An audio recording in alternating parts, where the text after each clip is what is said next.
city of love, romance, and dreams. So they say. I used to say it too. But ever since that day, the day of the murder, I've always associated my beloved Paris with death.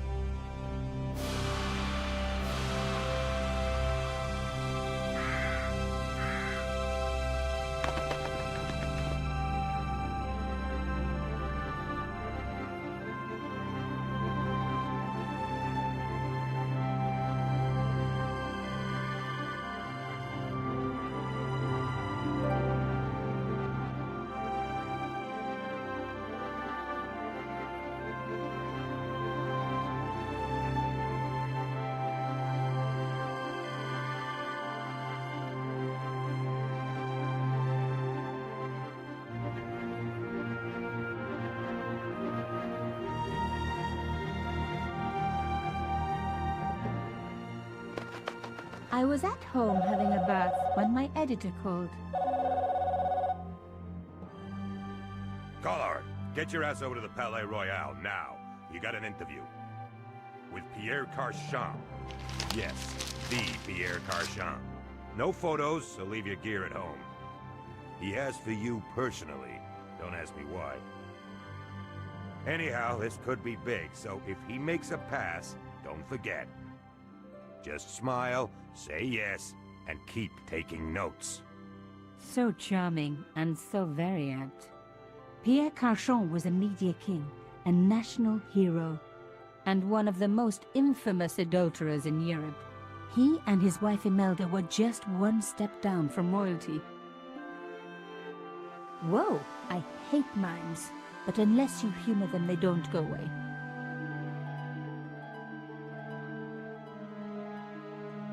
Here I was, the palace of the Media King and the Ice Queen. I pressed the doorbell and set in motion a chain of events which would change my life forever. Yes? What is it? Madame, my name is Nicole. I'm here to see Monsieur Carchon. Come up, we're on the first floor.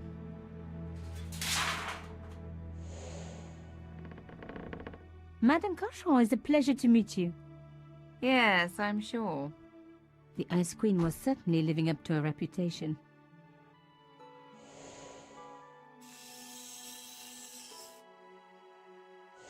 Will you be staying for the interview? Mademoiselle, I know little of my husband's business affairs, and I care even less.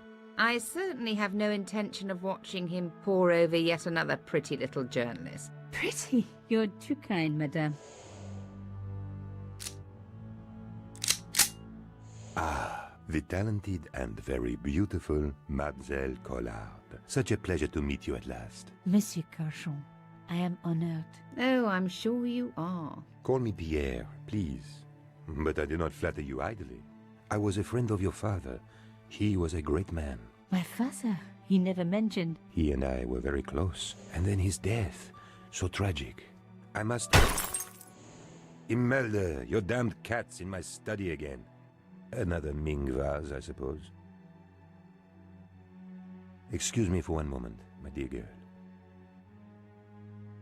You journalists are getting younger each year. Perhaps it's the rest of the world getting older, madame. That was no cat. My God, what? Monsieur Carchon!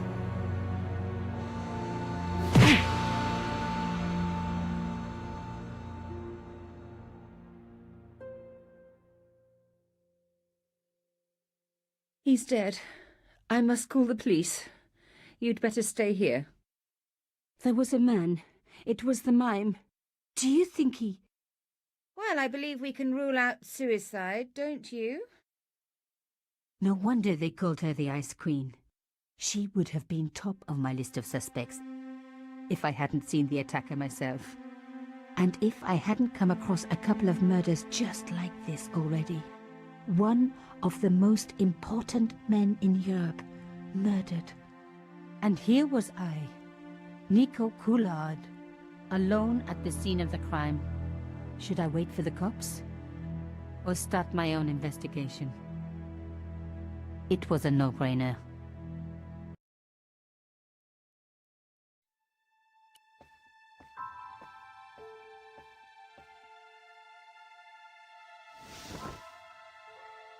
A small round piece of glass had been cut out of the pane. This was a professional job.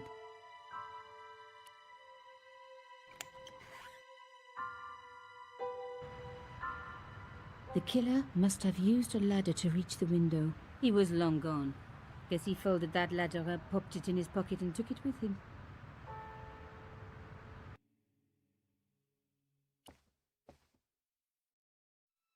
Mimes and guns don't usually go together, but I had an idea that this was no ordinary mime. I'd come across this murderer before, and written about him. The costume killer, at least that's what I'd called him. It was one of my hair clips. My favorite, in fact. It must have fallen when I was knocked down. I closed his eyes.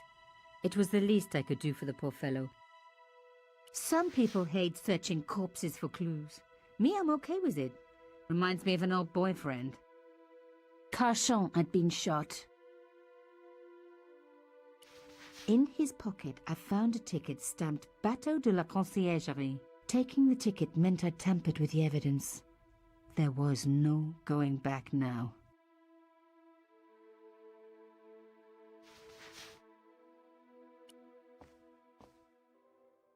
The police could turn up at any minute. Somewhere there were clues to the murder, and I needed to find them.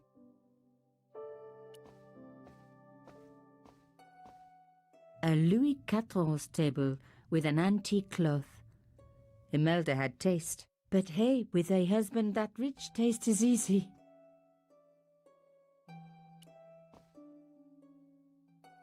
I reckoned that cloth might just turn out to be useful. Even my fingernail wouldn't fit into such a small hole.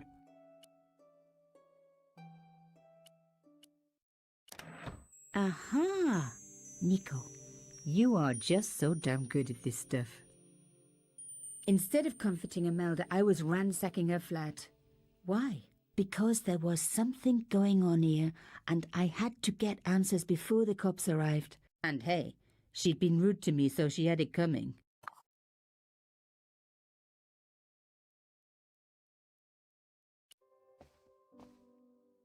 It was a tube of acrylic paint.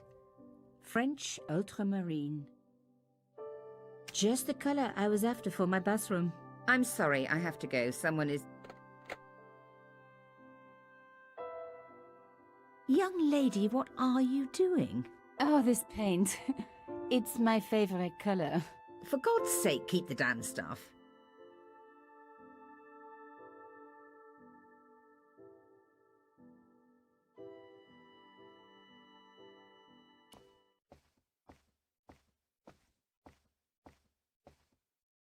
Excuse me, madame. Yes? I am so sorry for your loss, madame. No, you're not. You're a journalist. Journalists don't feel sorry. Not true. We shall see. How did your husband know my father? I have no idea. You didn't know him? Thierry Coulard? Pierre knew a lot of people I didn't know, most of them women. Why would a mime want to kill your husband? Pierre had plenty of enemies. Half the husbands in Paris for a start. Why did your husband send for me? What did he want to discuss? I have no idea. His business was his business. He never told you anything? No, and frankly I preferred it that way. This is quite a scoop for you. I suppose you're already inventing the headlines. Just because I am a journalist. Don't patronize me. You're all cut from the same cloth. Do you have any moral sense at all? Yes, that's why I do this job. You do it to see your name in print. As if my editor gets the byline, I just do the work. Well, don't expect my sympathy. The police will be here soon, madame. Is there anybody you would like me to contact? Family, friends? No, I have no family. Pierre and I were... He was all I had, really. Not much, was it? The dutiful wife. That was my role. He never talked, never let me in. I know one thing, madame. What? If you want to find out who killed your husband, then you let me do the job, not the police. Why? How do I know I can trust you? Your husband invited me here today because he needed me. I think he knew somebody wanted to kill him, and he knew I could help. I doubt it was your database he was after. You're wrong. I was onto his killers already, I am sure of it. Please, you owe it to him. I don't know. All I need is a few more minutes to look around before the police come. You really do have a moral sense, don't you? I trust so few people. And perhaps Pierre really did think that you could help. Of course it wouldn't have stopped him seducing you too. Here, take this. It's the key to the drawing room next to the library at the end of the hall. It was Pierre's room. I rarely went in there. I couldn't. I was too scared of what I might find. Thank you. I promise you won't regret this.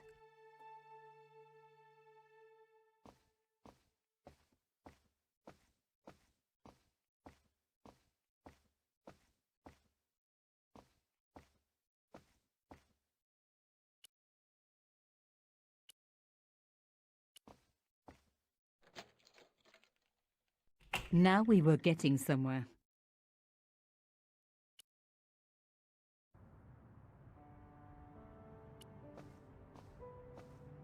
The painting showed the Cachons together, in love. As the poet said, the past is a different country. Or did I read that in a fortune cookie? There was the very faintest of clicks.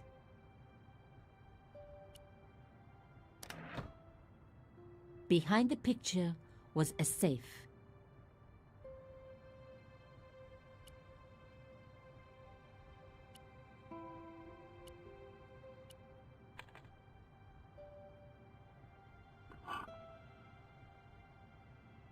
In the safe was some kind of artifact. There were strange symbols on its surface. It looked like the printer's blocks I'd made at art school. If there was one thing I'd learned about symbols, they are always important. But these symbols scratched into stone were impossible to read. I needed to find a way of printing them. At least the stone was round. But what could I use for ink? And what could I print on? Sure, I was stealing, but I knew Imelda didn't know about the artifact, and Cachon was past caring.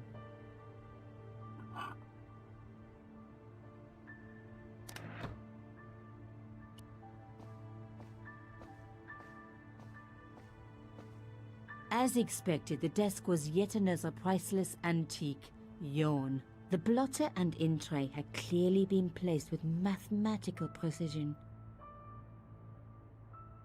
My heart skipped a beat. It was a carved elephant. But not just any carved elephant. It had been made by my father.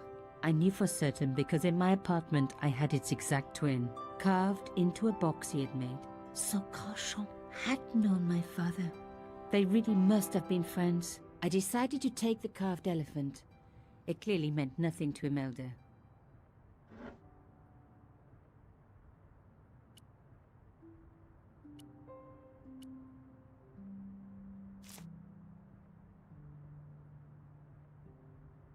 I'd spread blue paint over the bottom of the tray.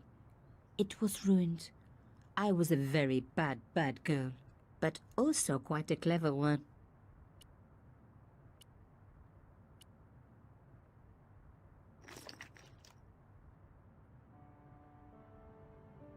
I rolled the artifact in the paint until it was completely coated.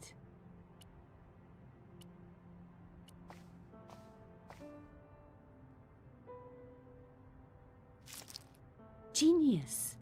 The roller and the paint worked just as I planned, but what did it say?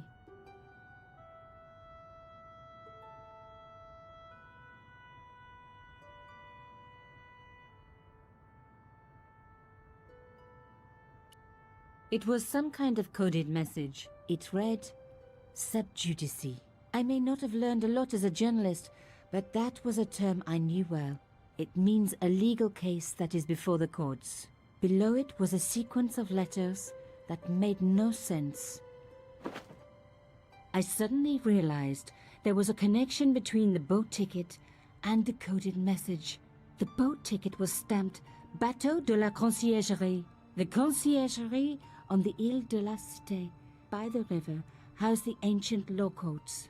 So, sub judice could in this case mean literally under the law courts, below the conciergerie. I was pretty sure I'd found all I could here. And besides, all this opulence was making me pine for my regular life of poverty. This was a huge story. It was also one heck of a puzzle with a lot of pieces missing. But I was going to crack it. And if I could just remember the name of that fancy prize you get for being an ace journalist, I was definitely going to win it this time.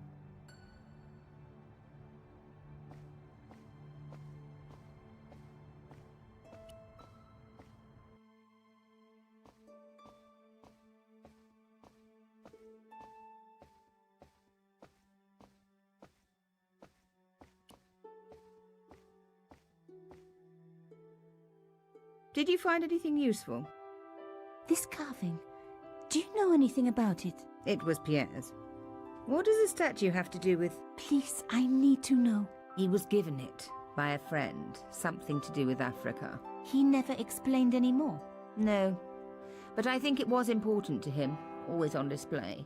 Why? It was carved by my father. Oh, I see. I didn't know. Imelda, I will do everything I can to find the killer. Thank you, my dear. And if the police ask, Don't worry. You were never here. sub judice was the key. I was going to have to find a way under the conciergerie. I decided to head straight for the quayside on the Ile de la Cité. If there was a way of getting under the conciergerie, it would have to be from there.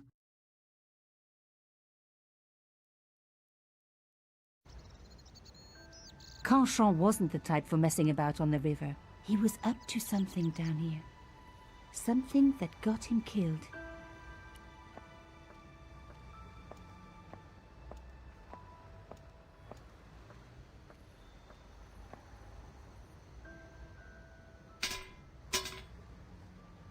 The fence wouldn't move.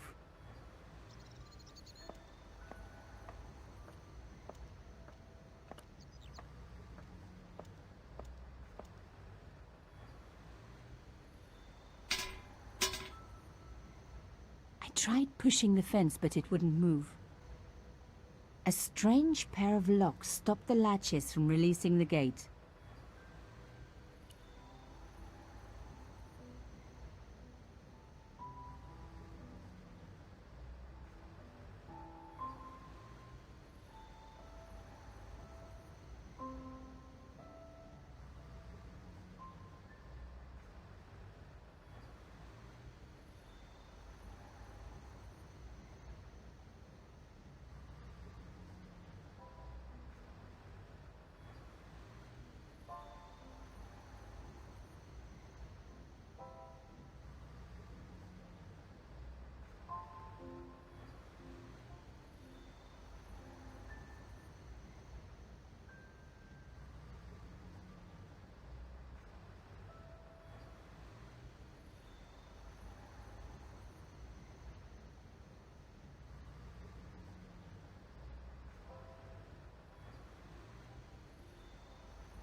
Yes! One down, one to go.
Nothing like a good convent education for honing your lockpicking skills.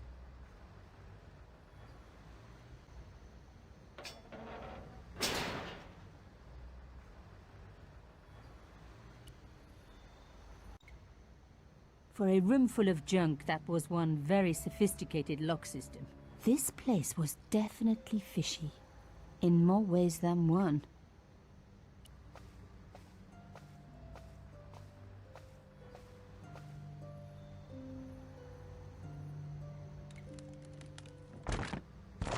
Oops. An old shell case. I wondered what that was doing there. The words sinister and Dexter were carved on either side. Now any good convent girl like me knows the old Roman for left, right. But what did it mean here?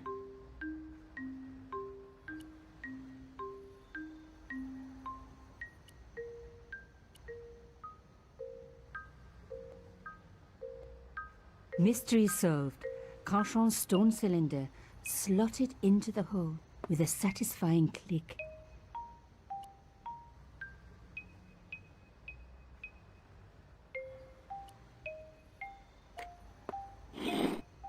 A satisfying click told me I turned it to the right position.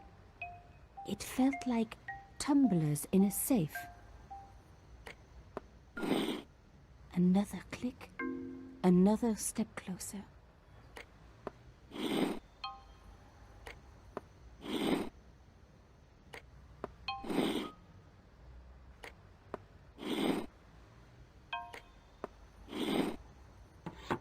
I love the sound of locks clicking open.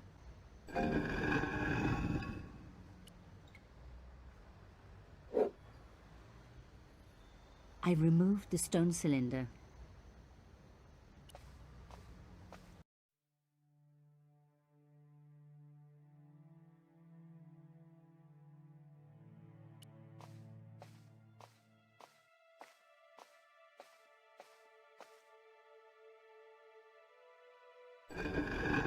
Oh my God! The slab came down with a hell of a force.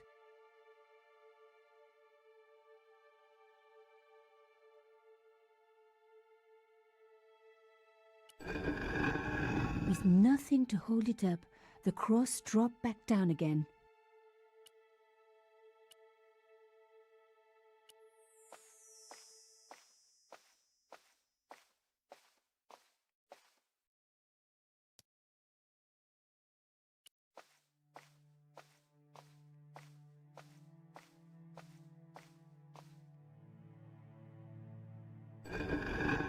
Lifting the cross closed the entrance door and also opened some kind of stone panel. Ingenious.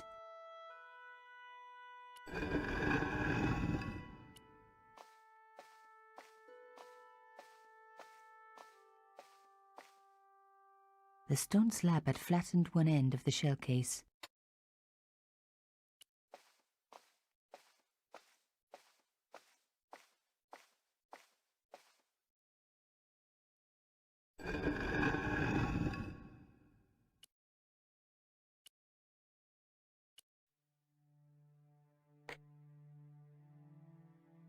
The stone cross was propped up. Now I was getting somewhere.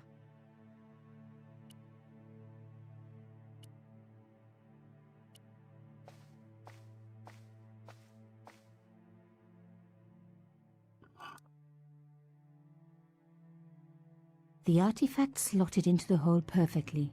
Behind the old walls, I could hear some kind of mechanism groaning into life, but whatever had been triggered had now jammed.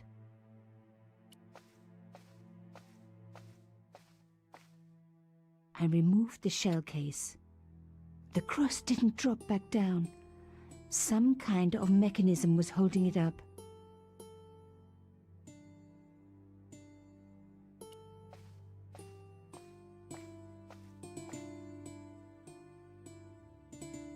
The gap was too thin for me to get a grip.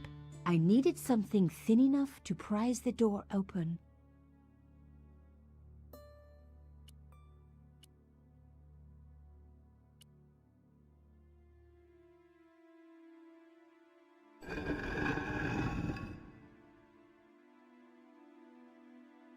another good use for a shell case. Another secret room. Somebody had something to hide. But was it what I was looking for?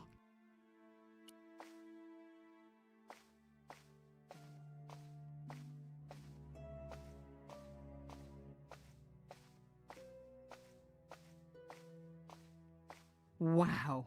Through the darkness, I could see that this was a stateroom. But for what purpose? And how did it tie in with Carchon?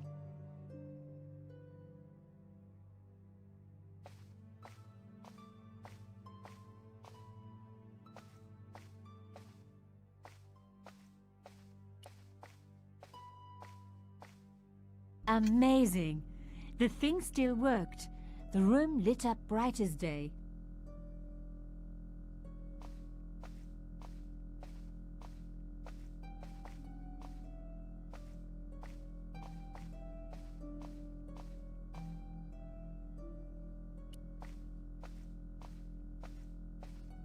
It was pretty clear from the lack of dust that someone had been working very recently at this desk. The dregs at the bottom of the mug hadn't dried out or gone moldy. It wasn't more than a day old. This was the article I'd written about the costume killer. My suspicions were right. Carchon had cut it out. 2 businessmen had been killed. One in Italy, one in Japan. In each case, the killer had worn a costume, a penguin, and then a snowman. But that wasn't the only link between the 2 murders. Both the victims had been big media do-gooders, and I proved they were just the opposite. So, how did they fit in with Carchon? Oh my God! The sheet was a printout with my personal information. Everything from my favorite food to my waist size. They were right about chocolate. But come on, guys, I'm a size 10. There was even a picture of me, taken with a telephoto lens. Carchon wouldn't have taken these pictures himself. This was big. And organized. I was part of it. And people were getting murdered.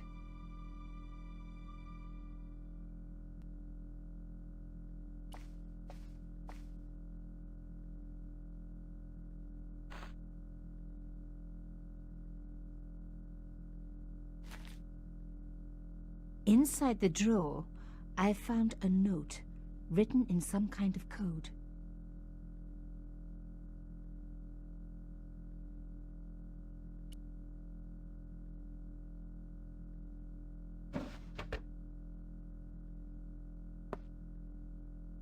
Damn! Don't you just hate it when that happens?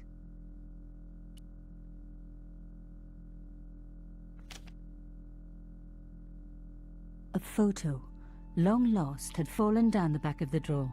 It was very old, but there was no mistaking the guy in the foreground. Carchon. Behind him were soldiers, a burning village, and a corpse. The photograph was cropped on the right-hand side. Somebody else in the picture obviously didn't want to be in it anymore. I wasn't surprised. This was Africa in the 60s. An uprising was being brutally suppressed. And here was Mr. Media himself, Carchon, doing the suppressing. The photograph was not just powerful evidence. It was also my ticket to one explosive story.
decrypted the note. It read, Pierre, full report to follow.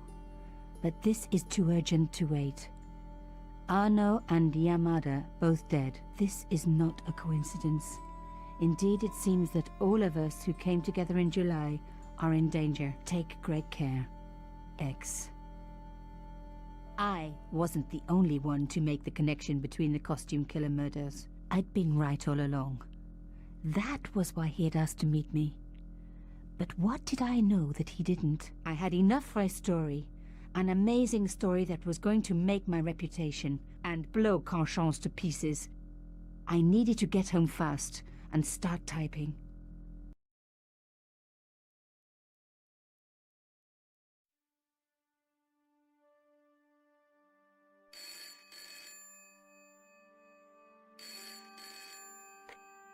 Bonsoir, Collard. Nico, it's Ronnie. Hey, Ronnie, you cracked open the champagne yet?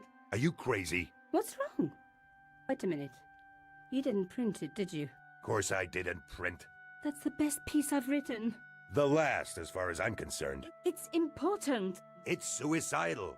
You can't destroy a national hero. He deserved it. His corpse isn't even cold. Ronnie, 2 hours ago I told you what I'd found. You loved it. You begged me to write it up immediately.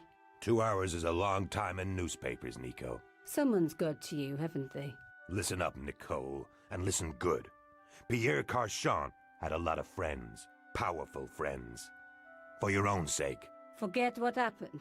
You got it. End of conversation. Good night. This should have been my big break, but I knew there was nowhere else to sell this story. If Ronnie wouldn't print it, nobody would.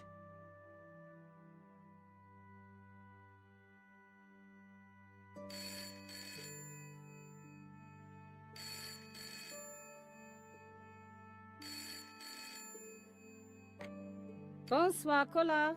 Mademoiselle Collard, my name is Plantard. I need to talk to you about your story. Your Pierre Carchant story. How did you know about that? There are people out there, madame, who will be very upset by this story. Oh, really? Well, it's their lucky day. It's been spiked. Yes, I know. We must meet. We must? I have information relating to your costume killer stories. Tomorrow morning, 8 a.m., Café de la Chandelle Verte, Rue Alain Court. I shall be wearing a grey overcoat. You must talk to no one about this. You can't tell me what to... Tomorrow at 8. I'll be waiting. People complain about newspaper articles all the time, but not usually before they're printed. I was beginning to feel scared. This guy, Plantard, could I trust him? Should I meet him or forget the whole business? I didn't have an answer.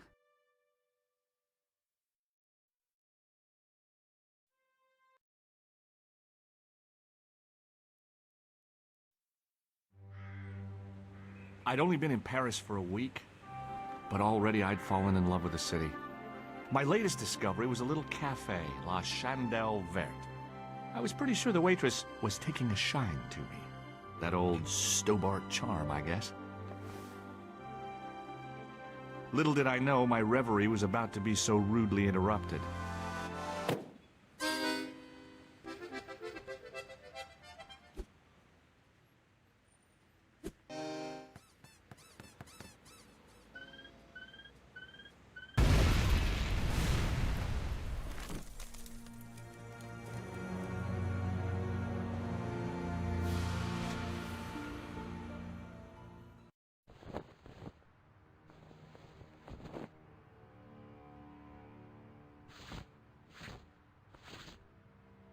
As I picked myself up, I was really angry.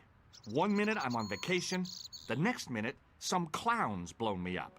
I knew right away what I was gonna do. I was gonna find that clown and bring him to justice. Because justice matters. Justice is up there with liberty, and equality, and, fraternity. After all, that's why I'd studied law, wasn't it? Well, that and the money, of course.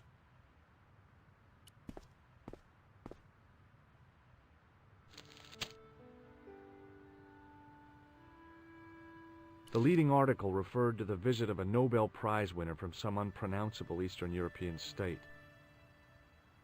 I noticed the writing at the foot of the page. It read, Salah Eddin, 1345.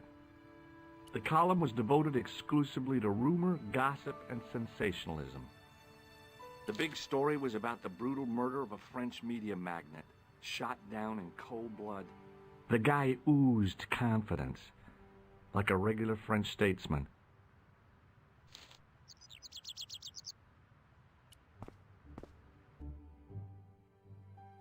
It was the body of the old man. It was hard to believe I'd seen him alive only minutes before.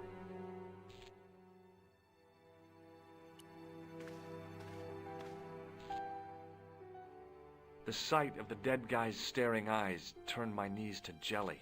I tried not to meet his stare as I searched the dead man's pockets. No wallet, no papers, no credit cards. The guy's past was a blank page.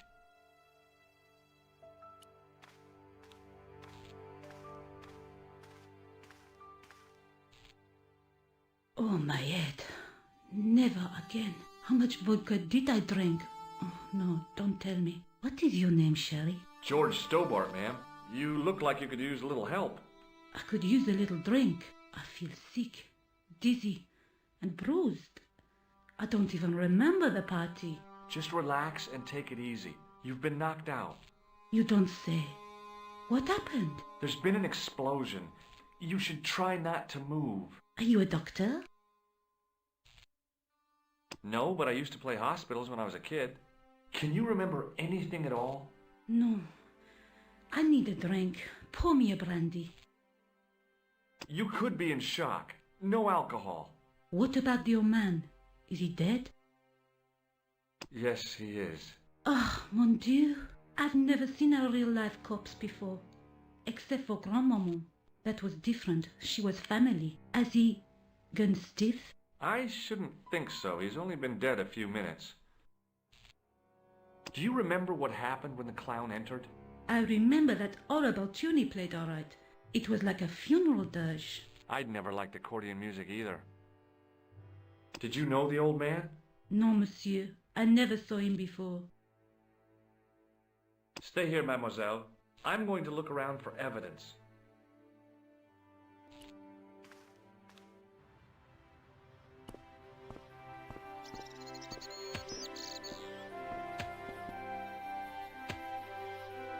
Please, hold it right there. Oh, don't shoot. I'm innocent. I'm an American. Can't make up your mind, huh? I demand to see the American consul. Drop your weapons and get down on the ground. Put that thing away, Sergeant Moo. I apologize, monsieur, but I cannot permit you to leave. Am I under arrest? Ah, no, I would simply like to ask you some questions. En avant, to the café, marche.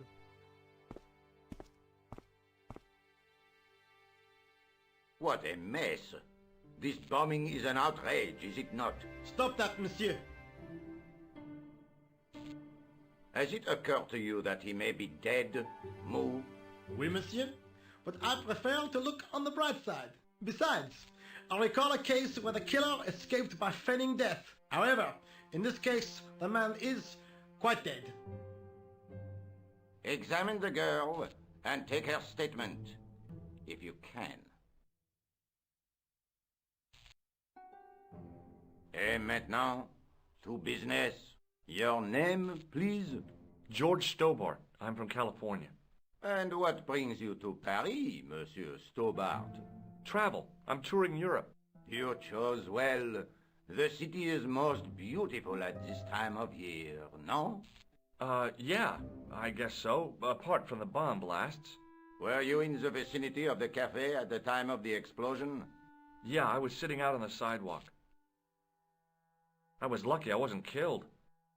The inspector passed over my remark with no reaction.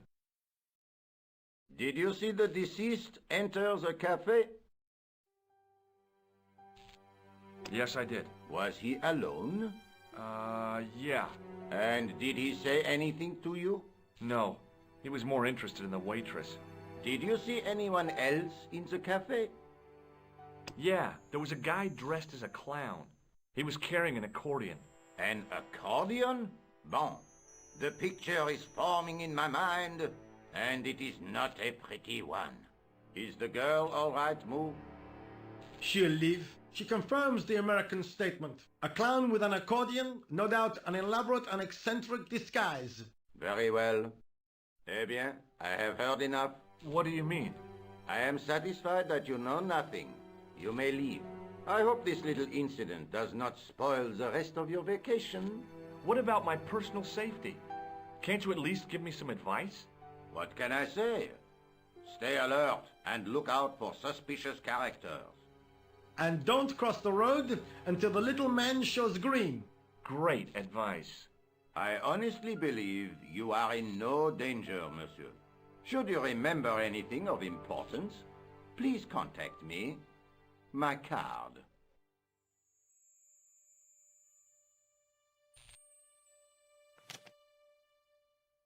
Thanks. That is all.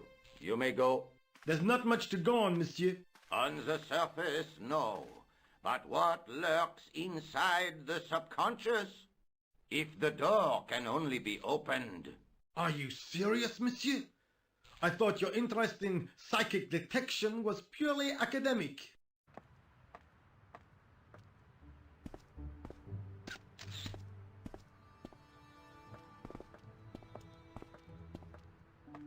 Excuse me, mademoiselle? Hi. My name's George Stobbart. Oh, an American by the sound of it. Yep, that's right. On vacation in Paris. Some vacation, huh? You were here when the bomb went off? Sure was. Sat right out in front of the cafe. Did you notice a middle-aged man, maybe 60, with a hat and overcoat? I couldn't believe it. She hadn't even asked how I was feeling. Yeah, he went inside just before the bomb exploded. You weren't related to him, were you? Oh, no, nothing like that. I'm Nicole Collard from La Liberté. What is that, some kind of nightclub? Oh, no, it's a newspaper. You're a reporter? I'm a freelance photojournalist. Say, you could interview me about the bombing. An eyewitness account, minutes after the outrage that shook the whole of Paris. You know, real-life drama, human interest, that kind of stuff. I'll just stick to the facts, thank you. Did you see who planted the bomb? I know it sounds crazy, but he was dressed like a clown. A clown? It's him again. Have you met the clown before? It's a long story. I have plenty of time. I don't. Do you know a police officer called Rosso? Rosso? Our paths have a knack of crossing. If I didn't know better, I'd say it was deliberate. Have you seen Rosso? Is he here? He's inside, attempting to question a witness with his psychic powers. That guy is weird. Yeah. Who was the guy you were supposed to meet? His name was Plantard. I didn't know him, but he called me last night. He said he had a story which would interest me. He asked me to meet him at the cafe. I guess I'll never know what he wanted to tell me. Well, not unless you have Rosso's gift for psychic interrogation. Why won't you tell me about the clown? Why do you want to get involved? Because he almost killed me. Isn't that reason enough? I guess so. Listen, I'll give you my phone number. You help me with my story, and I'll let you in on what I know. And let's get one thing straight right now. This is strictly business. Okay, it's a deal. I have to go develop these pictures. À bientôt, monsieur. Fine. I'll see you soon.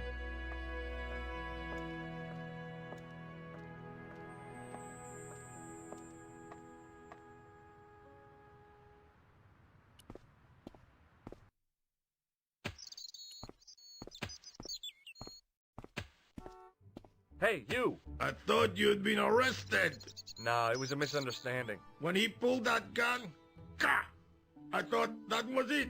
Those automatics pack quite a punch, you know? He made a mistake. He thought I was a terrorist. You? A terrorist? Ha! He was only doing his duty, I guess. Did you see a clown come by this way? A clown? Like in a circus? Yeah, with makeup and a big red nose. Oh! Those guys are funny, aren't they? Not in my experience. I love the circus, especially the horses. You haven't answered my question. Have you seen a clown? You think I've got time to watch everyone who passes by? Some of us have to work for a living. Did you see an old guy with a briefcase? Wait, silly old coot. Do you know what he said to me? Work fascinates me, he says. I could watch it all day. Quel bit. I could have knocked his block off. Would you like to read my newspaper? I haven't got time to read that. Can't you see I'm busy? You could read it on your lunch break. 10 minutes is all I get. And if my boss had his way, I wouldn't get that. He'd have me on a drip, so I didn't have to stop to eat. Oh, take the newspaper and quit complaining.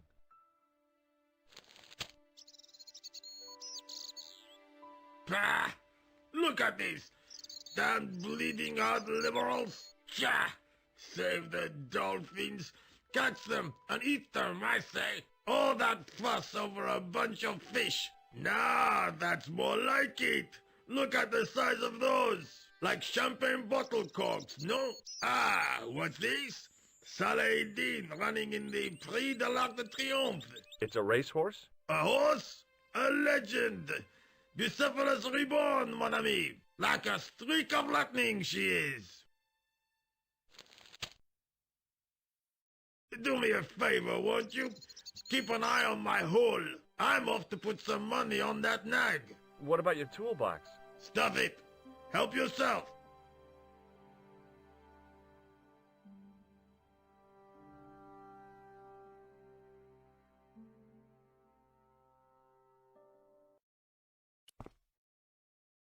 I found a T-shaped tool in the box. I didn't know what it was, but it looked useful.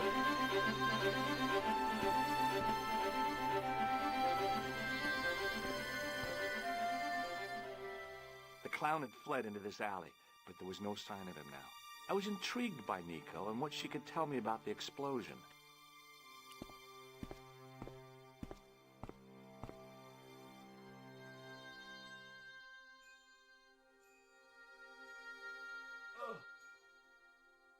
The cover was too heavy and awkward to lift with my bare hands.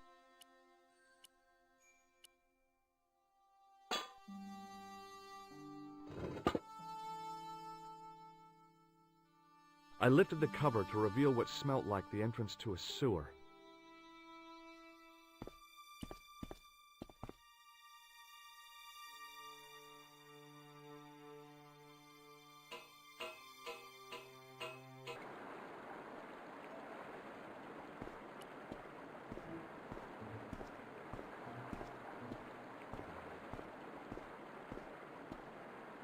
As I picked up the plastic ball, I realized it was intended to be worn.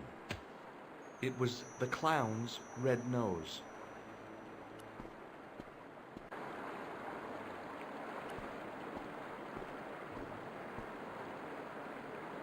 I scooped up the sodden tissue. It was cold and greasy, like breakfast leftovers.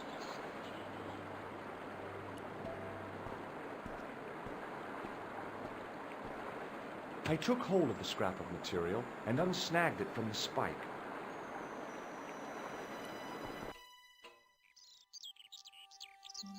Hi there. Hold it right there, you sewer rat. I knew you'd come back. And now I've got you. What are you talking about? You're trespassing. Come out of there, immediately. That's what I'm trying to do. Give me your hand. Ha! You won't catch me with tricks like that.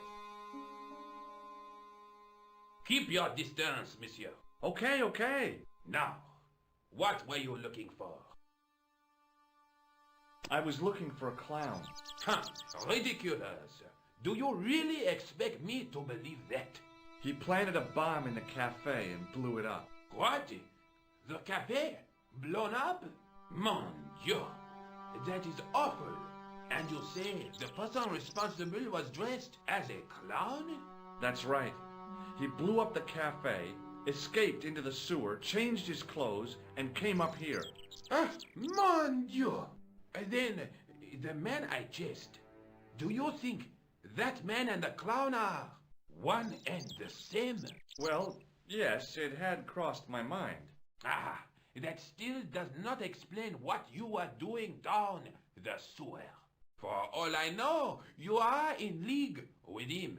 Oh no, I'm just a tourist. Haha, most tourists are content with the Eiffel Tower, the Louvre, or the Pigalle. I didn't realize my waste pipes were such an attraction.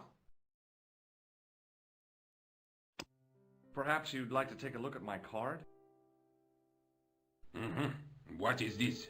Inspector Augustin Rousseau? What does that say? Hominoid Division? A homicide. I think the ink's smudged. Then you are not a tourist. Okay, I'm not. I lied to you, and I'm sorry. Don't apologize, monsieur. You know, I had a feeling there was something different about you. It is your posture, your poise. Oh, yes. There is no mistaking the bearing of a disciplined man. And I should know. I was in the army, you know. When I was your age, I was fighting for my life in the African desert. How can I help you, Inspector? Take a look at this false nose. Aha! That looks like a clown's nose to me. Precisely. He must have dropped it in his panic. Unless he wanted you to find it. Why would he want to do that? To put you off the scent. Does this piece of material mean anything to you? That is the same cloth as the jacket I found. I'd recognize that pattern anywhere. Now, about the jacket you found. Do you have it here? No, monsieur. One of the sleeves was badly torn, so I sent it for repair. A pity, because otherwise it was a fine piece of quality tailoring. It had the tailor's name inside on the label. Where did you send the jacket? I gave it to an itinerant Romani seamstress. Just my luck. Was there anything in the jacket pockets? Not a sou. You know what I think? Do tell me. He changed out of the clown suit and cunningly disguised himself as an ordinary person. Looks like I'm up against a mastermind. What was the name on the label? It was a foreign name. Todrick, I think. Did you get the address? There wasn't one, monsieur. Only a telephone number. Well, I don't expect you to remember a phone number you've only seen once. 74 98 08 59. You're kidding. That's his phone number? Yes, that's it. A little trick with numbers that I learned in the desert. I was taught the technique by a Tuareg shaman. That's incredible. It comes in handy at the supermarket checkout. Do I get a reward? Honesty, monsieur, is its own reward. Then I'm glad I do not rely on honesty to pay the bills. I have to be going. Thanks to your help, the citizens of Paris can sleep a little easier tonight. Vraiment? I was only doing my duty, monsieur. Good luck, Inspector. I hope you catch that killer soon.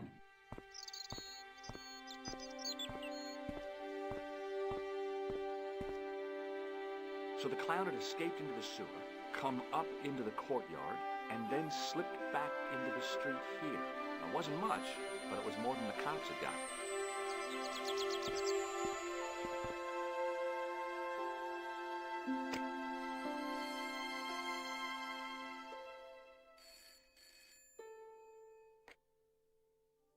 Hello, Nicole Collard. Hello? It's George. Ah, oui. You said to call if I could help. Have you any news for me? You bet. I met a witness who spoke to the clown. And I know where the killer gets his suits. No kidding. Hey, I'm impressed. You are? Well, it wasn't easy. Look, why don't you come here to my apartment later this afternoon? Fine. Where do you live? 361 Rue Jarry. Okay, I'll come over. I was used to working alone, but I had to admit it felt good with George on the case too. But there were some things I was going to have to do alone, and fast. I needed the answers to some questions. Who was the costume killer? And why did he murder Carchon? Why did Carchon ask for me to interview him? How did he know my father? And why was my editor so scared? There was some kind of secret war going on out there, but who was on which side? One thing I did know. I wasn't going to get the answers sitting at my desk.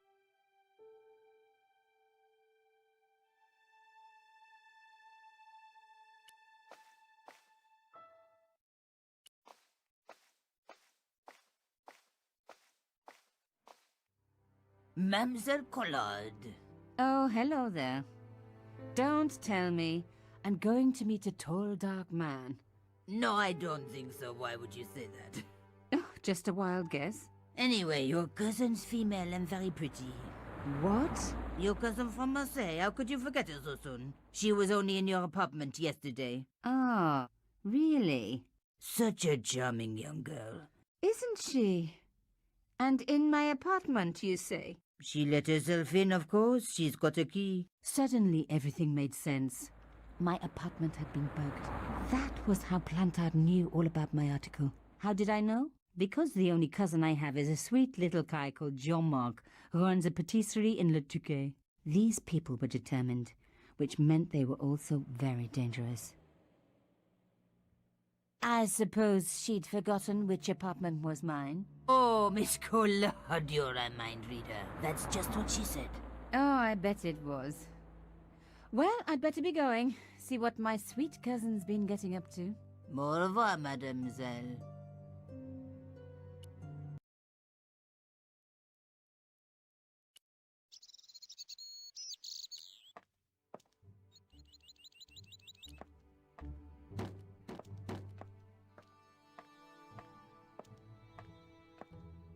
Hello, could I ask you some questions?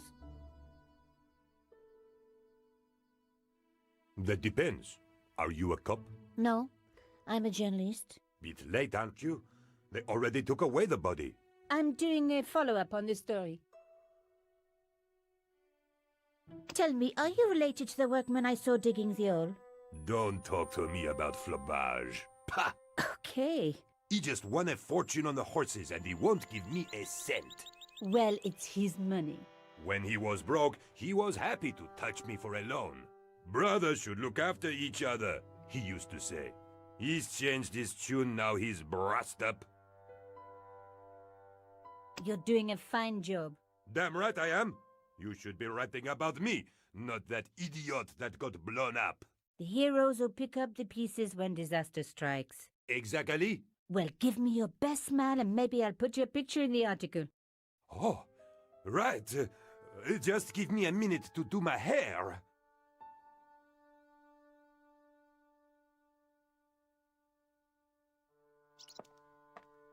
The police have removed the body, but nothing else looked disturbed.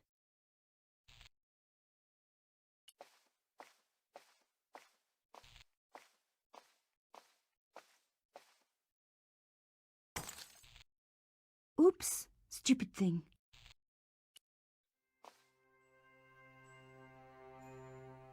A panel had been blown away, revealing a gap. From this angle, I could see that something had been lodged in the gap behind the pipes. From this angle,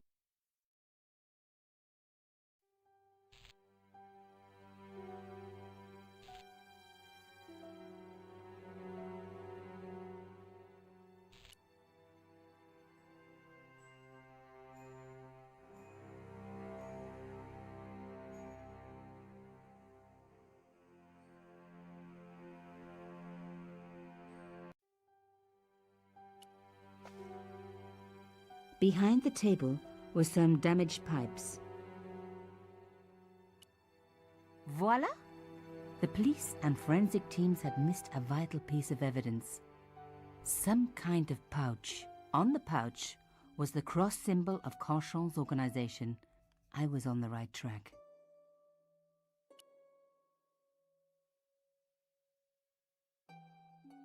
On the pouch was the cross symbol of Carchon's organization. Inside the pouch were two items, a strange metallic artifact and a letter in some kind of code. The artifact had a sword laid across scales, the scales of justice.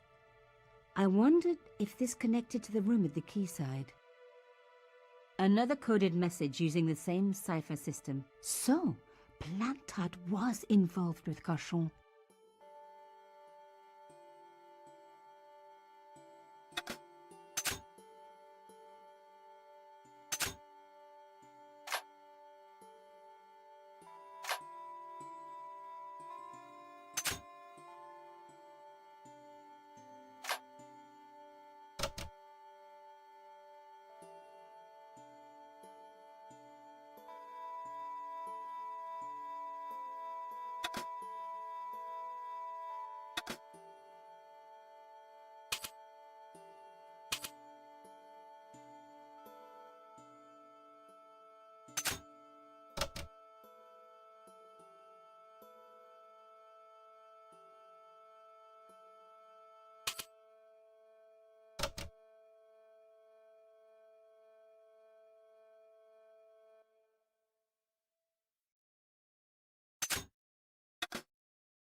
Plantard.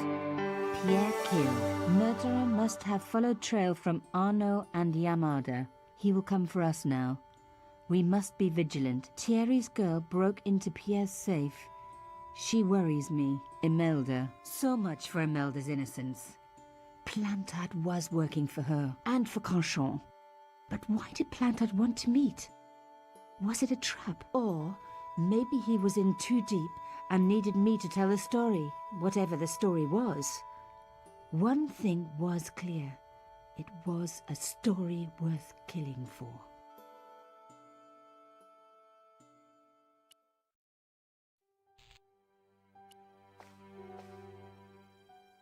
Hey, what about my photos? Oh, of course. How could I forget? Well, I'm waiting. Get your camera out. Camera. Oh, I forgot. It broke. Alors, they should never send a woman to do a man's job. Well, this woman had fooled him easily enough, and found the evidence the police had missed.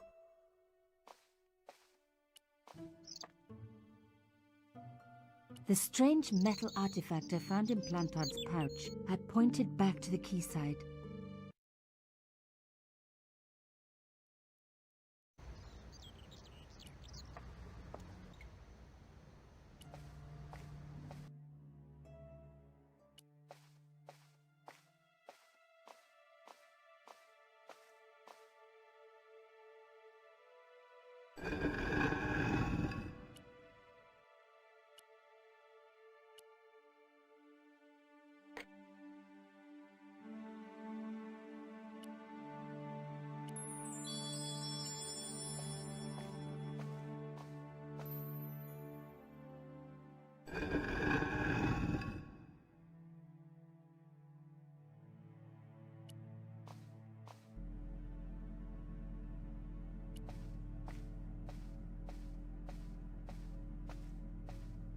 A slot next to the safe door. All I had to do was find something to fit into it. It was like being back in kindergarten. All I needed now was a shape that would fit the slot.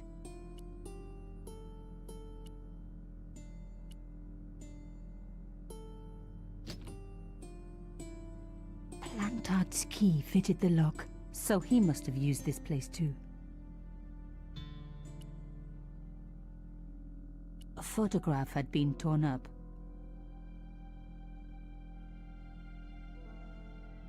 If I could just arrange the pieces.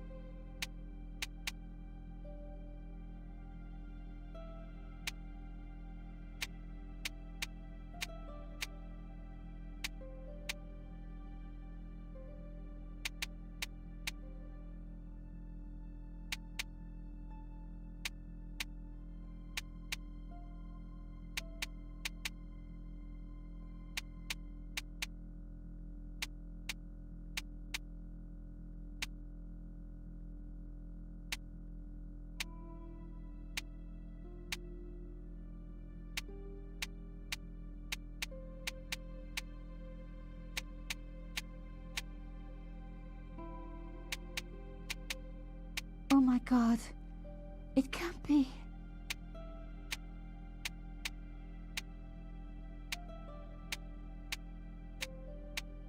There was no doubt about it. It was a picture of my father.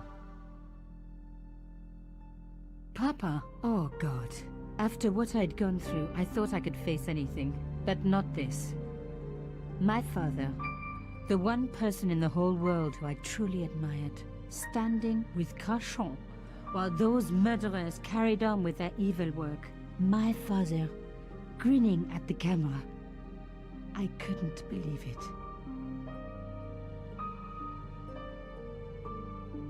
I realized that I desperately needed to get to the bottom of this story, and that I really needed George.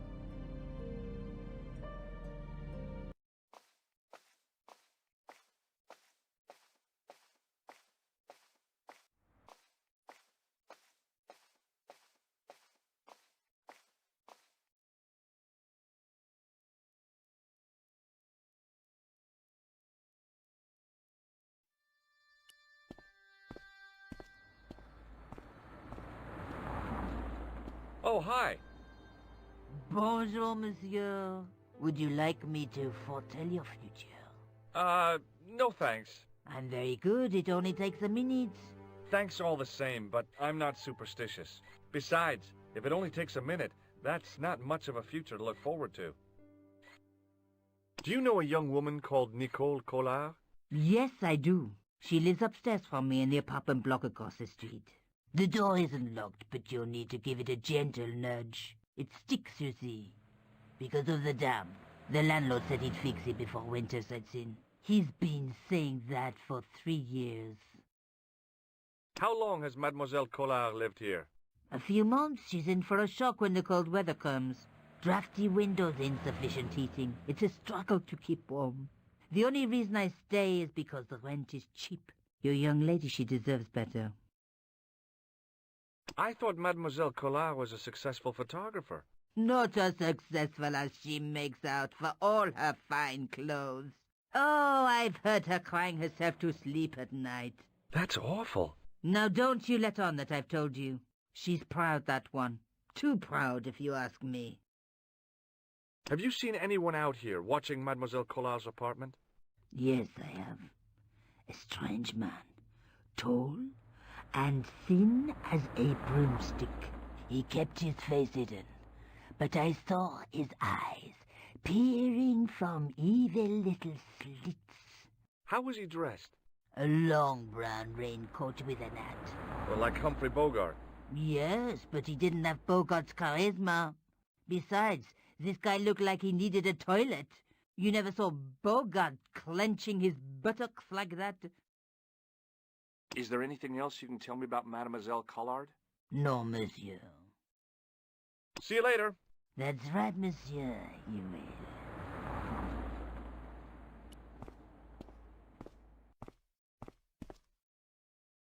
Remembering the flower seller's advice, I pushed the door gently just above the lock. Hi. Bonjour. I'm glad you could make it, monsieur. Please, call me George. Fine. I'm Nicole. Take a seat, George.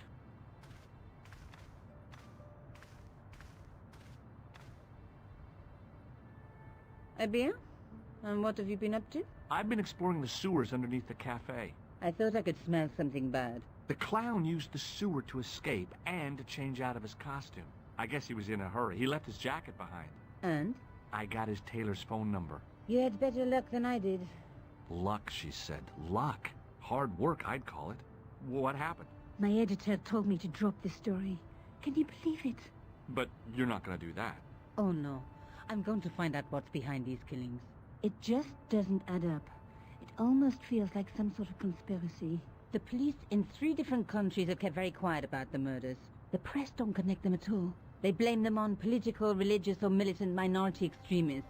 Well, that covers just about everyone. I found this false nose in the sewer. Hey, what's this inside it? The contents of someone's nose? Don't be cross, George. It says La Risée du Monde. Masks and costumes. It's a costume shop near the Gare Saint-Lazare. I'll check it out. Maybe the owner remembers who hired the clown costume.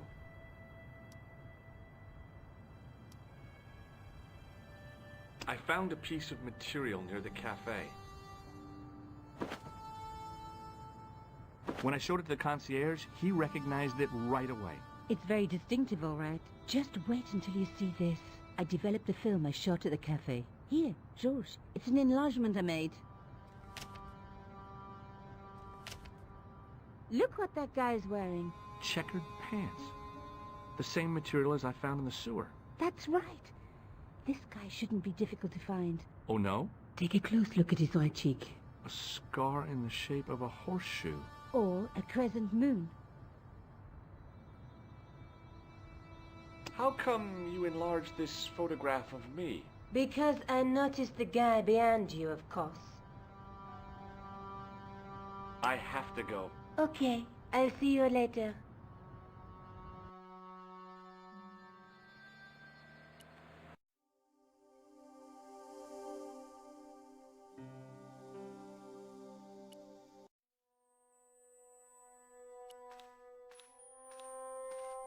Excuse me. Bonjour, monsieur. Please, come in. Welcome. Leave the mundane world behind, for in these four walls, fantasy is king. I don't want a costume. Didn't you ever dress up when you were a child? Not that I remember. Incredible! You'll be telling me next that you never shared your elder sister's lingerie. I don't have a sister, and I think I'd look pretty silly in a brassiere. I just need some information. Of course. How can I help you?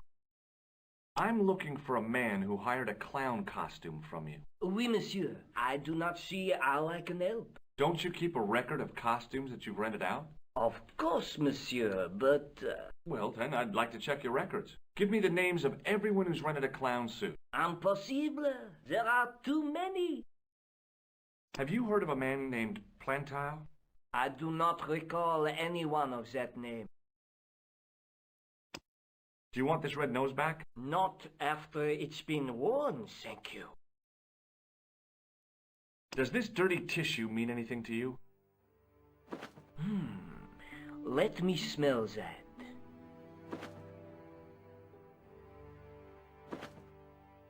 Bestheimer's number 7 white pancake. Theatrical grease paint, right? Oui, monsieur. La crème de la crème of Thespian accoutrement. Have you sold any of it recently? Yes, 2 cans. Do you recognize this man? Ah oui, he was here this morning. That is the man to whom I sold the grease paint. I remember the scar on his face. He chose 2 costumes. Bozo the clown and Seamus the pixie. A pixie? Very smart. Green silk with a taffeta lining. He gave me his name as Monsieur Khan. Thanks for your help, buddy. My pleasure, monsieur. Allow me to shake you by the hand. Huh? Well, okay.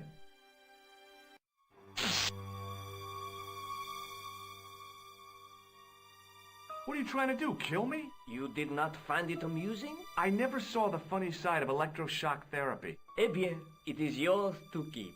A gift? Do I need a license? No, but I give you a word of warning, monsieur. What? Remember to switch it off before you visit the toilet.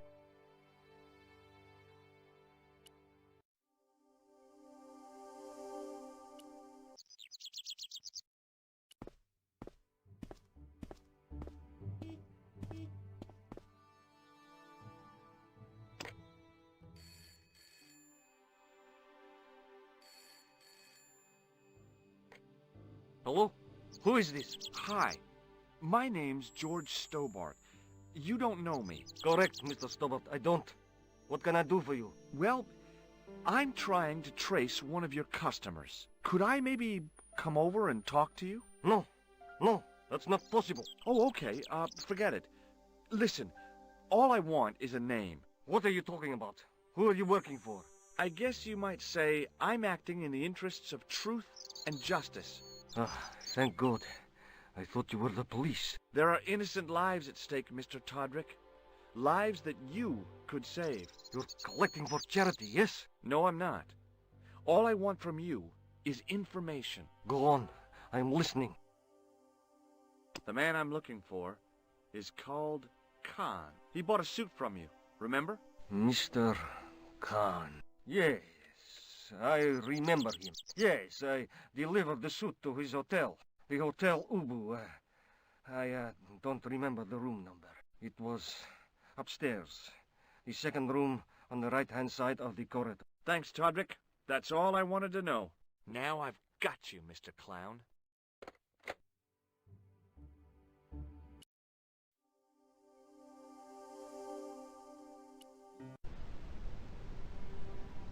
The man looked like an amiable Bigfoot. The guy looked just like a weasel.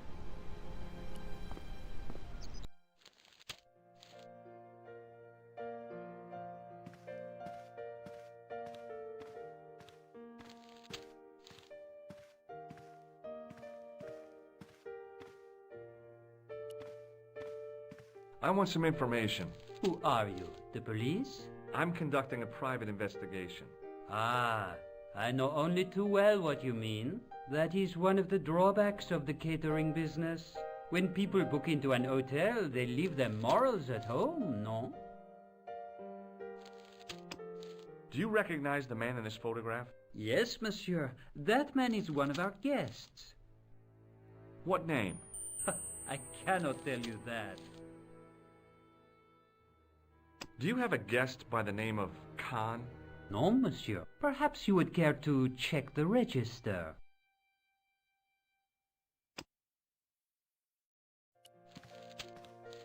Excusez-moi, monsieur. What? You are trying to steal that key, no? No way.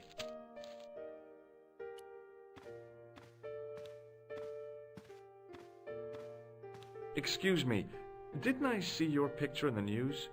You're that Nobel Prize winner from some unpronounceable Eastern European state. Yes, that is me, in person. I don't want to worry you, but have you had any threats on your life? You know, mysterious phone calls, letters made up of headlines cut from the newspaper. I don't know what you're talking about.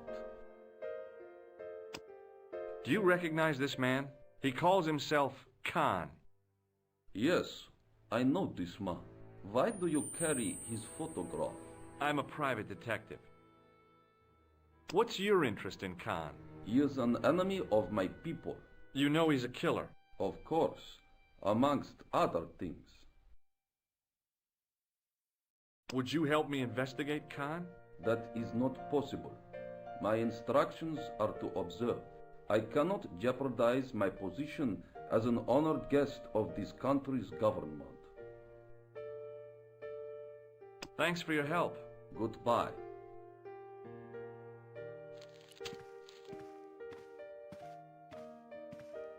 Hi there, ma'am. Well, hello. What can I do for you? I'm looking for a man. You disappoint me, my dear. For one foolish moment I thought... But never mind. Aren't you going to tell me your name? George Stobbart, ma'am. How sweet! I once had a stable boy called George. I am Lady Piermont. The common reaction is to kneel and stutter, but it's not obligatory. A real lady? I mean, you're an honest-to-God aristocrat? Oh, I don't know about that. Few of my ancestors are honest, not even to God. I can trace my family back to the Normans, but don't let that intimidate you, George. Beneath that impressive pedigree, I'm just flesh and blood. The blood may be blue, but the flesh is the plump beef of old England, so to speak. You appear distracted, George. Is there any way I can help you? I'm looking for a murderer. Good heavens! You're a private detective. That's correct, ma'am. What's the term you Americans use? It's on the tip of my tongue. I believe what you're thinking of is Dick. Precisely. Do you recognize the man in this photograph? My God, it's him! That's Merlin. She represented everything I loved about the English. The lady was totally deranged. Merlin? You mean King Arthur's wizard? Good heavens, no! Monsieur Merlin is a fellow guest. The man you know as Merlin is a fake. What do you mean, sweetie? He's a murderer. He also uses the name Khan. I am shocked, Mr. Stobbart. Shaken. I took him to be a gentleman, a man of honor. Do you know, I'd rather like to assist you in stitching him up.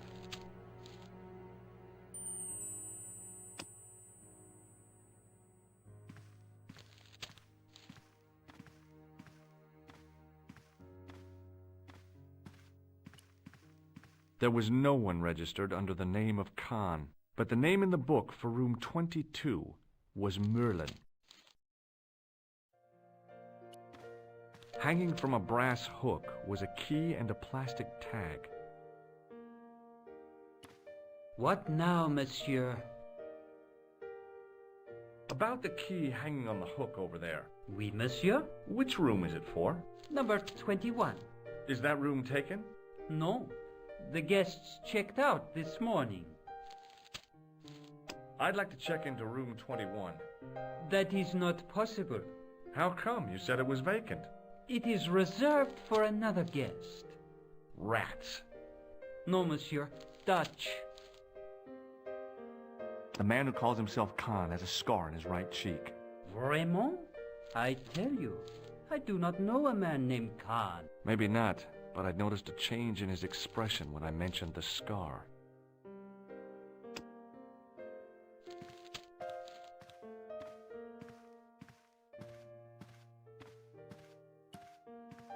Hi, ma'am. Hello, George. What can I do for you now? Would you distract the clerk while I borrow a key? Are you asking me to aid you in a criminal act, darling? Oh, no. It's the key to an empty room. And why, may I ask, do you wish to gain access to an empty room? Do you plan to squat? No, ma'am. Scouts honor? I was never in the Boy Scouts, ma'am. Oh, you should have been. What were your parents thinking of? It's a fine way for a boy to get licked into shape. Now tell me, why do you want to get into that room? It's next to the room the killer is using. Ah, so you plan to eavesdrop on Merlin? I was hoping there might be a connecting door. Well, how can I refuse? I shouldn't think my feminine charms would be much use in this case, but a good dose of English arrogance might do the trick.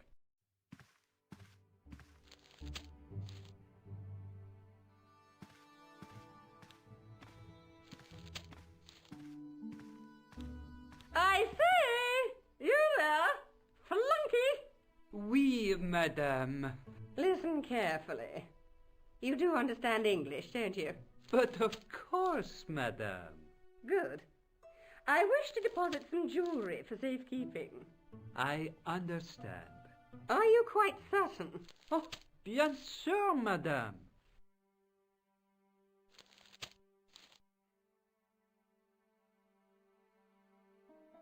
Over to you, my dear.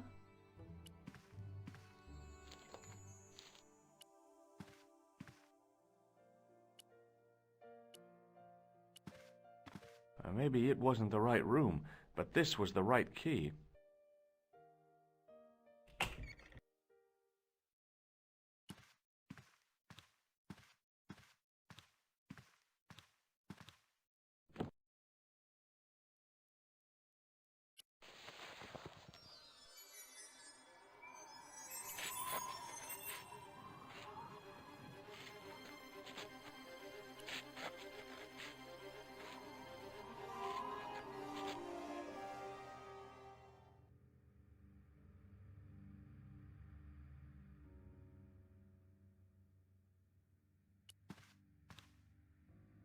The assassin had been too smart to leave incriminating evidence beside his bed.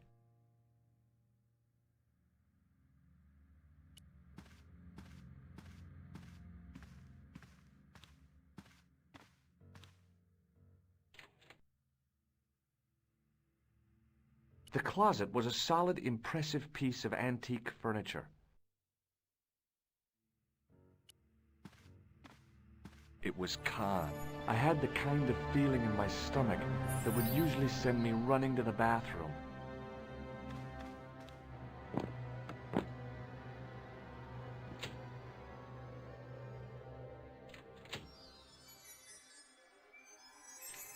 As Khan opened the wardrobe, I was sure I was dead. But he grabbed his pants quickly and didn't even see me.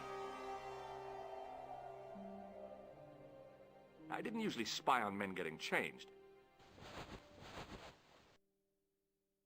But this guy was a killer, and I didn't want any surprises. He left his checkered pants on the bed.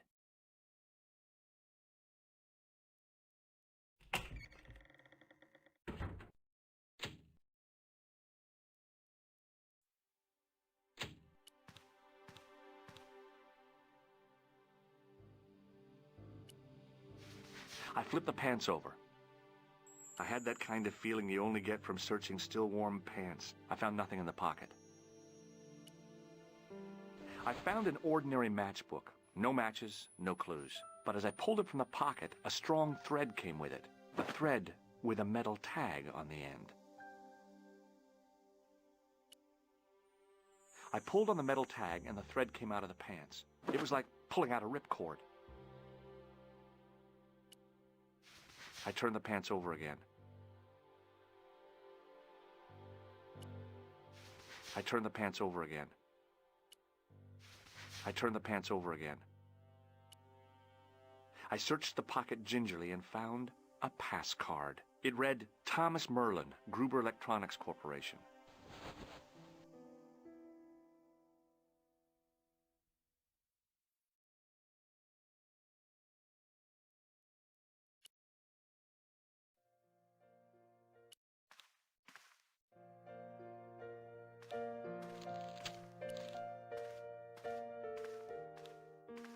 Hi, ma'am. Hello, George. What can I do for you now? When did you last see Merlin? It was no more than an hour ago. He came downstairs and spoke to that clerk chappie. Something passed hands. I couldn't see what exactly. A briefcase? No, smaller than that. A bundle of papers, perhaps. The clerk put it in the hotel safe and Merlin went out.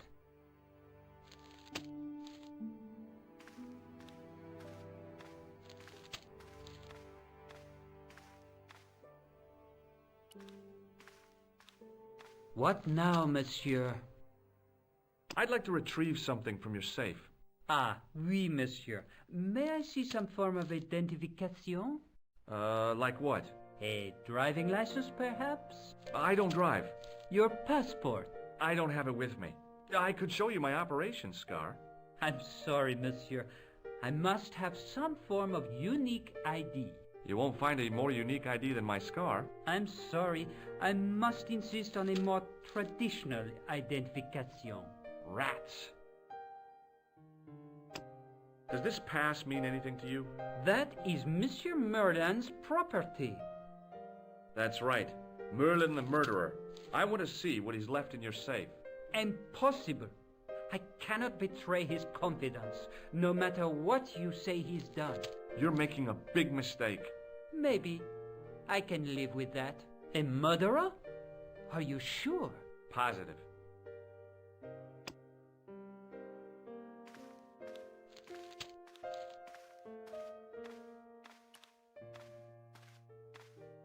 Hi, ma'am.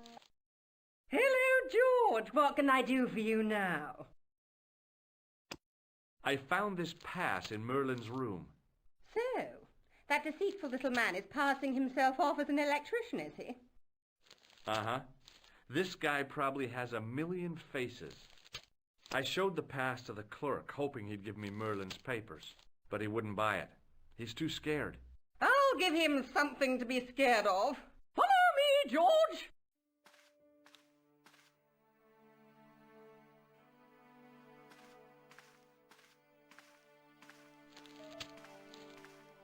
Did you place a package from Merlin in the hotel safe?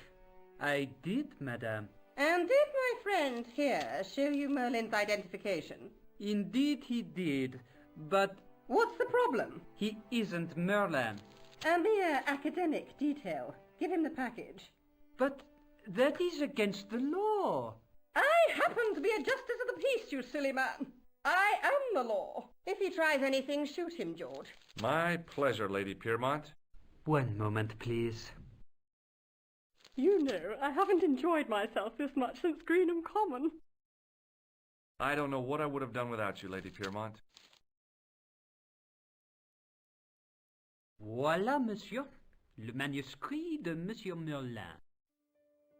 Thanks. How satisfying. An Anglo-American alliance that actually worked. The clerk had given me a tightly rolled sheet of parchment. I decided not to unroll it until I was safely back in Nico's apartment.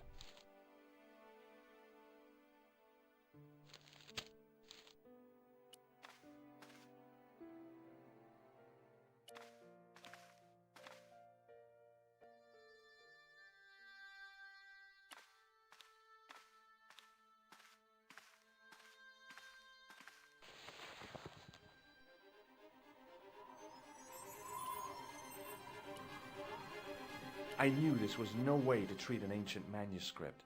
But I couldn't let it fall into the hands of the goons waiting outside.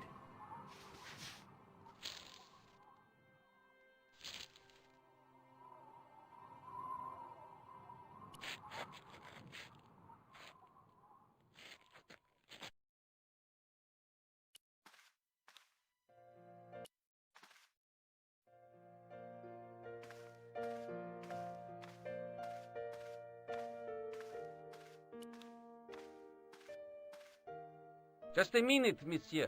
What's your problem? No problem, if you cooperate. What do you want? Just a routine security check. Nothing to worry yourself about. Oh, well, all right. Search him, Flap. You bet.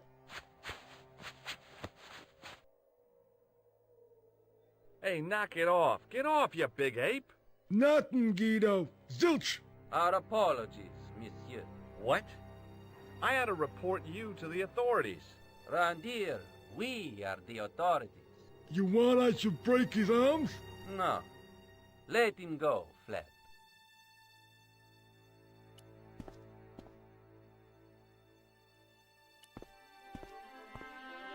If the manuscript was what Flap and Guido were after, they were going to be disappointed. I couldn't wait to get back to Nico's apartment and check it out.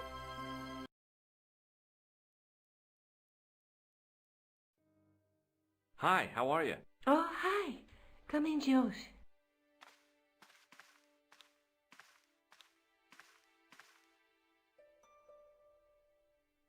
Do you have a boyfriend? Not anymore. There was someone. A guy in my final year, but it didn't work out. Neither did my degree. I'm sorry. I'm not. Tell me more about your family. When I was a little girl, I used to spend the winter with my grandfather and grandma. They were the best times. Warm and safe in their tiny cottage. My grandfather rolled cigarettes while Grandma made hot chocolate and cakes. One day, he stopped his scrolling. He put the lid back on his tobacco jar and took me in his arms. I laughed and wriggled, but he hushed me to be silent. With his unshaven chin all scratchy in my ear, he told me his secret. What did he say? He said, I don't smoke, but she likes to think I do. What a weird old man. Don't call my grandfather weird. He was the nicest guy ever. I wish I was back in that cottage instead of this crummy apartment in this noisy city. You're just not going to believe what I've found. It's not another part of the clown's costume, is it? It's a medieval manuscript. Khan left it in the safe at the Ubu. It's incredible. Is this what he took from Plantark? It could be, which means it's worth enough to kill for. Look there, two guys on the same horse. Oh, yeah. Maybe they couldn't afford one each. What of it? Have you ever heard of the Knights Templar? Their official seal was an image of two knights sharing a horse. Whatever this manuscript means, it's connected with the Templars. How come you know about these knights? I learned about them while writing an article on the Crusades.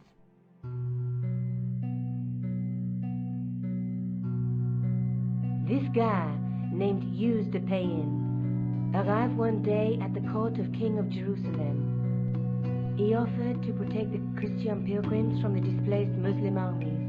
The king would be able to guarantee safe transit to Christians in the Holy Land. Safer journeys meant more pilgrims, and pilgrims meant trade and wealth. The Templars proved invaluable to the king as a mercenary army. It was said that they never asked how many the enemy numbered, just where they were. And as the years went by, the Templars grew in wealth and numbers. They were so rich, even kings came to them for loans. But at the height of their power, they fell foul of the King of France. He rounded them up and turned them over to the Inquisition. Thousands of Templars were subject to torture and confessed to heresy. Of course, at the hands of the Inquisition, there wasn't much they wouldn't confess to. The last Grand Master Jacques de Molay was burned alive. Jeez. So the treasure is hidden, waiting to be discovered? If there ever was a treasure, it's been lost for 600 years. Anyway, we're supposed to be investigating a serial killer, not a medieval treasure trove. But maybe that's what the clown and his accomplices are after. Maybe this manuscript is the key. You'd better leave it here for safekeeping. Let's take another look at the manuscript. There's a guy with a sword and a bull. The only mythological bull I know of is the Minotaur, but he was only half bull. I don't think I'd like to be half a bull, even if it was the bottom half. What's that object between them? It looks like a gem on top of a tripod. There's a guy working on a loom. He's weaving a carpet or a tapestry. Or a duvet cover? It's a clue to a place, I reckon. Somewhere famed for weaving and ships. Where folk live in barrels? It beats copper boxes. A knight with a crystal ball. Now, there's something written on the scroll beside the knight. Yes, but it's written in Latin. Per disciplinam mea lux videbis. By my teachings, you will see the light. You speak Latin? Where did you learn a trick like that? A trick? I studied law, okay? I can read Latin. My, you're touchy. Tell me that again. A knight with the knight scroll bears a phrase in Latin. Through my teachings, you will be enlightened. There's a woman looking at her reflection in a mirror, but the reflection has 3 hideous faces. She reminds me of the wicked queen in Snow White. She was the one who said, "Mirror, mirror on the wall," wasn't she? She made me cry so much when I was a kid. Mom carried me out of the movie theater. She didn't frighten me in the least. Like I said, I was only a kid. I didn't like the crocodile in Peter Pan either. Let's face it, we need help, George. Someone who knows about these things. Who do you suggest? Indiana Jones? I know a guy who specializes in medieval studies. His name is Lobineau. Huh.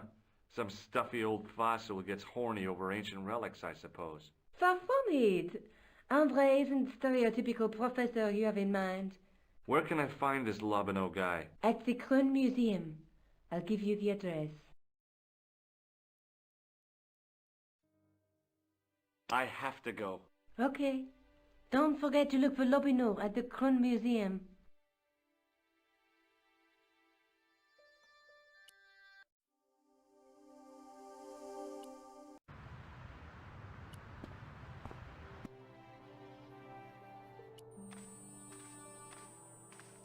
In the case was a spindly tripod, blackened with age and pitted with rust. It was identical to the tripod pictured on the manuscript. A notice identified it as 15th century from Western Ireland. It had been found in Loch Marne at the site of a Knights Templar preceptory. Ireland! What's that? This tripod was found in Ireland. I will have to ask you to keep your voice down. I'm sorry, I was excited.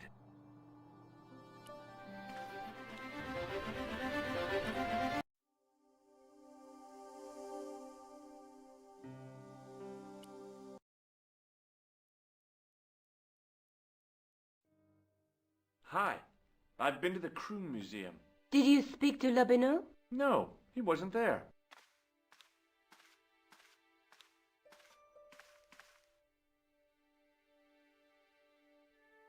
I found the tripod. Where? In the museum. It belonged to the Templars. It was dug up in Ireland at a place called Loch Marne. I have heard of Loch Marne. I read an article about the castle. Take a look for yourself.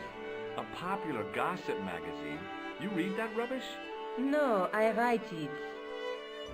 Professor Nigel Pegram, excavating the medieval castle at Loch Marne. That's strange. What?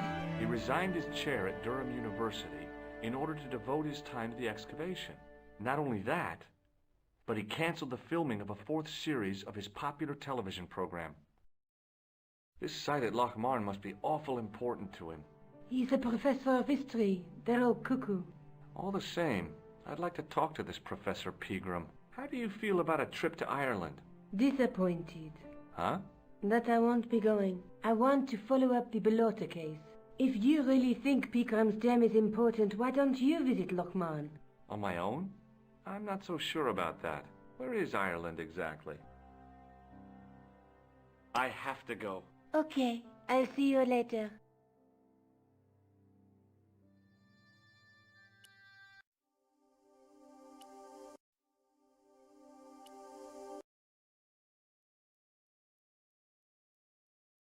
I passed the castle on the way into Lochmarn. The castle where Peagram's excavation was located.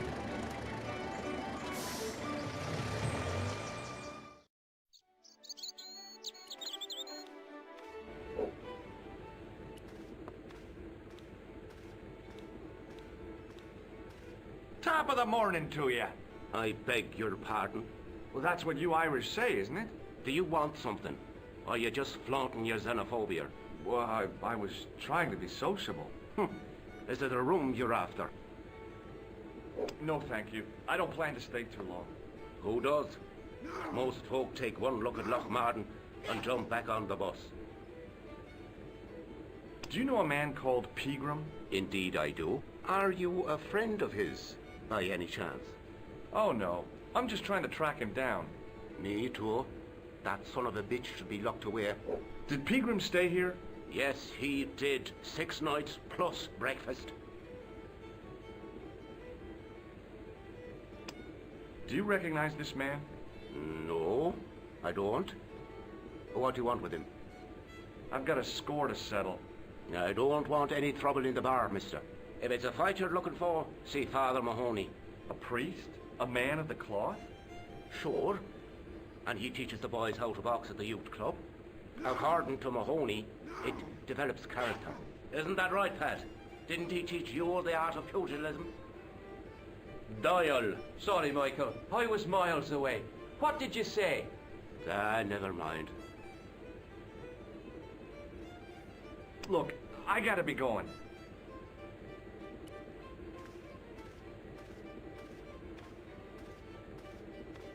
My name's George. Pleased to meet you, mister. My name's Fitzgerald. What can you tell me about the castle? There's nothing there. Just an old ruin. How old? I really couldn't tell you. Have you ever explored the castle yourself? I used to play there sometimes, when I was a kid. Then one of the little ones fell off the wall, broke his head and died. We didn't go there anymore. You haven't been up there recently? No. Do you know Professor Peagram? He's the archaeologist, isn't he? That's right. Did you work at Professor Peagram's dig? What gave you that idea? Can I get you another drink? Oh, no, thank you. I shouldn't be drinking at all. I'm on tablets for my nerves. More than a pint and I'll pass out. Do you recognize the man in this photograph? No, I'm sure I don't know him. See you later.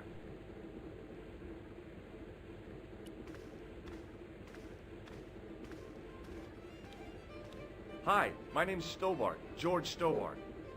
Hello there, mister. What can I do for you?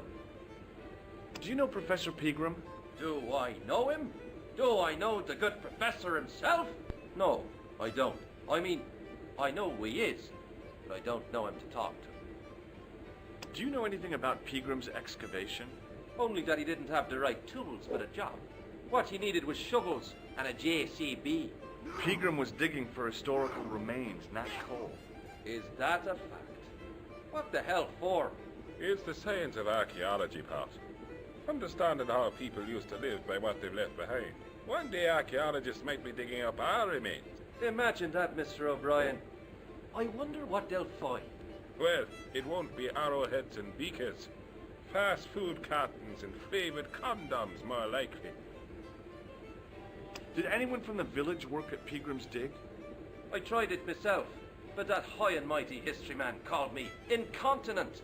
What a nerve. Hadn't I dug more holes than the rest of them put together? Do you remember seeing Sean Fitzgerald at the dig? Let me see now. I think me brain box needs a spot of lubrication. Can I buy you a drink? You most certainly can. Give me a drink for my friend here. Who? Doyle? Has he conned you into buying for him? Shame on you, Patrick. Same again. Just a point this time, Michael. 1 point of brown coming up. Do you remember Sean Fitzgerald now? I can picture the scene as if it was only last week. Come to think of it, it was only last week. Fitzgerald was there all right. Him and a bunch of students. He was speaking with the boss man. Bye for now.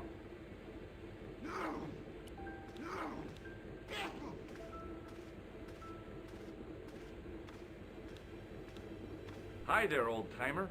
What? Nasty cold you've got there. As soon as the words left my lips, I regretted them. Is there such a thing as a cold which isn't nasty? I put the question to Father Mahoney. Father, says I, why were we born to suffer snot? What did he say? He said, it's my reward for being out all night like a sinner. Pious prig. Anyway, this is no ordinary cold. 'Tis the hay fever. Pollinosis? Thank you. You're not a policeman, are you? Excuse me? Police? No. I'd know it if you were. What's that you're making? It's a necklace, me bucko. Oh, sure. Made out of steel wire? That's right. A necklace for my pretty one. When my little lover feels it round her slender neck, she'll be mine. All mine. I'll see you later.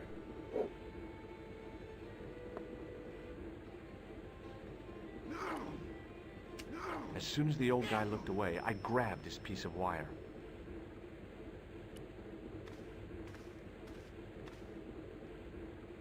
It was a beer-stained piece of toweling.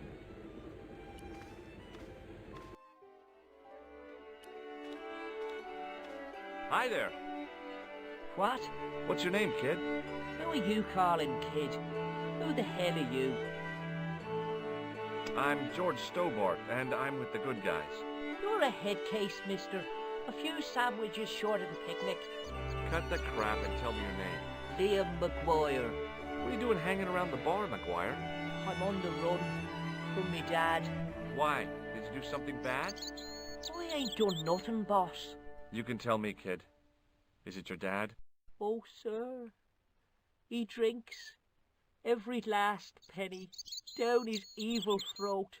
And there's me poor old mother, bedridden and dying of presumption. I tried to buy her medicine. Chopped firewood for Father Mahoney till me fingers bled. The old skinflint cheated me too. But I took the pennies he gave me back home. Look, Ma, says I, see what your darling son has earned with his own sweat and blood. When suddenly, me dad appears and grabs the loot. I'm off to Dublin, heavy drinking, says he. Watch out till I get back. That's why I runned away. Something in the grin on his face told me he wasn't being strictly truthful. Compared to him, Huckleberry Finn was a candidate for Altar Boy of the Year. Do you know anything about Peagram's Dig? He wouldn't let me anywhere near it. I offered to help, but he chased me off. I didn't want to see his smelly old hole anyhow. Did anyone from the village work at the dig? Peagram brought some students and bums with him. He reckoned no one in Lochmarn would know what to look for. The only local guy who worked for him was Sean Fitzgerald. Fitzgerald says he's never been anywhere near the dig. He's having you on, mister. See you later, kid. Okay, mister.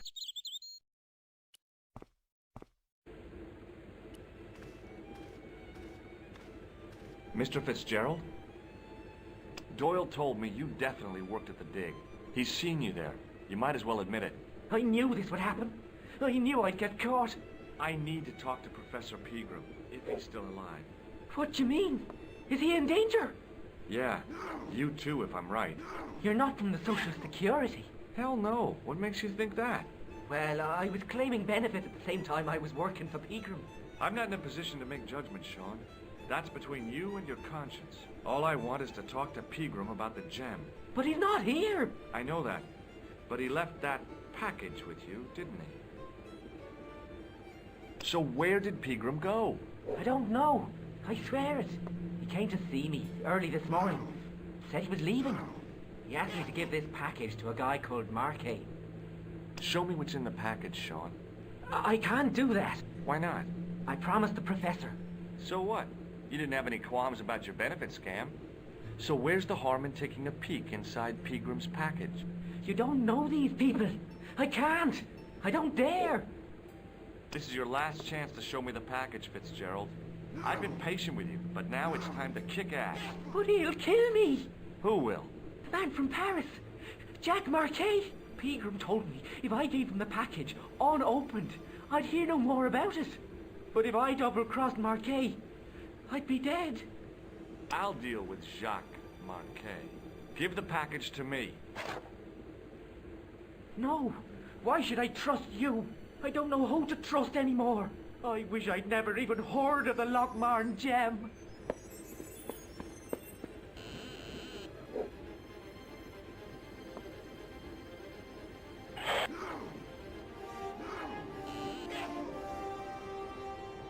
Hey, I just seen a big red...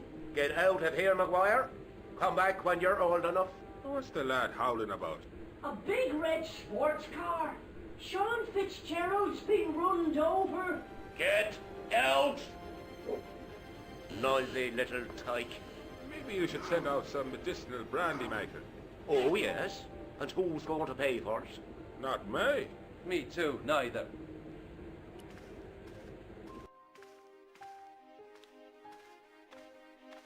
I was telling the truth about Fitzy, mister. Okay, calm down. Now tell me what happened. I was standing here, minding me own business, when I saw this beautiful red sports car coming up over the hill. Would you look at that, says I, and I going over to take a closer look. Next thing, Fitzy comes tearing out of the pub and nearly knocks me on my ass, but the car just flies at him. It was too fast for poor old Fitzy, and hit him an awful wallop. He goes flying up on top. Jesus, says I thought he was a goner. Next thing, the driver hops out, and I couldn't believe my eyes.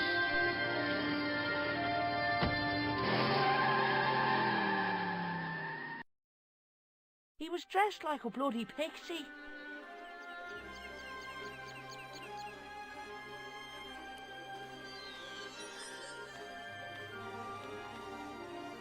I pushed the switch down, but in doing so it snapped off in my hand.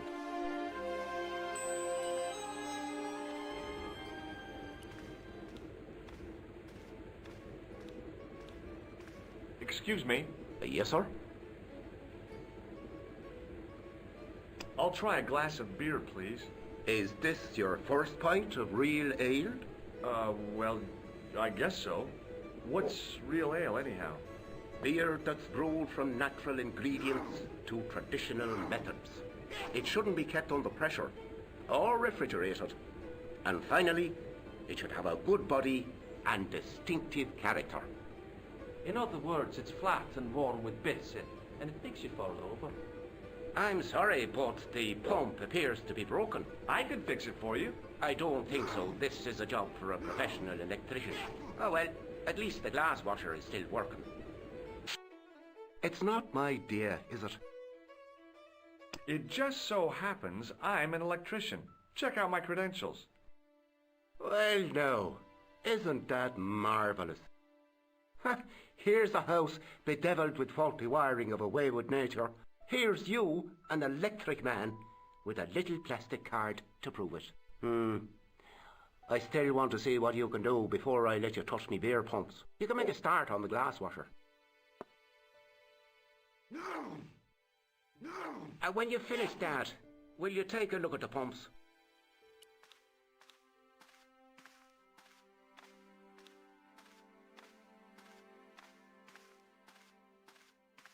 I couldn't see anything obviously wrong with the machine. I figured it must be the wiring.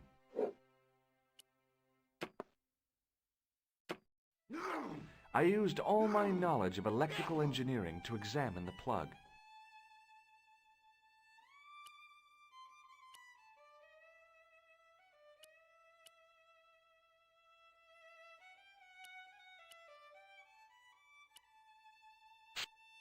I replaced the fuse with a piece of wire. I knew it was dangerous, but I was desperate enough to disregard everything I knew about standard safety precautions. Excuse me, Mr. Leary. I fixed your glass washer, no problem. Bingo! and a blessing to all the saints. A free half pint to that man, on the house. Now, could you take a look at the beer pumps? Well, I guess so, but I'm not making any promises. If you can't fix them, I'll have a riot on me hands. The pumps are in the cellar, right? That's right. You'll find a flashlight down there somewhere.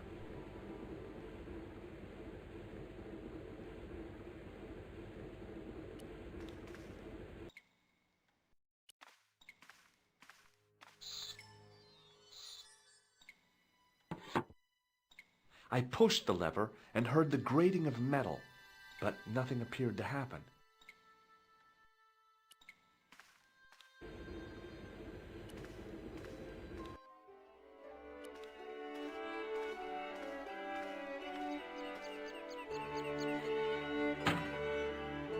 I lifted the trap door, and an overpowering smell of stale beer rose from the cellar below. I looked down on a stone-tiled floor, way too far to jump. Excuse me. There was a nasty feeling in my guts I usually associated with light opera. It was Khan. What's the problem? Did you see what happened here a few minutes ago? What was that? A man was involved in an unfortunate accident. I didn't see anything. What about the boy? He doesn't know anything either. The kid, well, you know how it is in these rural communities. Not enough genes to go round. I prayed McGuire had the sense to keep his mouth shut. Was the guy hurt bad? He's been taken care of, but he thinks he dropped a small parcel. You didn't happen to find it, did you? If I had, I would have taken it to the police. Of course. Thank you.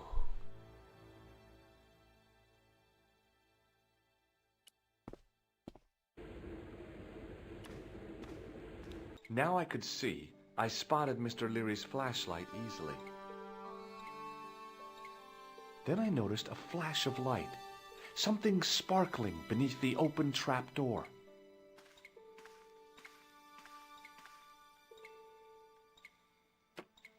It was Peagram's gem, all right. A large, uncut blue stone. I guess I was already under its spell. Did you find it? What? Whatever you was looking for. Yeah. Listen, McGuire, I want you to keep this to yourself. No problemo. Just chuck us up a crate of lager. No way, you're not old enough. We can sell it and make some cash. Forget it, kid. I couldn't betray Mr. Leary's trust. I could, for sure. That old misery guts deserves it. If you want to do me a favor, keep a lookout for that guy in the suit. Okay. But it'll cost you a packet of chips.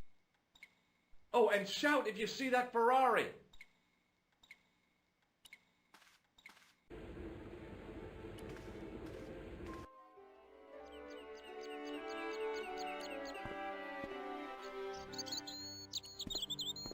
Hi, do you speak English? Well, no. What if I was to say no? An implication of cognizance shrouded in denial. A pretty poser of a paradox indeed. I gave him the look I'd perfected when I was 12 and was going to be the greatest hypnotist of all time. It was a killer. Are you attempting to hypnotize me, or is it the constipation you're suffering? I was a little out of practice. What can you tell me about the castle? Not much, I'm sorry to say. Most of its history is long forgotten. Ah, but if these old stones could only speak, what stories they'd tell.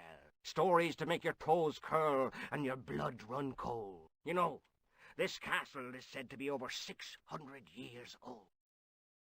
Did you happen to see a red sports car down on the road? I caught a glimpse of a flash of red on the hill and heard the racket. Sure, it was an awful noise. A sports car, you say? A Ferrari, to be exact. A racing car? And what was it doing here? The poor fella must have been lost. The driver of the Ferrari was involved in an accident. Is that so? Yeah. He knocked somebody down outside the bar. What an idiot! How could a thing like that happen? He was traveling too fast. So fast, he ran right under the car? I mean, the car was traveling too fast. But you'd have thought the idiot could have heard it coming. Maybe you know the guy who was hit by the Ferrari. His name is Sean Fitzgerald. Oh, I know him all right. That's me nephew, the idiot responsible for the stacking of my hay cart. Was he killed by the car? Oh, no, but he has been abducted. Well, That's a relief now. Aren't you going to look for your nephew? What for? From what you say, it's too late. Well, you could report the matter to the police. Better not. Besides, what could they do? Well, they could mount a search. They have only the one bicycle between them. In a question of superior acceleration, I put me money on the Ferrari. I think you ought to know exactly what Sean has gotten himself into. I'm not sure I want to know. But you're his uncle. His own flesh and blood. You're right, but what can I do? If I'm not here to guard it, some idiot might try to climb the haystack. What a moral dilemma. Stay here and guard this potentially lethal agricultural construction, or to go off in search of the prodigal nephew, the very man responsible for said hazard? It'll need some thinking about. Why, there's no problem. You're right. Why didn't I think of it before? We'll demolish the haystack. You don't have to demolish the haystack to go look for Sean. I'll stay here in your place and warn anyone who's silly enough to climb it. Marvellous! I think I should start me inquiries in the bar.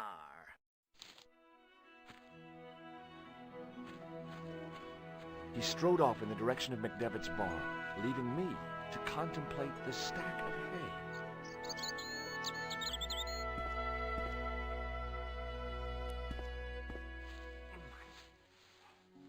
The stack of hay stopped, short of the top of the wall. Even if I stretched as far as I could, the wall was out of reach. What I needed was a slice or two of Alice's Wonderland.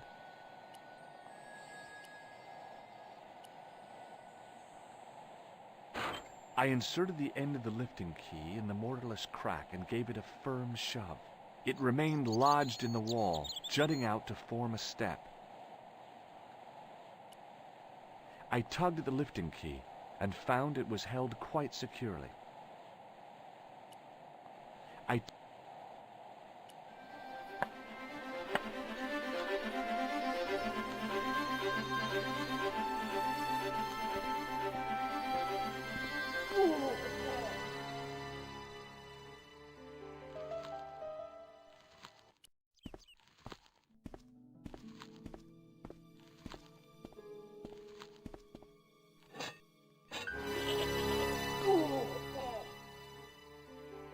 The rope by which the goat was tethered had become tangled on the old plowshare.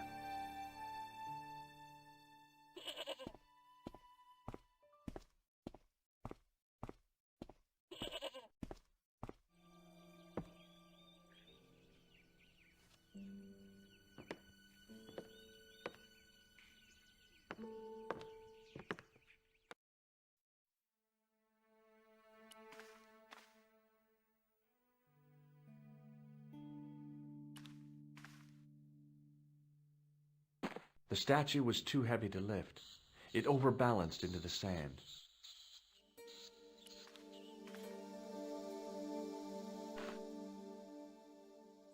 As I swung the stone upright, I noticed it had left a pattern of holes in the sand.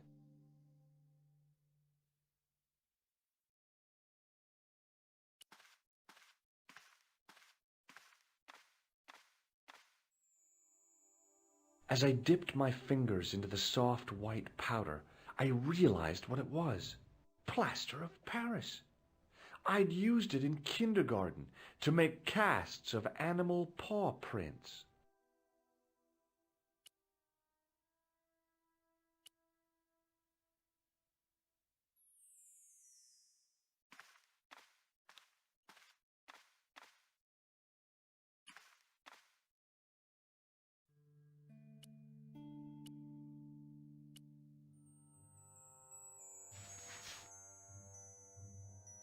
I sprinkled the plaster on the sand until the holes were filled.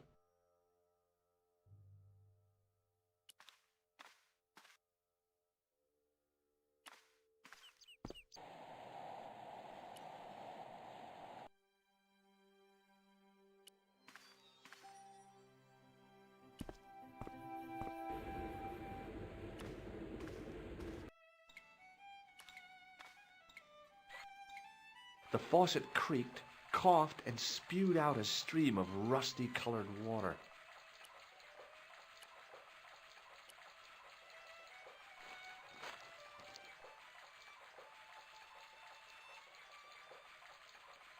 I held the towel under the faucet and soaked it with water.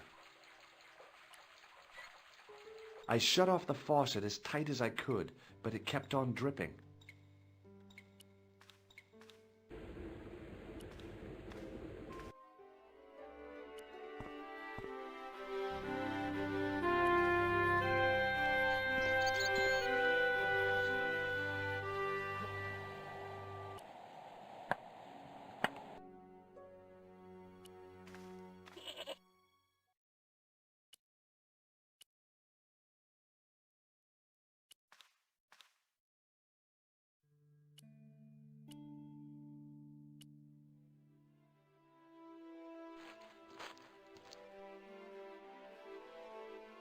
The trickle of water was quickly absorbed by the plaster. I eased the solid piece of plaster from the sand. Underneath, it had formed a perfect copy of the statue.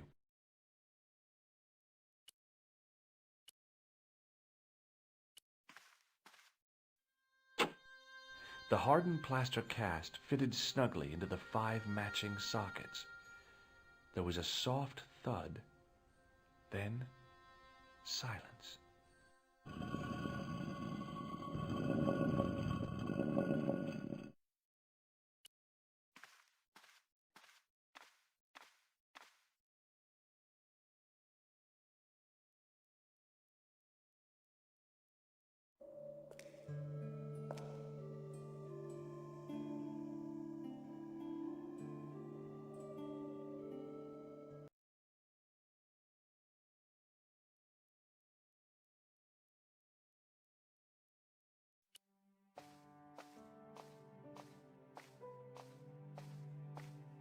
I had messages waiting to be played. You have 3 messages. Hey, Collard, it's me, your favorite editor. Guess what? I'm gonna give you a second chance. I need somebody to write the TV column. Pays lousy, so what's new? If you're interested, drop by the office. In fact, drop by the office anyway. We have to talk, Nico. That story of yours I spiked. It won't go away. You've made some dangerous enemies out there. Hey, Nico, it's your old pal. I mean, your new pal, George. Whoa, Ireland. It's a whole different country. And I got some amazing news for you. Gem of a story, in fact. Oh, gotta go. Yeah, fella here's got a drink lined up for me. See you tomorrow, Nico. Slonsha. Yep, only here for a day and I'm speaking the lingo like a local. Mademoiselle Coulard, this is Imelda Carchon. I wanted to thank you for being so understanding when... Come to lunch, why don't you? Tomorrow. I might have more news. There's a Monsieur Merlon coming to see me this evening. He says he knows why Pierre was murdered. In fact, he'll be here shortly. I shall let you know what he says. Goodbye, dear girl. Till tomorrow. Merlin? Oh my God. Merlin's the killer. I better get over there and warn her now. When it came to being two-faced, Imelda was up there with the best. I owed her nothing, but I couldn't just let her die. I arrived to find the Palais Royal courtyard deserted. I only hoped that I'd beaten the assassin here. I had to warn Imelda before it was too late.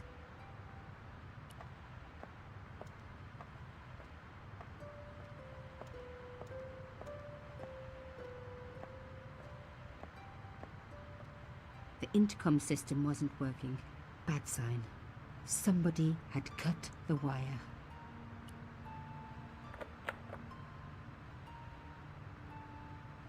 Locked? No way was I going to break through a door like that.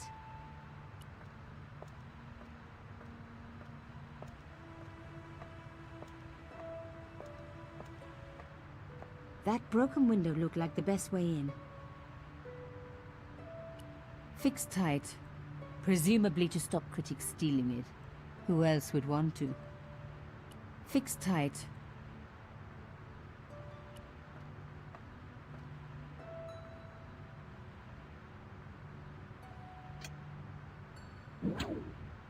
I unhooked the first wire.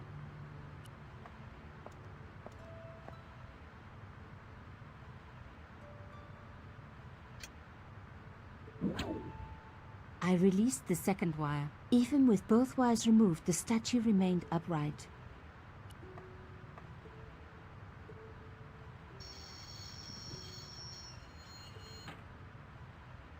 If I could deconstruct this, I could deconstruct anything.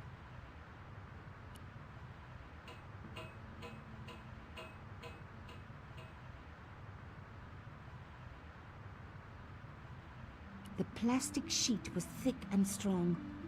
I'd need more than my hands to tear it.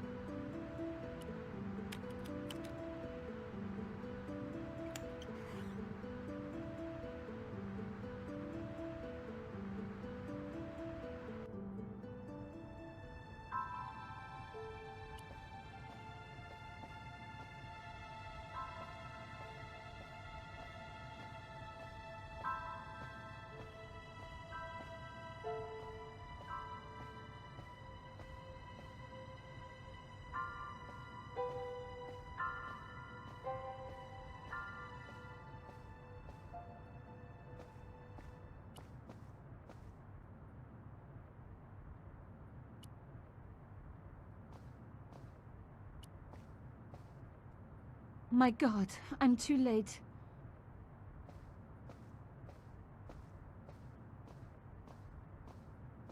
Imelda. Oh no. Nico? Don't worry, you're going to be all right. You know that isn't true. It was Merlin, wasn't it? Dressed as a cavalier. How absurd. You came to warn me, didn't you? I must be crazy. Let me see you, Nicole. All this time you were just using me. Which one is the real Imelda? You are an extraordinary girl. Thierry would have been so proud of you. You didn't know my father. So like him. Something about the eyes. I wish we'd had time to get to know each other. She was gone. She cheated me, lied to me, used me. But why? Even in death, Imelda looked the same. Beautiful, inscrutable. The Ice Queen alone in her ice palace.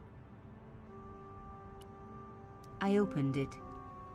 Inside was a tiny gold key. I took the key. I had to leave. I knew I could never return.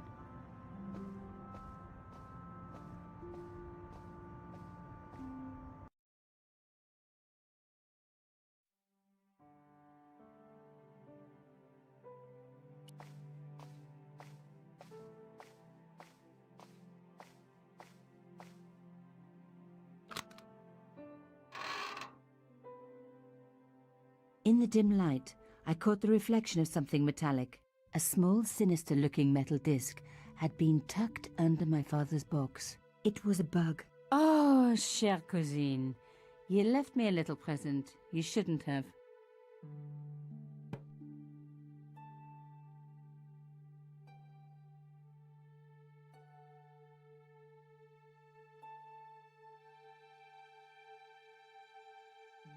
You don't scare me. Espèce de...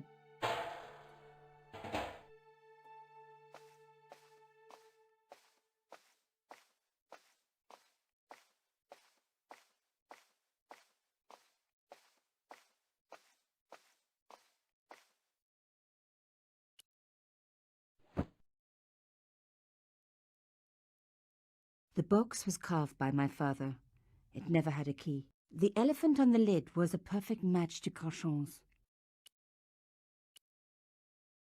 I took out the key. I couldn't believe it. Imelda's key opened my father's box. I dreaded what I was going to find inside.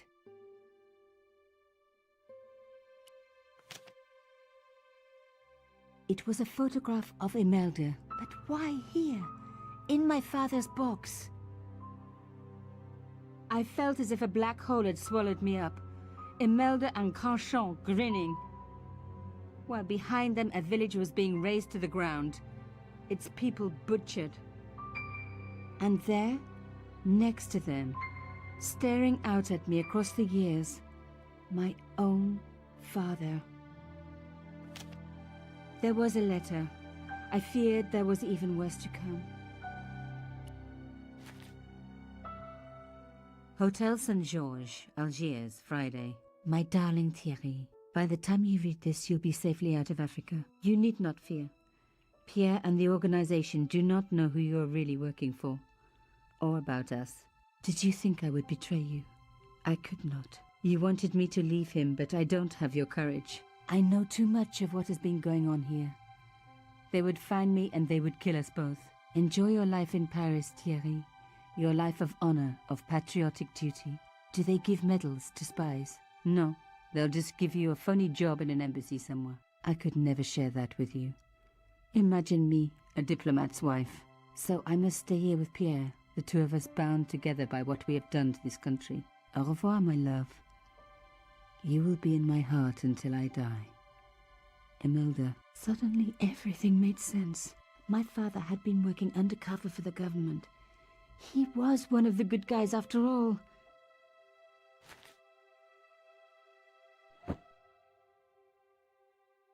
He and Imelda must have fallen in love.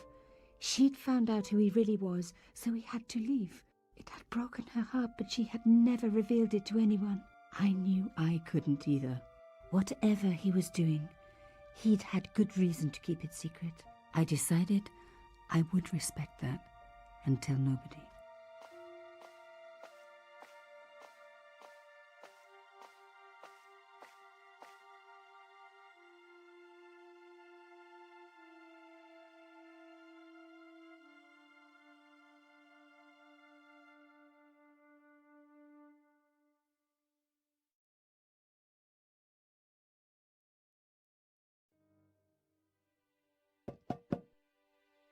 I knew it was George. For a moment I was tempted to pretend that I was out, or ask him to go away and come back later. But then... Come in. Hello, George.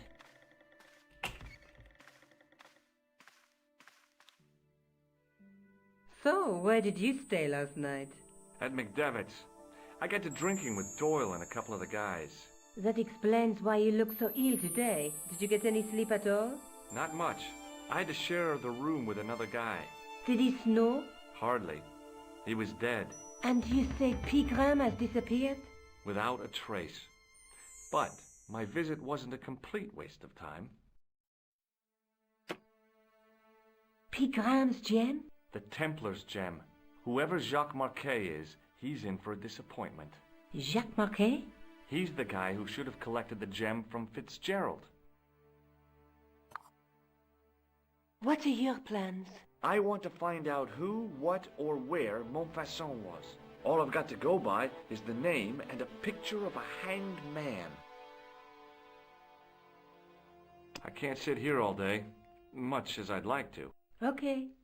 Don't forget to look for Lobineau at the Krone Museum. And why don't you see if Rousseau has heard anything? Okay. Anything else I can do for you while I'm out? Shopping, a trip to the laundromat? Just take care of yourself.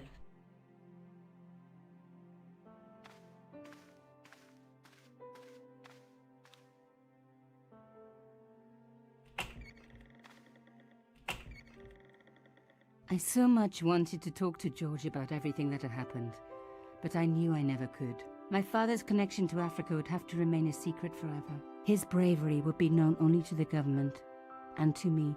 Revealing it would just damage his memory. People would take the story and twist it. Before long, he would be the villain and Carchon would be the hero. I know how they do that. I'm a journalist.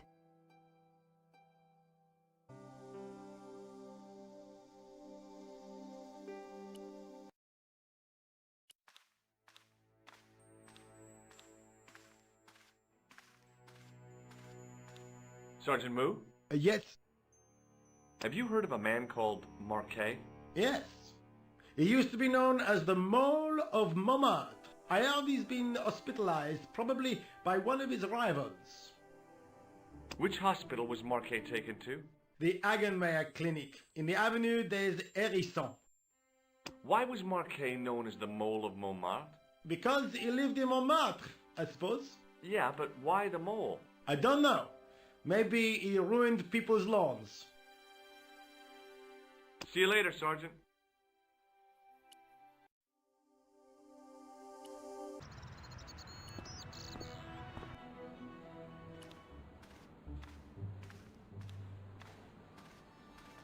Excuse me.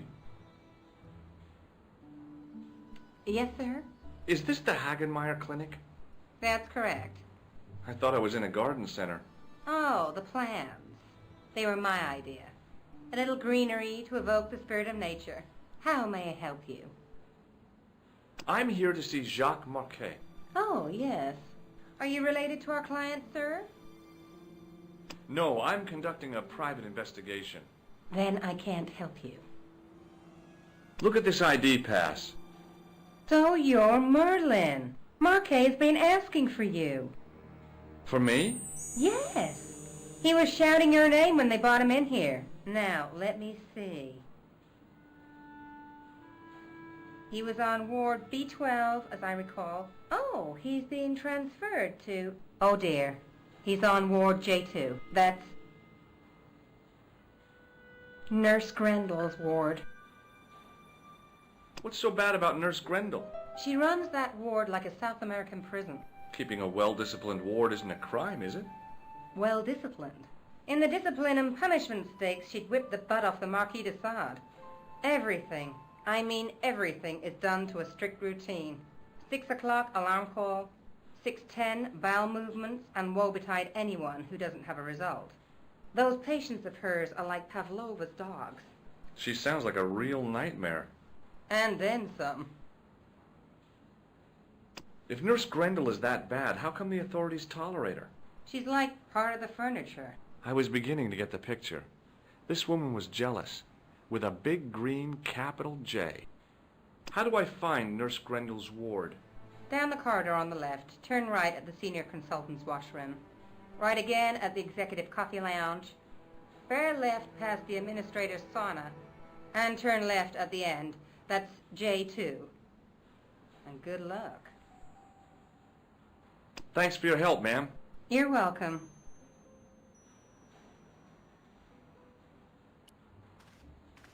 As I turned the corner, I saw the source of the hellish noise which echoed through the corridors. It was an industrial polishing machine with an odd-looking guy in tow.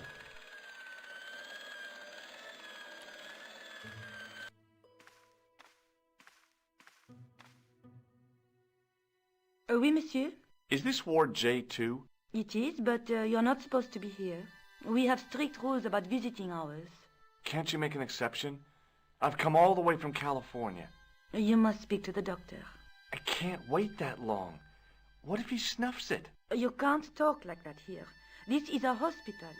You will have to leave.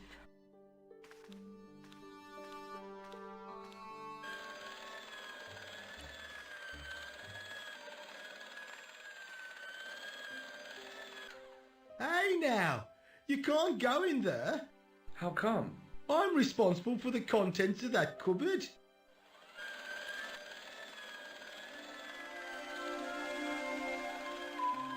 As I tugged the plug out of the socket, the polishing machine coughed, spluttered, and died.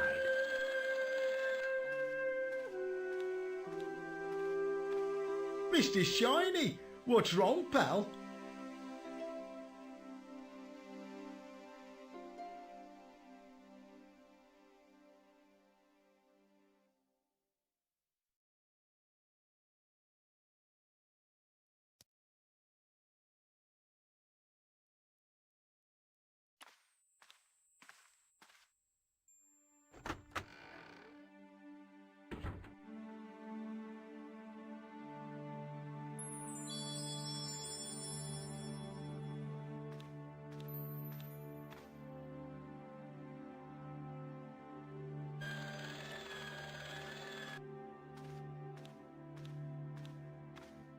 Good afternoon, doctor.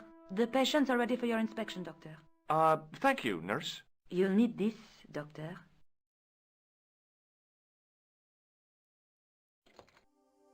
She gave me a long, narrow metal box and a stunning smile. Thanks. Could you take a look at the client in bed number 3 now?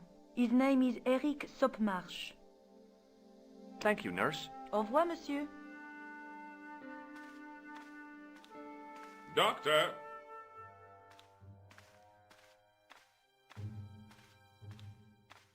What is it? You haven't taken my blood pressure.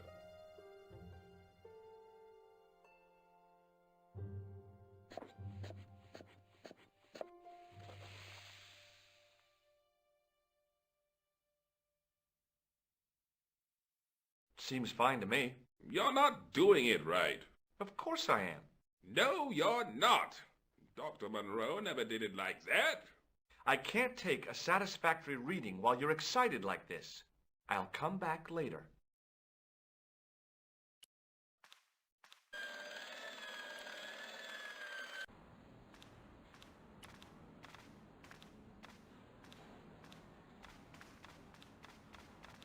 Hi, my name's George Stobbart. Aha!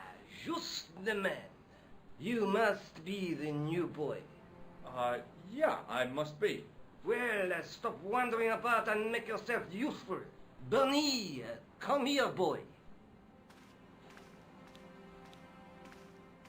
This is Benoit, my nephew. Can I trust you to look after him? He is fresh out of medical school. It will open his eyes to see a real doctor on the job. I'll bet. Show him around.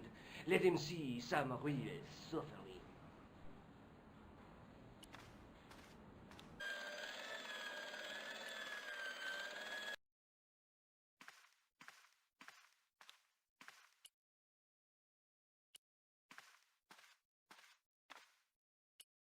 Hi, my name's George Stobbart. Yes, sir?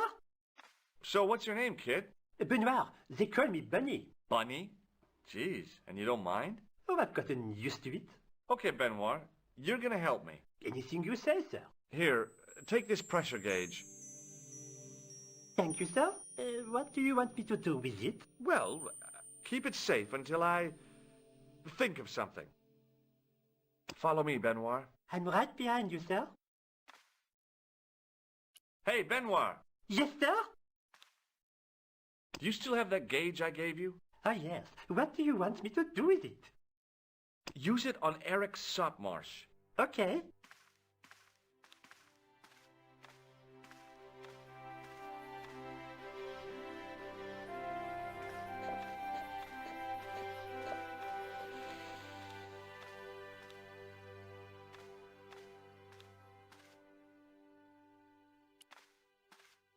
I'm Dr. Stobbart. Bonjour, doctor. Have you heard of a guy called Marquet? He's in quarantine, doc, right behind this here door. Marquet is just the man I wanted to see. I wouldn't go in there if I was you. He has anthrax. I have to visit my patient. What for? Routine. I have to check he's still breathing. What if he's not? I'll sign the certificate and register his bed as vacant. That's a cold and distant attitude to death.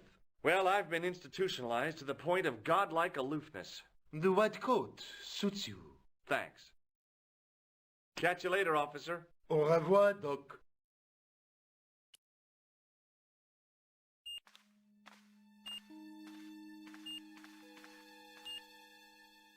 Marquet? Yes, I am Marquet. I've been expecting you. You have? Well, what are you waiting for? Get it over with. I just want to know what I should do with the gem. The Lahmar gem. Yeah, right here in my pocket. I thought you were one of the assassins. Not me. I never inhaled. So, you were sent in my place? Yeah. You could hardly make the trip to Ireland in your condition. What should I do with the gem? Deliver it to the Grandmaster. Quickly tell him that I have found the tripod. Right here in Paris. You have it? Not yet, but it's being taken care of. I hired a couple of stooges with a flair for petty crime. Would that be Flap and Guido by any chance? You know them as for Klausner. He has gone off to Syria on a wild goose chase. They have geese in Syria? has a theory about the location of the...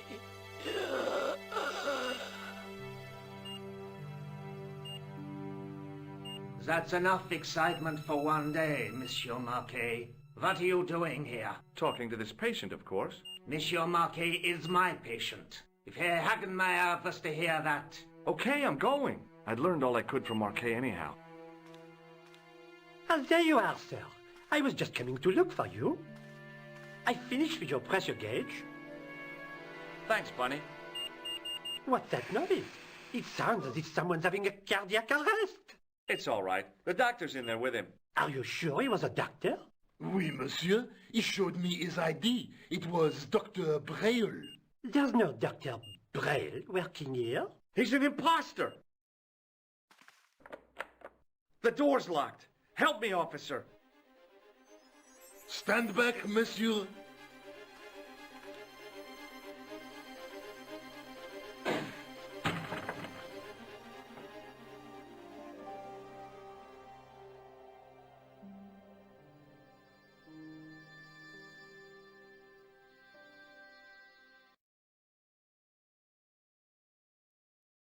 Hello, Georges. I found Jacques Marquet. Did he talk? Yeah, he talked. For the very last time. He's dead. Yeah, killed in cold blood by a bogus doctor. That's despicable. What kind of guy would pass himself off as a doctor and take advantage of a dying man? Was it Khan? No, I don't know who he was, but it certainly wasn't Khan. He got away, out the window. Have you ever heard of the Hashi-Ashin? No. Marquet said that they were his biggest enemy. His biggest enemy was the bogus doctor. Don't remind me. That guy was evil. He had wild, staring eyes like a dead fish. I'll never trust a doctor again. Do you think the assassin was responsible for killing Marquet? I don't think so.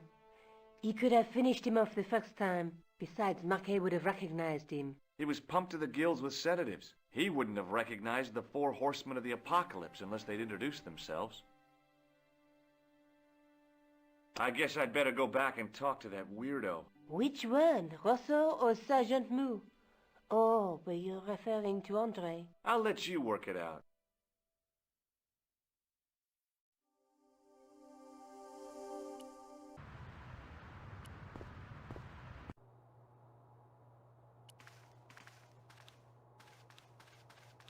I beg your pardon. Are you Andre Lobineau? That's me. You want my autograph? No. I was told you may be able to help me. Help? My name is George Stobbart. I'd like your professional opinion. Well, okay. Shoot. Does the name Montfaucon mean anything to you? Sure. It was the most grisly spectacle in Paris until the Revolution. A public toilet? Montfaucon was the place of execution for many thousands. A dark temple of death, with row upon row of arches, each one framing a grim exhibit. Scores of rotting corpses swung on creaking rope, while the crows devoured their flesh. That explains the image of the hanged man.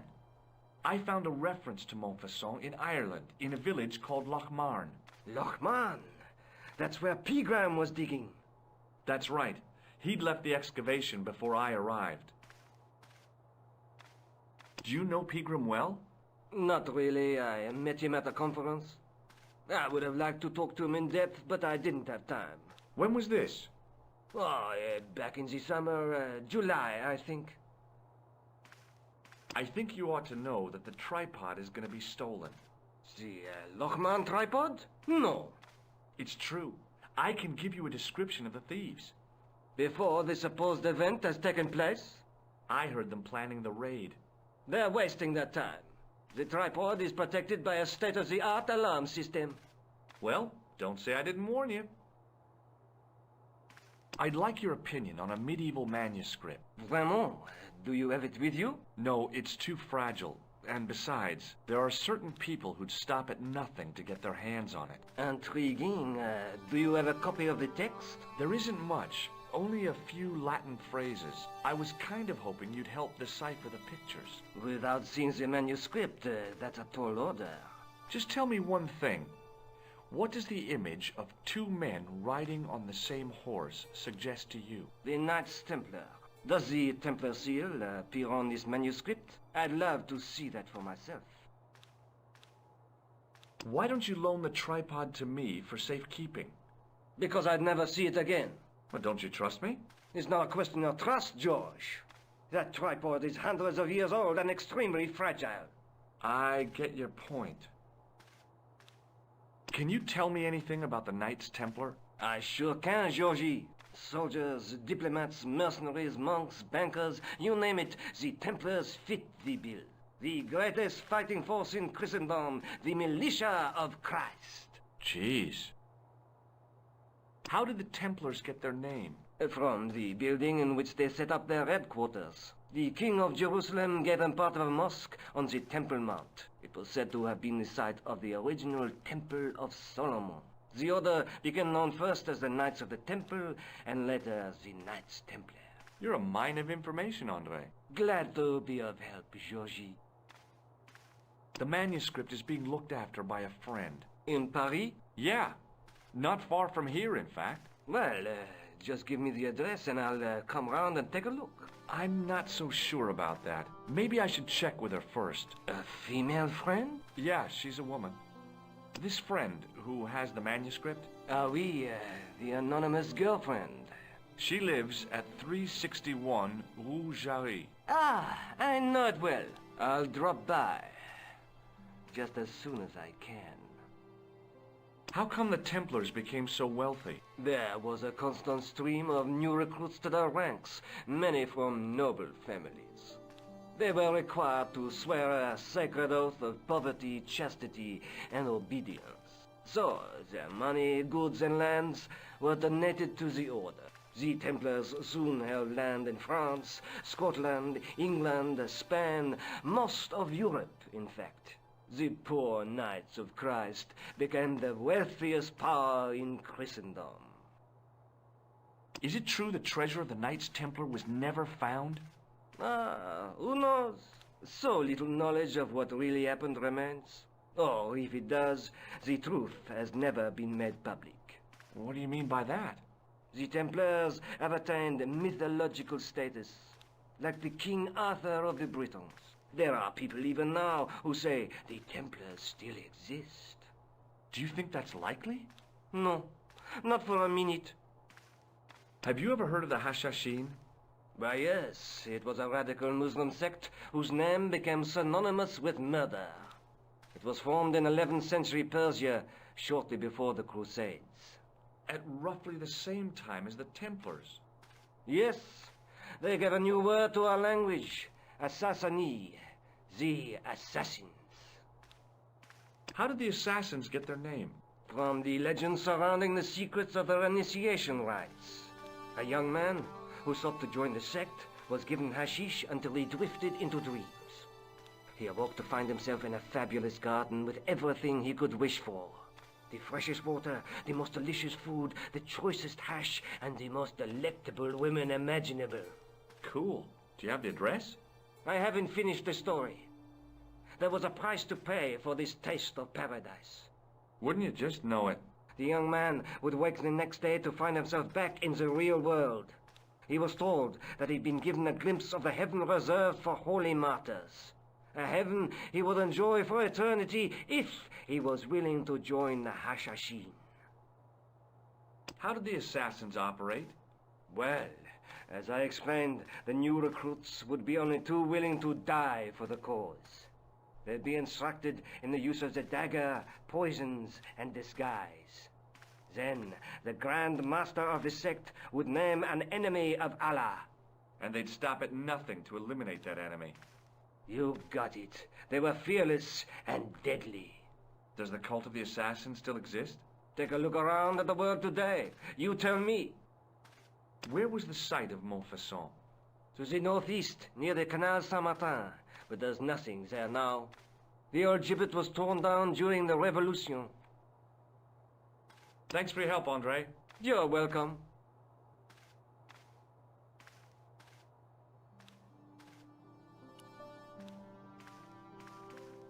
Attention! Please do not open the window, monsieur. Don't you think it's kind of stuffy in here? Better stuffy than dead. What's the problem? Fumes from car exhausts? Not just that, monsieur. There's a new burger bar opened up across the street.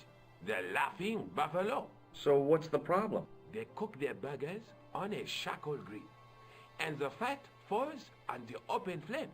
The amount of organic compound and smoke particles released is astounding. Since they opened, local air pollution has doubled, and it stinks like a funeral pyre. That is why I keep the windows closed.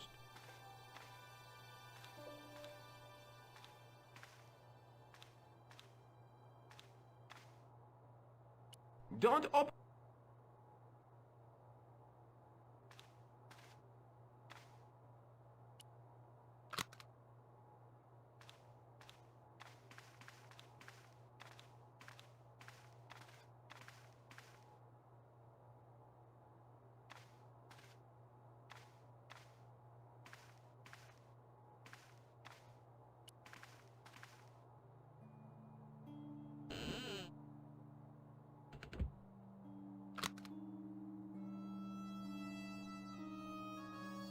It is closing time, Monsieur Lobineau.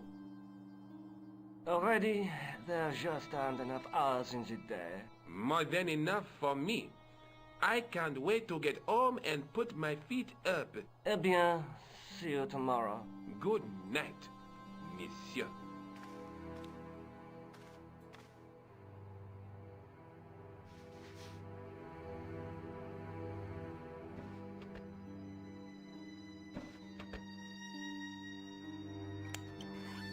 Quit fooling around, you moron!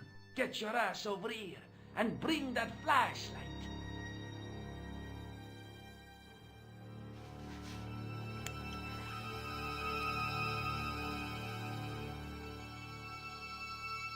What the...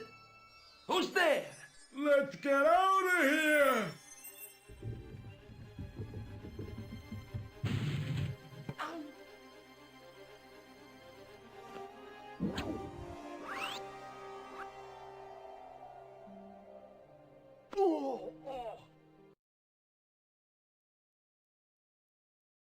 And when I woke up, I was at the police station. Luckily, I managed to persuade Rosso I was innocent. Poor Georges.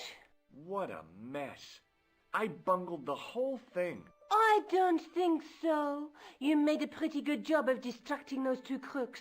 Yeah, but the killer got away with the tripod. No, he didn't. He's not the only one who can dress up in costume. You mean it was you who stole the tripod? Oh, hell, Nico. I could have been shot.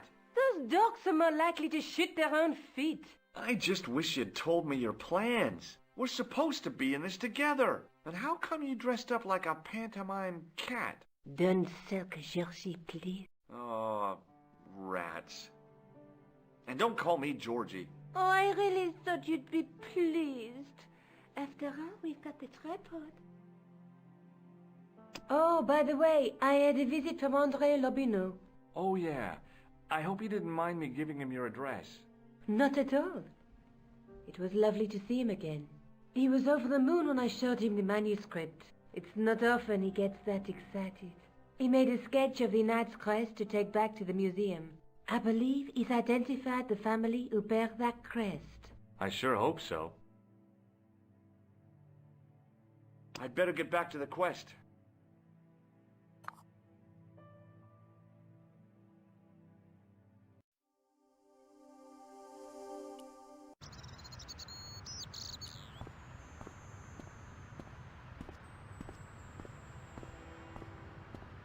Hey, you with the balls. Oui? How did you learn to be a juggler? Juggler? What is this juggler? It's you. You juggle, that makes you a juggler. No!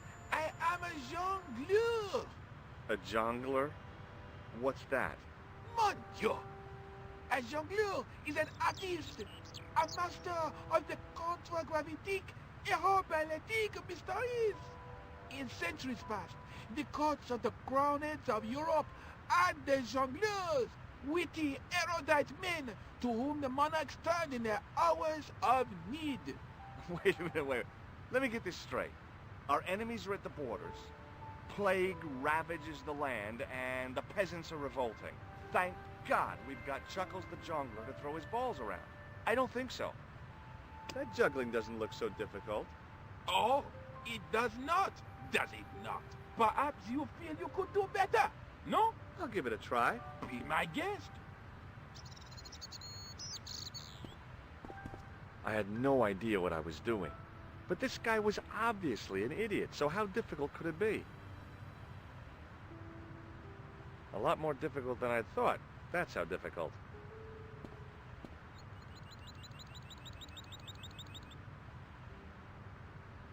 Still, it was my big chance to be derided by complete strangers. Not so easy after all, is it? No, I guess not.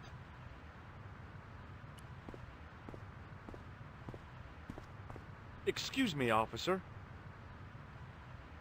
Shouldn't you be off directing traffic or something? You have seen the Parisian traffic, no? Yeah, so? I could direct the traffic. The most dangerous, the east side of Rome. Or I can sit here and enjoy the sun, the architecture, and the so-so Sauvignon.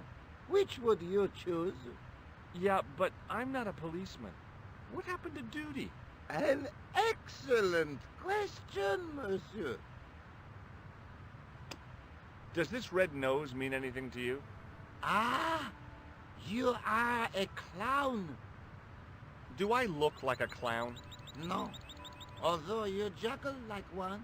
Now, if I'd known you were a clown, it would have been amusing, and not a humiliation for you. What do you mean? Who ever heard of a plainclothes clown? He had a point. So you're saying that if I juggle badly with a red nose, I'd be the king of comedy. But if I juggle badly without it... You look like a pathetic loon. Oui, monsieur. You have it. I'll see you around. Oui, monsieur. I'll be there. Hi again. Oui? What is it this time? I'd like to have another try at juggling, please. You have gone on a crash course, perhaps? No. I just had an insight into presentation. Huh? Allow me to demonstrate. The balls, please. If you insist on completing your humiliation, monsieur. Okay, now for my secret weapon.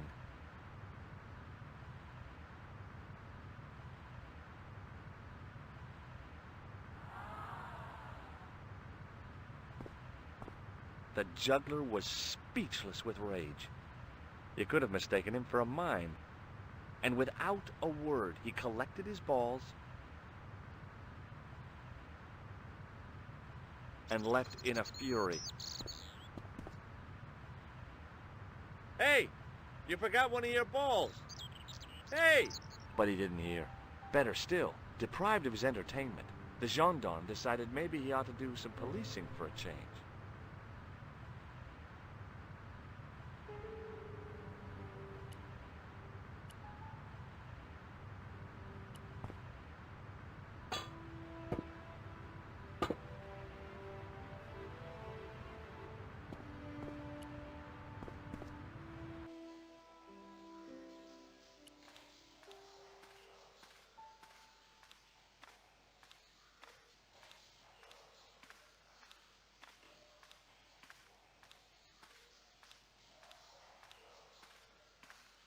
My medieval French isn't much, but the few words I understood seemed to say, "This is where the gallows used to stand."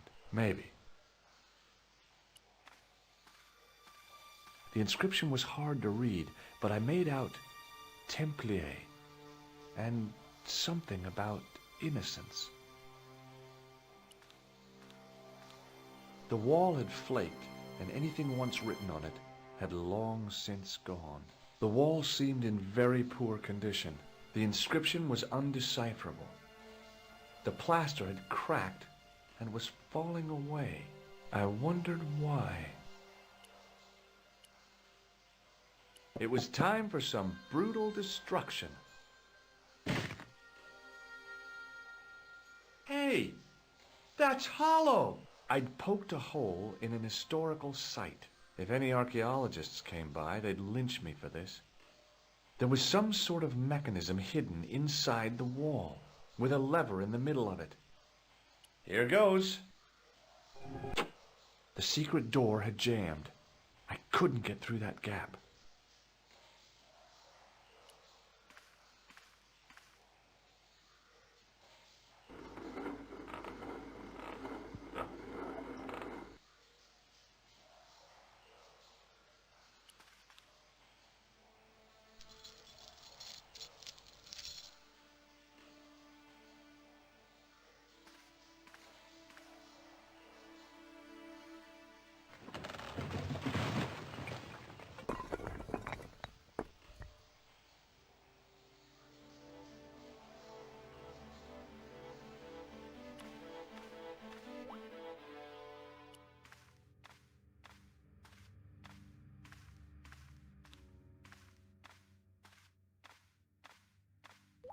At the bottom of the steps, I could see a glow. I could hear voices from the lit area. It seemed a good moment to be cautious.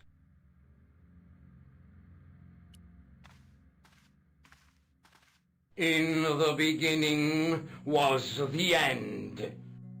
An end wrought by our enemies began our darkness. In the end will be a beginning. An end to our enemies heralds our new day. Report. The military establishments are in flux. The end of the Cold War has left them with no clear goal and as obvious targets for budgetary cuts. We have successfully promoted a sense of betrayal in the upper echelons. They feel that the politicians have cast them adrift. The pattern is emerging. Our time is now. Good. Mademoiselle? Governments are giving the corporations more respect than their own citizens. A groundswell of dissatisfaction and dissidence is growing. The corporations are becoming too large and complex for their own executives to control them.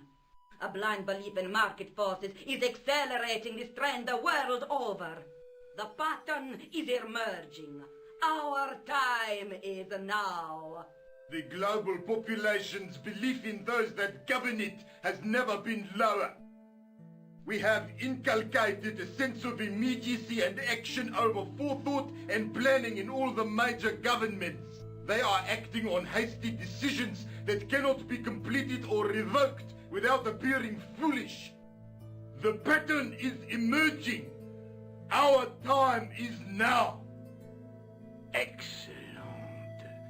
The tired old governments are dying a slow death from their own incompetence and our machinations. Professor, where is the broken sword? As we discussed last time, with the loss of the manuscript, our search is as a corollary hindered. And as discussed last time, you have been furnished with a dramatically increased budget. What have you been doing with our money, Professor? We are working on the principle that the Templars, that is to say, our predecessors, Hold on. These are the Templars? must have left a trail when they were hiding the clues to the sword of Baphomet's location. I have a small army of historians and archaeologists ferreting out that trail. I trust these historians and archaeologists are more trustworthy than your friend Pegram. Pegram was loyal. He tried to protect the Lochmarn gem when the Hashashin came near. And failed. And don't call that Syrian maniac the Hashashin. He's an assassin. Plain and simple. That's not what he believes. He actually thinks. Silence! Do I have to remind you that we have a sacred duty? A trust? When Philippe attempted to destroy the Order, we lost the sword and our power with it. Now we have the opportunity to reforge it. But time is short. We need results, not petty bickering, not excuses. Now, Professor Baphomet. Yes, of course. My apologies. We will find Baphomet and the sword, manuscript or no. We have already found another element actually within Paris. Excellent. What is it? Well, we're not exactly sure at present. Ha! But I have my best people working on it. You would do well not to criticize others, Eklund. At least I have not murdered one of our own. Of course. That guy was the bogus doctor in the hospital. Marquet was a liability. Eklund dealt with him on my orders. I beg your pardon, Grandmaster. I did not mean to. Have you any good news for us, Professor? We already know 3 of the elements. We know that Klausner had obtained the lens before he vanished. Where was he? Syria. We know that he arrived, but after that, nothing. The assassin. I fear so. It's a shame. Klausner was a good operative. This will be our last meeting in person until we locate the sword of Baphomet. I hope that I don't need to emphasize the importance of finding it. Without it, our endeavors come to nothing. With the sword reforged, we will have the power to sweep the stage of all opposition the next time that we meet. It will be to become the princes of this world! Wow!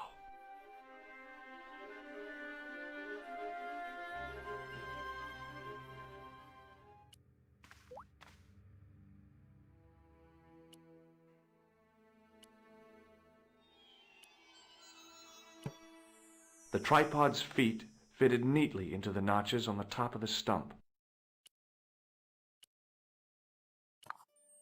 The light, falling from above, struck the gem and scattered in 5 neat rays. And each ray picked out a letter. Starting from the left, I could read M-A-R-I-B.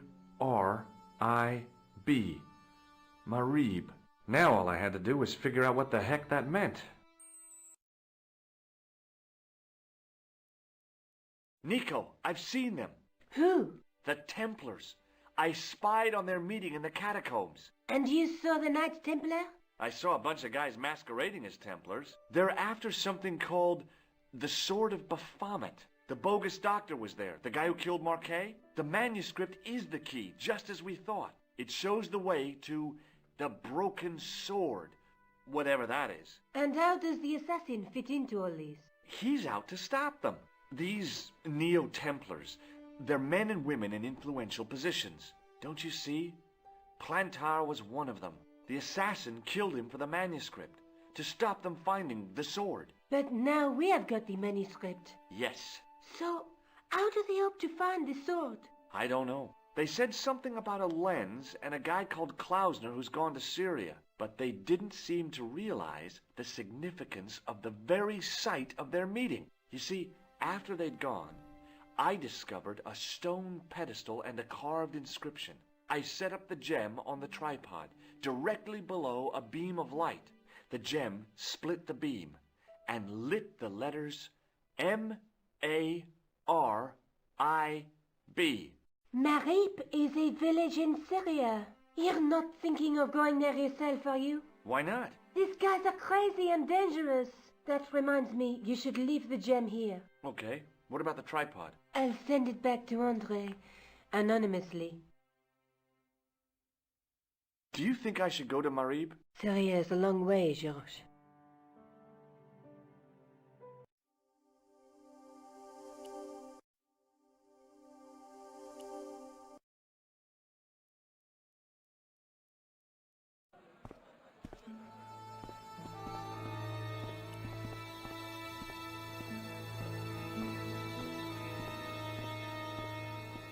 Hello.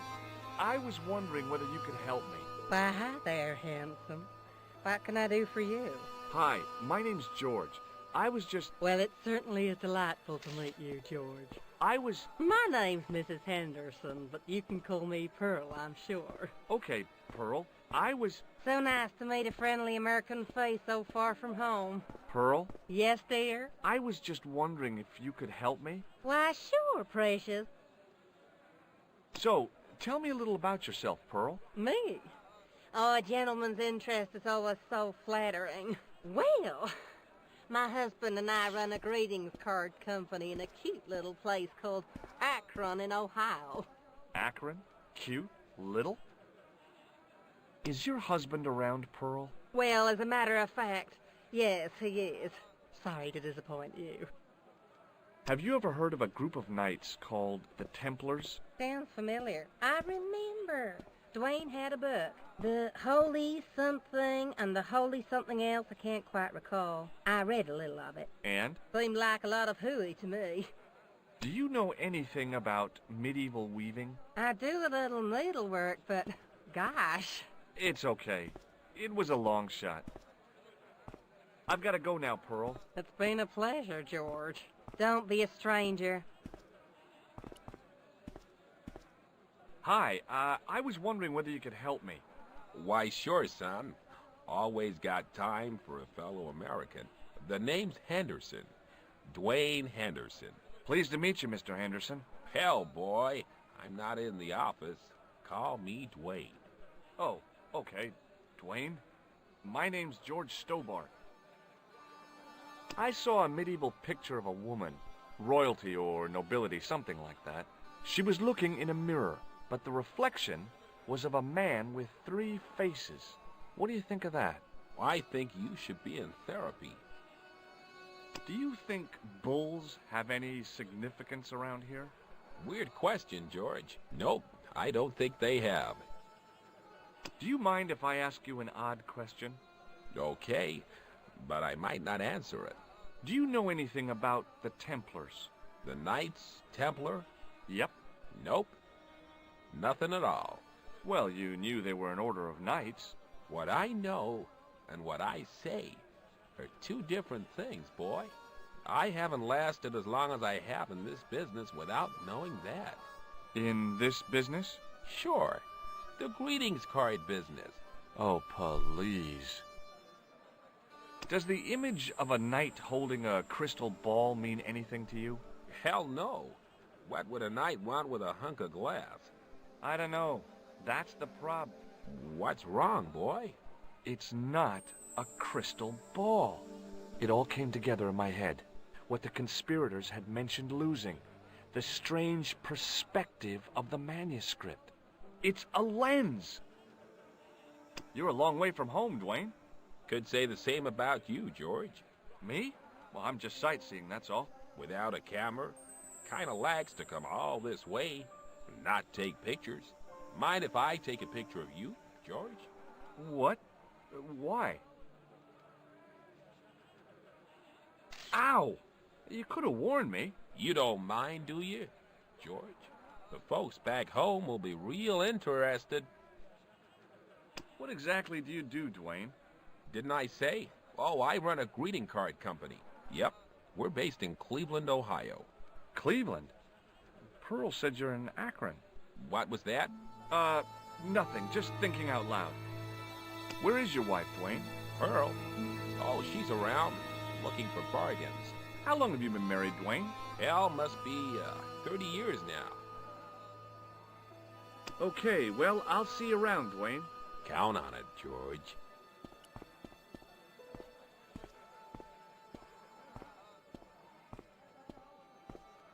Hey there, young fella. Speak you the English? Speak you the Anglese? Parlez-vous anglais? Yes, si, and indeed oui, and rather better than you by the sound of it. My name is Nicho. Welcome to my grand emporium of quality merchandise. So, this is your stand? Oh, yes, sir. Though stand does not begin to do it justice. The finest in this bustling metropolis. This is a bustling metropolis? Well, not per se, no. How much are those books there on the shelf? Have you any Syrian pounds? I think I might have a couple of Irish pund. Then they're too expensive for you, sir. You speak very good English. Thank you, sir. I learned from tapes that my uncle procured. Oh, a language course. No, sir. Jeeves and Wooster. Gussie, Fink, Noto, Aunt Agatha. What ho? What do you know about that couple? Oh, they're American. Is that all? The chap's a little odd. As for the lady, it's a funny thing. But I get the impression she's a lot cleverer than she's letting on. Does the word Templar mean anything to you? Templar. Ah, Templar. Templar! Why, yes, of course. It does? Yes. A splendid series of books by Mr. Leslie Charteris, featuring the roguish Mr. Simon Templar. Great. That's a real help, Nijo. Anything else? The Saint television program, featuring Mr. Roger Moore of the quizzical eyebrow, and a stick man with a halo. Bing! What do you think of this, eh? Oh, sir, what a splendid plaything. One day, when I am rich, I am going to build a world-renowned collection of brightly colored balls. Are you serious? In deadly earnest. People will come from far and wide to see my Yes? collection. The Rockefellers and the Gettys can keep their hoards of so-called fine art. But answer me this. What good is a Picasso, I ask you, if you cannot bounce it off a wall? You may have a point. Seriously, do you really think this thing's so great? Take it away, you tempter. I'll swap it for something off your stand. Due to seasonal financial considerations, I'm afraid I cannot. I thought you wanted this thing. I do, sir. The stand doesn't. Which in translation meant it's not really my stand, and I'll be in big trouble if I swap anything for something that I want myself. Alternatively, is there any service that you require? Not at the moment, but I'll bear it in mind. So long, Nijo. Toodle pip, sir.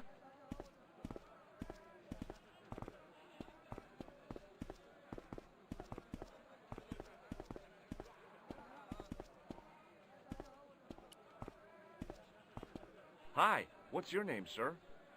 Hello, you buy kebab. Most good. Well, goodbye. Have a nice day. Most good.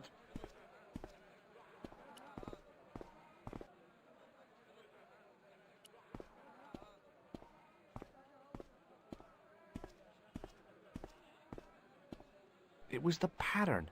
I'd seen that pattern somewhere recently. Does this matchbook mean anything to you? Ah! Give to me! Give to me! A la mode.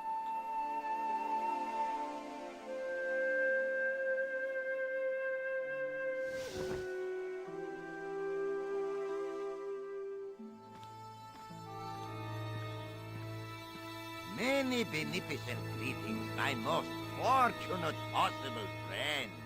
Huh? Do I know you, mister? No, no, and again I say, no. But, my friend, do you not see our mutual good fortune in this meeting? How frank do you want me to be? You are a traveler, yes? Boy, you must be the world's greatest detective. No, I am told that is Sherlock Holmes of the big forehead and slipper full of shag. I, as contrast, am world's greatest luxury taxi driver.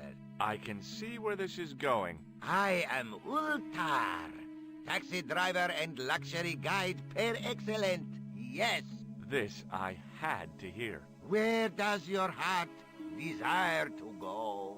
Simply mention the name to your obedient servant and we shall fly there, swift as the eagle. Oh, Well, I don't really want to leave Marib yet, but I'm sure that if I do, you'll be the first to know. Is good. You know where you want to go, you come to Ultar. Thanks. See you around, Ultar. Be having a pleasant day, full of shining experiences and happiness, my friend.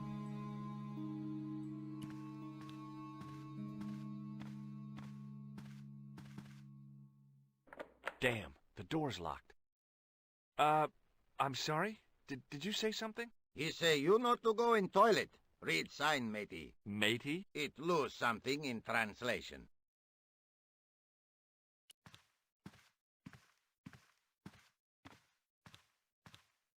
Hello again, Ultar. Praise be to Allah. I am blessed with your bountiful presence once more. This place is certainly hard to find. Oh, yes, it is most exclusive.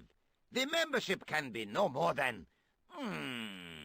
Kind sir, what would you guess the population of the village to be? Gee, I don't know, a couple of thousand? Then I would estimate the membership to be no more than a couple of thousand. What do you make of that boy in the market, Nejo? Nejo? Ha! Ayub's boy is too big for sandals. I speak splendid English, and he laugh. He say, Ultar, you big ox, you split infinitive. I say, I split your head if you stay still long enough. Ha ha ha ha ha ha! Ho ho ho ho ho ho! Pretty funny, yes? Hilarious. You should be on cable. See you around, Ultar. May good fortune follow you, mister.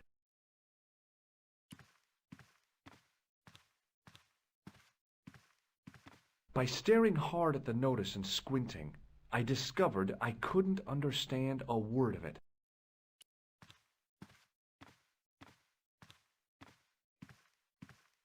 Hi. Nice club you've got here. I was wondering if you could help me. What? I mean, I beg your pardon? I'm sorry, but I don't understand. No surprise there, all righty. He says sorry, but he not speak English. But he didn't say anything. He not have tongue. No tongue? What happened? It was bet. And he lost. He won. You should see other chappie. Oh, yes. There wasn't much point in trying to launch an in-depth conversation when I couldn't speak Arabic and he couldn't speak. Period. Hello again, Ultar. Praise be to Allah.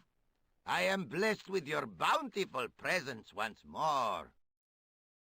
Could you tell me what that sign means? It's a door stay shut until brush come back.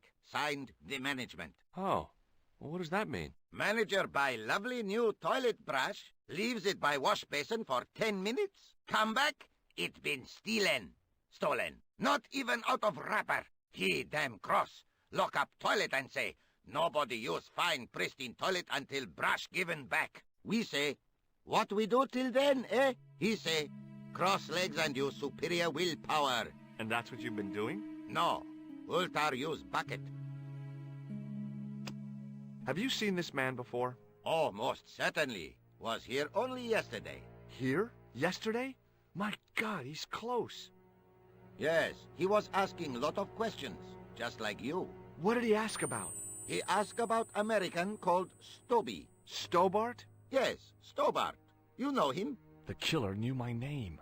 What else did he ask about? He asked about German man called Klobner. I tried to remember the name of the man the conspiracy had lost in Syria. Was his name Klausner? Sure, that is what Ultar said. Klausner. I told this man in the picture, Klausner wanted to go up to Bull's Head. Hold on, he wanted to go where? Bull's Head. Big hill, 10 mile out of town. Maybe 60. When was that? Oh, maybe a week ago.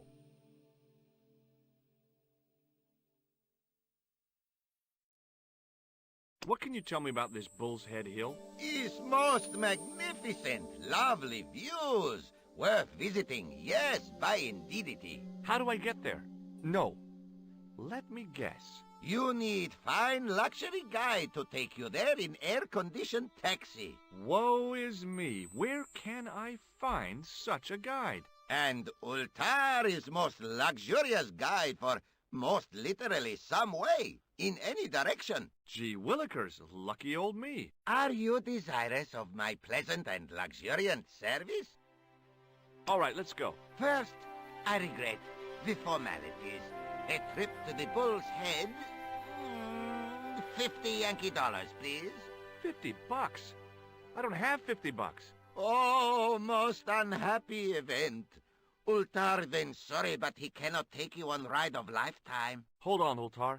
Is there nothing I could barter with you? Word that it was so, beloved friend. But my taxi needs gas, and its muffler needs the muffler doctor. Trading for these things is not possible. My heart weeps for the injustice, but it's bucks or zip, or unfortunate American. See you around, Ultar. May good fortune follow you, mister.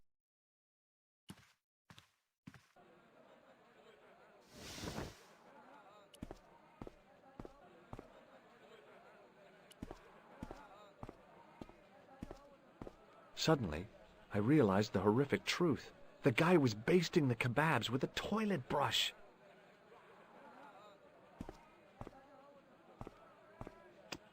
What do you think of this? Buy kebab? Come to eat? Well, goodbye. Have a nice day. Most good.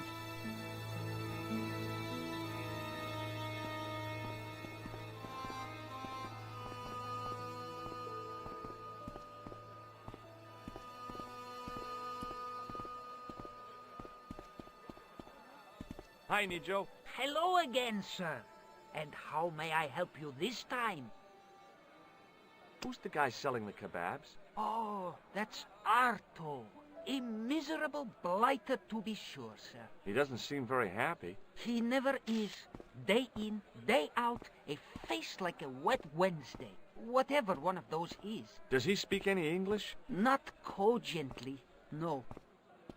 Look, this is going to sound a bit strange, but I need Arto's brush. What? The brush he bastes the kebabs with? Yes. Let me find some dirty postcards for you instead. Nijo, this is serious. Arto stole that brush he's using from a friend, and I want to get it back. Perhaps I could help you, old chap. Maybe? Perhaps? Maybe what? Perhaps what? I do not wish to seem mercenary, sir, but I am a merchant, and merchants trade. Merchant? This isn't Sears and Roebuck here. Well, if you're going to be disagreeable... No, you're right. What would you like? I seem to recall that you have something that might alleviate my boredom. A globe of delight, a Rubicon spheroid of heavenly pleasure. You mean the ball, don't you? A tiny spherular form that barely spans my hand, yet promises hours of amusement. If you mean the ball, why don't you just say so? Can I have the ball back, mister? All right, here you go. Thank you, sir. People say bad things about Americans, but you're okay in my book. What people? What bad things? Never mind that now. Remember the brush? Right, yes, the brush. All you have to do with Arto is be polite. It lightens his day, makes it all worthwhile for him again. How can I be polite to the guy when I can't speak a word of Syrian? Arabic. That's what I meant. Simply memorize this phrase. Il ach il kalb. Il akal kalb. Close enough. Now, go over to Arto and deliver those honeyed words even unto his delicate ear. He won't be able to do enough for you. Really? Really. So long, Nijo. Toodle pip, sir.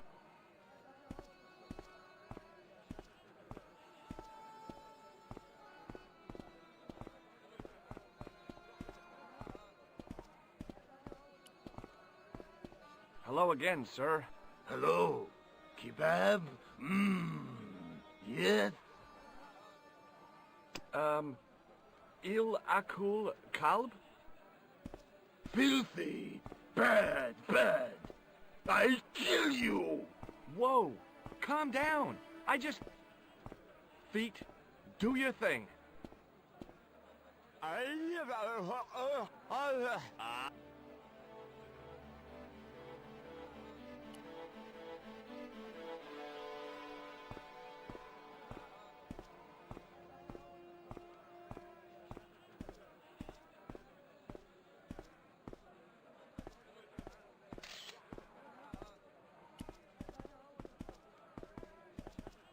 What the heck did you tell me to tell him? Patience, sir. Patience?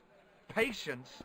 I've been chased by a homicidal kebab seller, and you expect me to be patient? But consider, sir, while you were running from the irate Arto wasn't using the brush. Hold on. Are you telling me that I've been used as a diversionary tactic? Your brush, sir.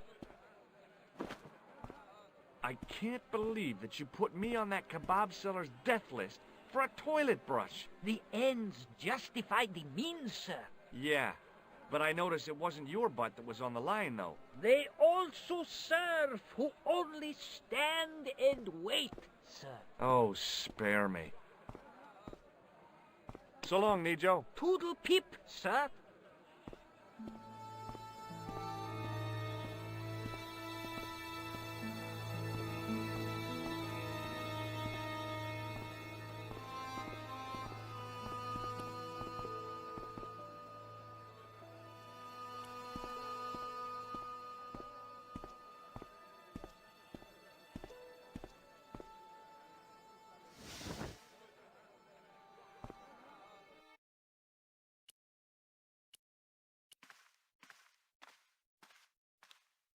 Here's your brush, sir.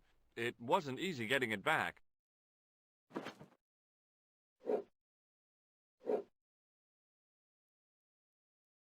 The manager took the brush from me, gave me the toilet keys as my reward, and stomped off. What was all that about? Manager, he say, "Bah, look at state of this. Need much cleaning and detergent before go around my, you bend." He said all that? Body language account for much, you know. Oh, yes, indeedy.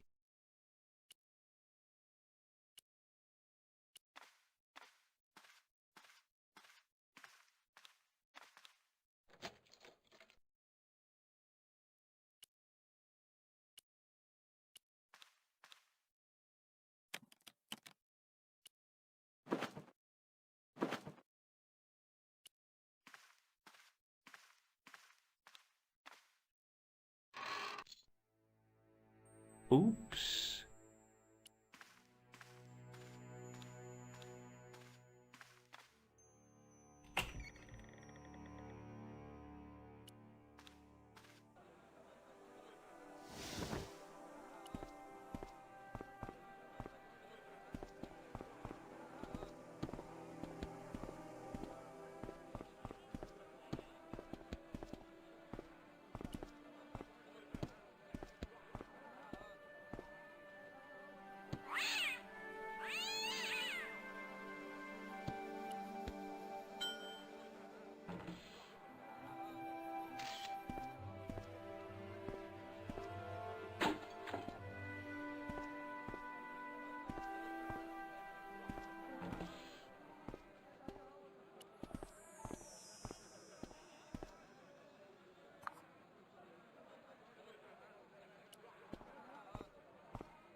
Hi, Nijo. Hello again, sir.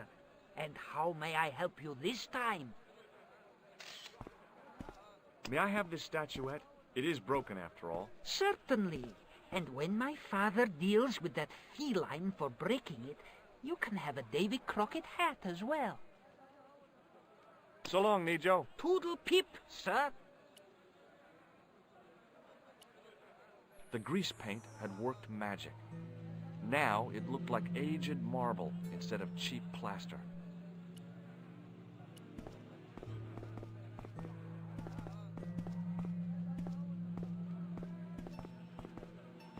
Hello again, Pearl. Why, hello, George. It's such a pleasure to see you again. You said that your company is based in Akron. And Dwayne said it's in Cleveland, no doubt. Well, yes, he did. Dwayne was in the Marines in Vietnam, you know. Anyway, he got a medical discharge. Thing is, he gets confused. We moved away from Cleveland 5 years ago. Oh, I'm sorry. I didn't mean... He also gets a little paranoid. Thinks he's a spy or something. I'm so sorry, Pearl. Don't worry yourself, George. We live with it. What do you think of this fine piece of ancient statuary? Oh, Matt, that's just what I've been looking for. Would you like it? Would I ever? I'm not carrying the money, though. If you go and find Dwayne, he'll pay you for it. If he gives you any trouble, just tell him that I want it. I've got to go now, Pearl. It's been a pleasure, George. Don't be a stranger.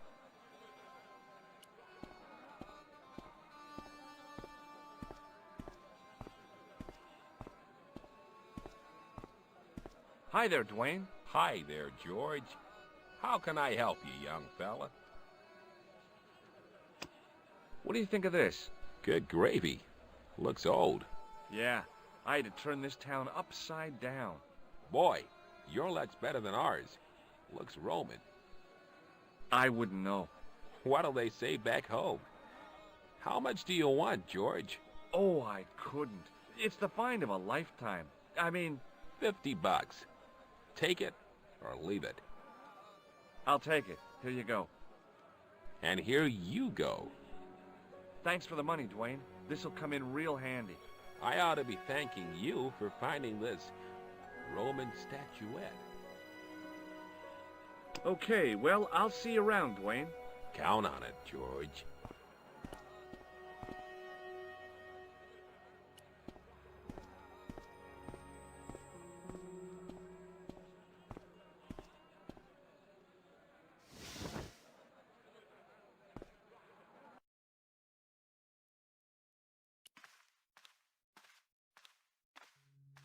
Hello again, Ultar. Praise be to Allah. I am blessed with your bountiful presence once more. About Bull's Head Hill. Are you desirous of seeing this most splendid place? Well, maybe. A terrific bargain. Only 50 of your Yankee bucks. 50, huh? Okay, it's a deal. Here's the cash. Ah, most splendid. As you say, the cash price moolah is correct. Mister, we make with haste. Where exactly is your taxi? Because the only vehicle I can see around here is an aging Army surplus truck. Yes? Ah, okay. I'll be along in a minute.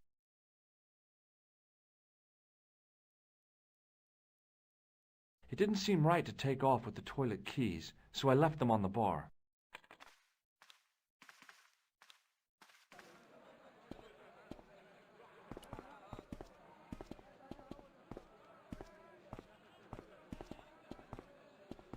Hello again, Ultar. His most splendid and adventurous client. That's your taxi? Oh, yes, most assuredly. Most entirely splendid taxi in all Marib. It looks like an old army truck to me. Bah!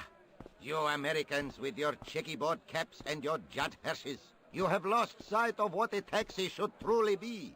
About 4 tons by the look of it. There, you have hit the nail in the nutshell. Okay already, let's go. Regrettably not, most esteemed fair. There is a minor problem of a tiny nature. The fan belt has taken it upon itself to break. So, what are you gonna do? What can I do? I must wait for a ride to the garage for a replacement. How long is that gonna take? 1 day, maybe 6. I can't wait that long. We gotta get moving. But how, my friend? I'll think of something. Is this any use to you? My friend, the very thing, yes.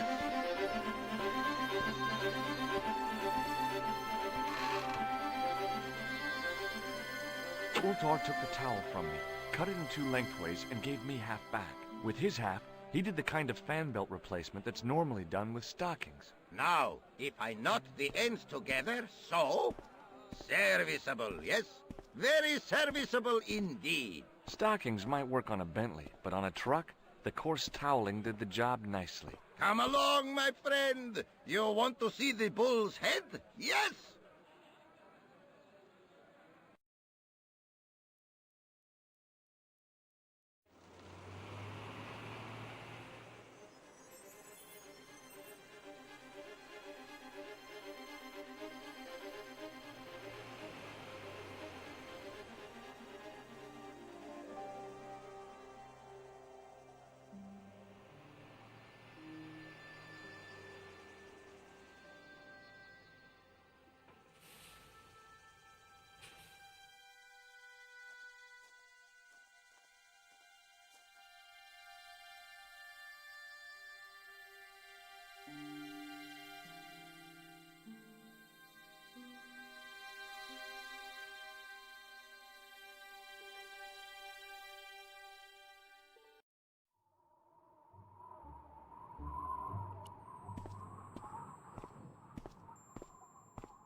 With a flourish, I tied the end of the towel to the stick with a textbook reef knot.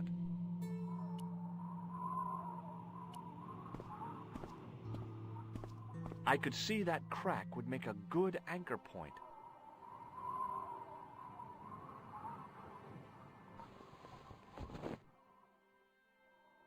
Well, that looked really safe, but I had no choice. I hadn't anticipated going mountaineering when I'd come to Syria.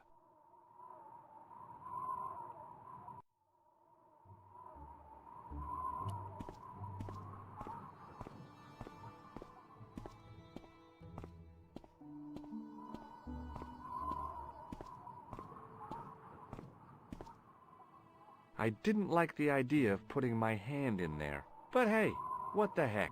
I was only risking mutilation. No blade took my hand off at the wrist, and no scorpion stung me, for which I was very grateful. But there was something in there, a metal ring, as wide as my hand. I took a firm hold of the ring, and tried not to think of death traps, and pulled.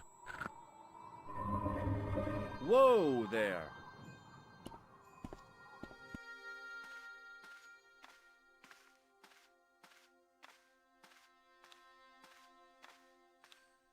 Around the corner, I found the corpse. Oh my God.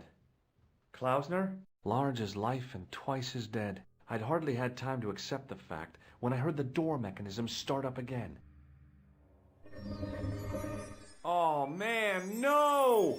The door had slammed shut, trapping me. I had a bad feeling about how Klausner had died. Whatever had been in the bottle had been drunk. Klausner must have died of thirst and dehydration. I've done more fun things in my life than searching a corpse, but as my life expectancy wasn't great, I figured I should try every new challenge that came my way. I cautiously flicked open the jacket. Hey, what's this? I'd found some kind of lens. A very old lens made from a very hard glass. That settled it. The knight on the manuscript had been holding a lens the whole time, not a crystal ball. Bullwhips might be handy for exploring ancient ruins, but they're no use when you're trapped in a cave. Klausner clearly fancied himself as a latter-day Indiana Jones.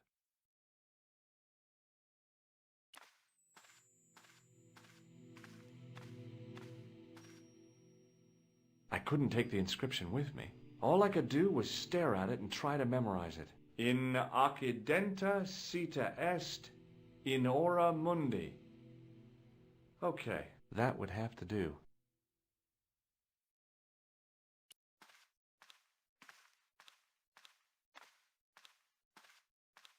I couldn't think of anything to do with the statue, apart from scaring small children with it.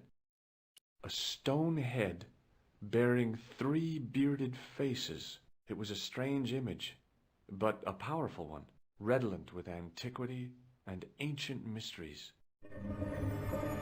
The mouth's opening. It must be Ultar. My God, if he comes in, we'll both be trapped. Ultar! Don't come in! It's a trap! Stay where you are! You! Hello, Mr. Stobbart. We meet in the most unusual places. Please, do not make any sudden moves. I have no desire to maim you. Did you say maim? I did. Dead men tell no tales, as you say. And I want to hear everything that you have to tell me. And what if I don't want to talk? Then I shall, most regrettably, have to kill you. Rest assured, however, that I am an excellent shot you would not suffer. Oh, that's good. Believe me, I'm really assured. It is rather dark in here. I think we should conduct our business outside. Why should I make myself an easier target? If I fire at you, Mr. Stobbart, I shall hit you even in here. But, unfortunately, my marksmanship will suffer. It could be the difference between hitting you in the leg or the groin. Boy, it sure is hot in here. No sudden moves, Mr. Stobbart.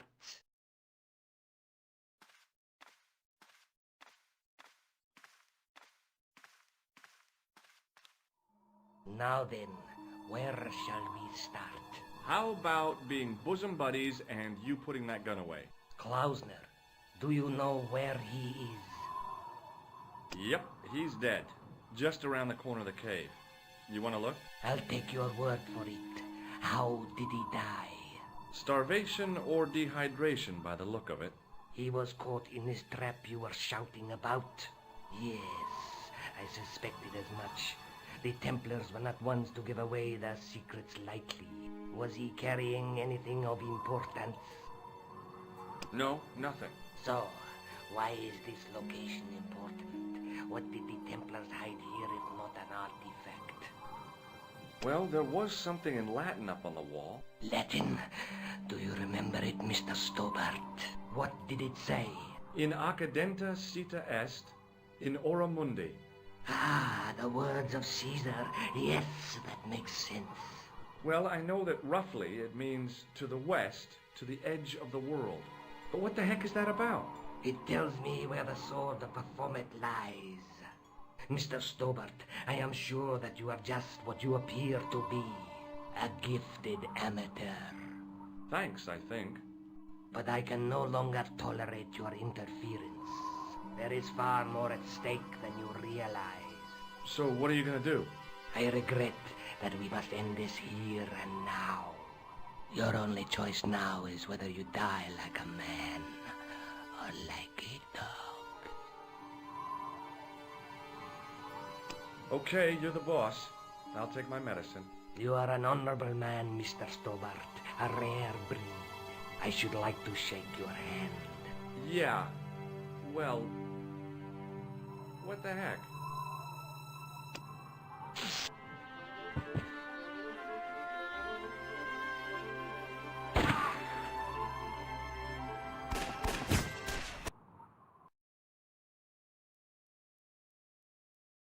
Luckily, the canopy on Ultar's truck broke my fall.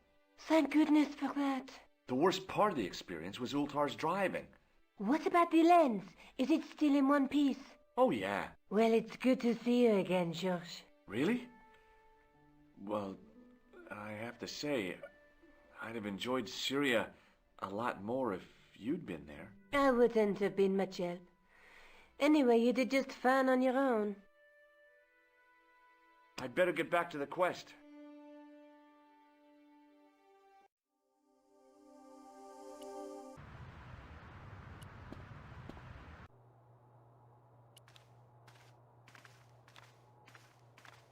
Hi, Andre. Hello, Georgie. Hey, I visited Nicole's apartment. Yeah, she told me you came by. Ooh, quite a fine Georgie boy. I didn't expect anything quite so sexy. I hope you're referring to the manuscript. Oui, of course. Where have you been? Nicole said you were away. I just returned from Syria. Syria? On the trail of the Templars? It's a long story, but I found the bull's head. It was referred to on the manuscript, remember? Yes, what is it? A secret cave built into a high cliff face. In the cave, I discovered a map bearing a phrase in Latin. In accidenta cita est in ora mundi. The island of Britain. Lies at the edge of the world, to the west. Strange. That map seems to contain a series of pointers. Like I said, it's a treasure map. What did you make of the manuscript? It dates from the time of the Crusades. We guessed that from the Templar seal. It's a story in pictures, like a modern-day comic book. What story does the manuscript tell? I don't know. It was probably produced for the tourist market. Tourists? Oh, oui, pilgrims in their thousands on their way to Jerusalem. The tourist trade is nothing new, you know. It's been around for centuries. Ever since Joshua made a packet selling souvenir bricks from the walls of Jericho. Have you deciphered any of the images on the manuscript? There's very little I can be sure about. The slang of the bull could be a reference to Mithras.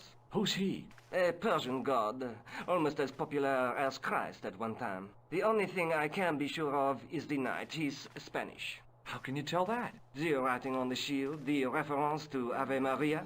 No self-respecting knight from Northern Europe would have borne a coat of arms like that. Can you identify the knight's coat of arms? I already did, Georgie. He's a member of the De Vasconcelos family from the Costa Calida. Were they famous? No, they're not mentioned after the 15th century. Oh. The spotlight of history moved on. They are probably long dead. Thanks for your help, Andre. You're welcome.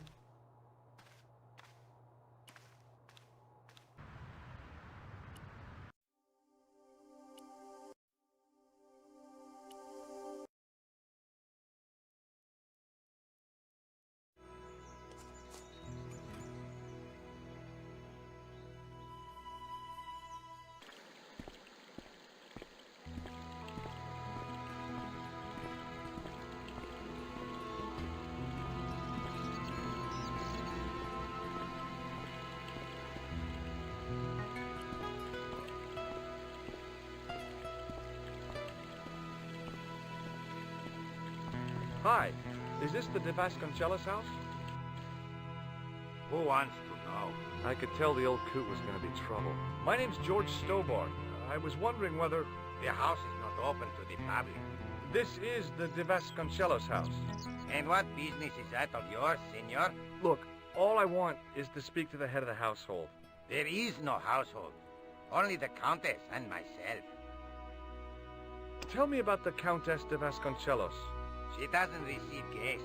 That's all you need to know. You don't even know what I have to talk to her about. She hasn't won the lottery, has she? No, she hasn't won the lottery. A more cunning man might have claimed that she had. Oh, yeah? They might have, might they? And that more cunning man would have been kicked off the premises. The Countess doesn't do the lottery. What do you know about the Templars? Who wants to know? Are you angling for a bribe or something? You have nothing that I want, senor, except the pleasure of your absence. The guy was obviously protecting the Countess against the whole world. But why? I'll be going for now. Adios, senor.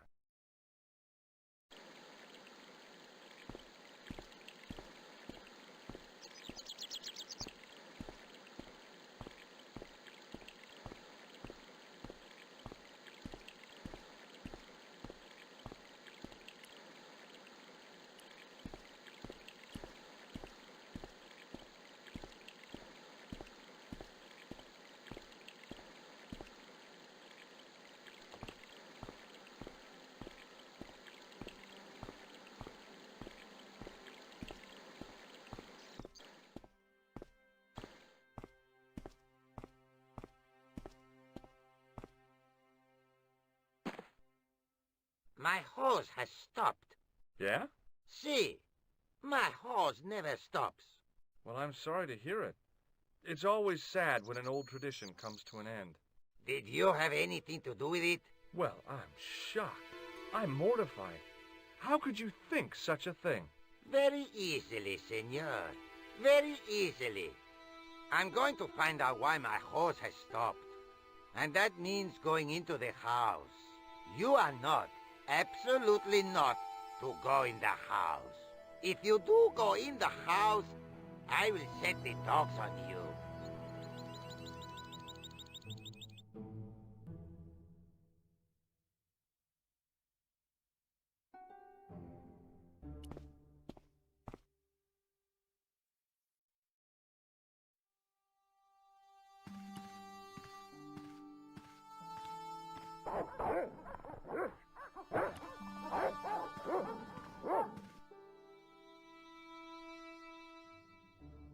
Hey, you.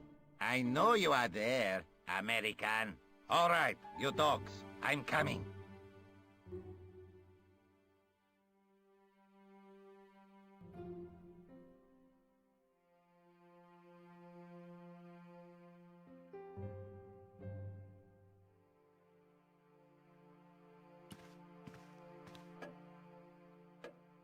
Madre Dios, who are you?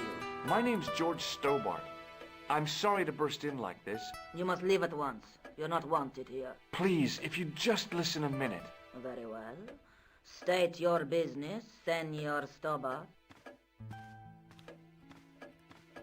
There's been a series of murders, part of some conspiracy. Anyway, the trail led me here. Here?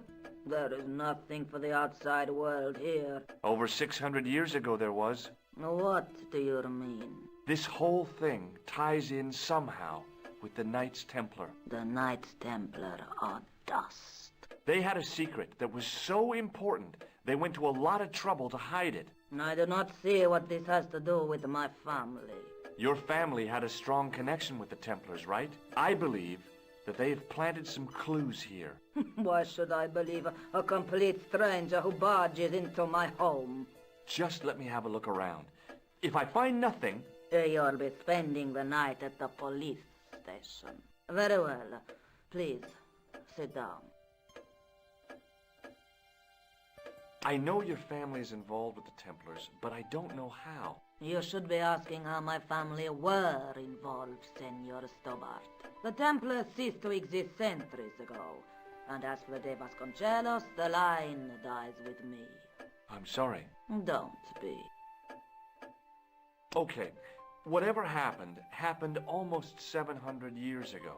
So, if the Templars left any clues, they're going to be in stuff that dates back to the early 14th century. Obviously. So, what do you have around here that's early medieval? Early medieval. Let me think. Well, the house is relatively modern, a scant 3 centuries old. Or, of course, the chess set. That chess set is over 600 years old? It must be worth a fortune. Indeed it is. Not that I would part with it, of course. No, I wouldn't either. That's the sort of thing that gets handed down to your children. Sorry. Its value is less than you might think. The set is not complete. One of the pieces is a modern replacement. As to the original, it was lost a long time ago. Nobody has any idea where it is? No. The children had it when they were taken. Children? What children? All in good time, Senor Stobbart. May I examine the chess set? Certainly. But do not move any of the pieces. Okay, thanks. Close up, the modern piece stood out like a sore thumb. There was something else odd about the set. All of the original pieces had irregular bases. My lady, I have to warn you, there's a... You! Why, I'll feed you to the dogs. Lopez, what have I told you about feeding intruders to the dogs? But, my lady... Never without my permission. Senor Stobbart, if I find that you're wasting my time, you will be fed to the dogs. Now, I want to show you something interesting. Follow me.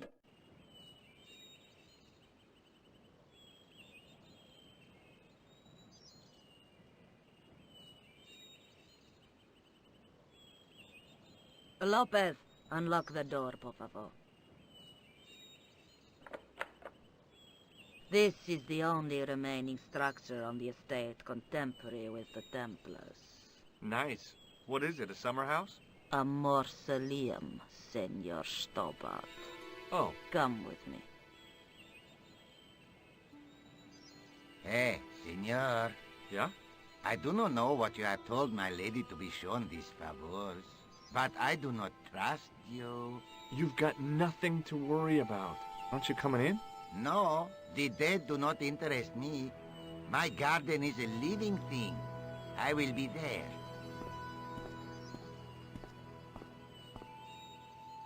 Wow, this is old. It was constructed in the 13th century as the final resting place for the De Vasconcelos Templars. It's well maintained. These are my ancestors, and they deserve respect. I come here at least once a week to say a prayer for them. Mind if I have a look around? By all means.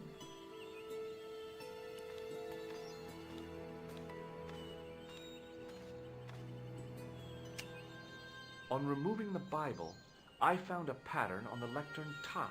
Hey! It's a checkerboard! Close up, I could see that the pattern was made up of glass squares over a checkerboard pattern.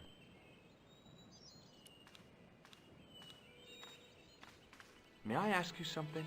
You may ask. You certainly know your history. What's your opinion of the Templars, Senor Stobbart? The Templars? Well, they seem no worse than a lot of the knightly orders. You are mistaken. Compared to the simpering politicians of the Hospitallers or the brutish Teutonics, the Knights Templar were the embodiment of chivalry. The filthy, money-grabbing French king and his pet pope did a great wrong. A bane settled upon my family at the whim of that self-seeking tyrant. It was all a long time ago. Some things don't die. Injustice is one of them. What's the story with the glass chessboard? Glass chessboard? Oh, the pattern on the lectern, purely decorative, I'm sure. There are pieces of glass missing from it. Oh, it has been like that since I was a girl. The gaps in the glass chessboard look awfully deliberate. No, it is ridiculous.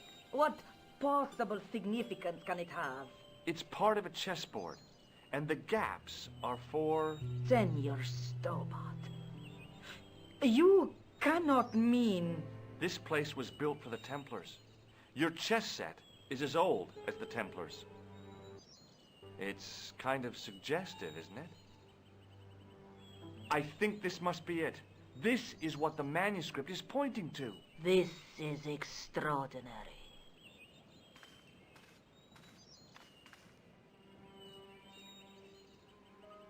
Am I to understand that the Templars left a puzzle here? And in all of this time we failed to realize that there was a puzzle? It was wonderful to watch the Countess change before my eyes. Right. Well, no time for wallowing in self-pity, eh, Senor Stobbart? This mystery has had a good long run, but it ends here and now. All those years of fatalism were falling away from her. Lopez! Lopez! Put that horse down and listen! Go to the house and get my chess set. Yes, the old chess set! Now hurry! My, this is exciting, is it not? Don't get too excited. This could be a blind alley. Oh, I do not believe that for a moment. It's good to see you happy. Happy?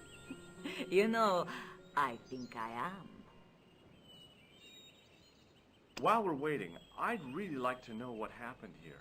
I mean, the curse and everything? It all began at the time of the dissolution of the Templars. Don Carlos had already left their ranks to become a scholar. Don Carlos? Is he the guy who went missing? Si, but he had reckoned without the local bishop. Their bishop envied us our lands and determined to use the papal edict as an excuse to destroy us. Don Carlos was on one of his scholarly journeys when the Inquisition arrived. When Don Carlos returned, it was to find his loyal manservant slain and his children gone. They took the kids? But why? Oh, we will never know. The bishop denied all knowledge of the children's disappearance. But witnesses had seen his men kill the servant who had been charged to protect them. What happened to Don Carlos? He swore he'd find his children if he had to go to the edge of the world. He put on his armor and took up his sword and shield and rode out alone. He was never seen again. Ah, Lopez, you have the pieces. Si, my lady, as you asked. Por favor, Senor Stobbart, would you be so kind? My lady. Calm yourself, Lopez. I believe Senor Stobbart's motives are pure. Very well, my lady.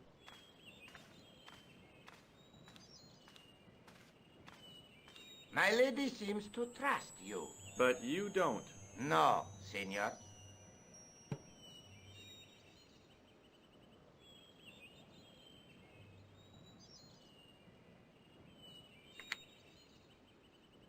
It fits, Senor Stobbart. It fits. Working quickly, I found which pieces went into which holes.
place, the square bases fit onto the white pieces. I just had to figure out where to place them.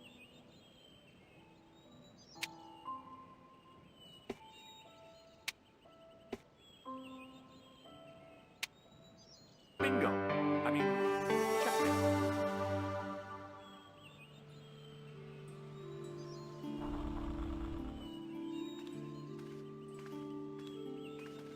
Senor Stobbart, look! What is that? It's not the Holy Grail, is it?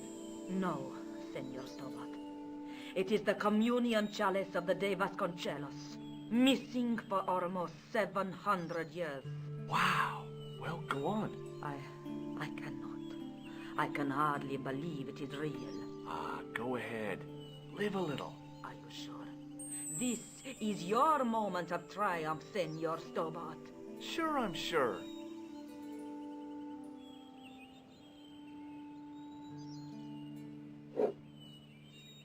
The possibility of death traps only occurred to me a few days later.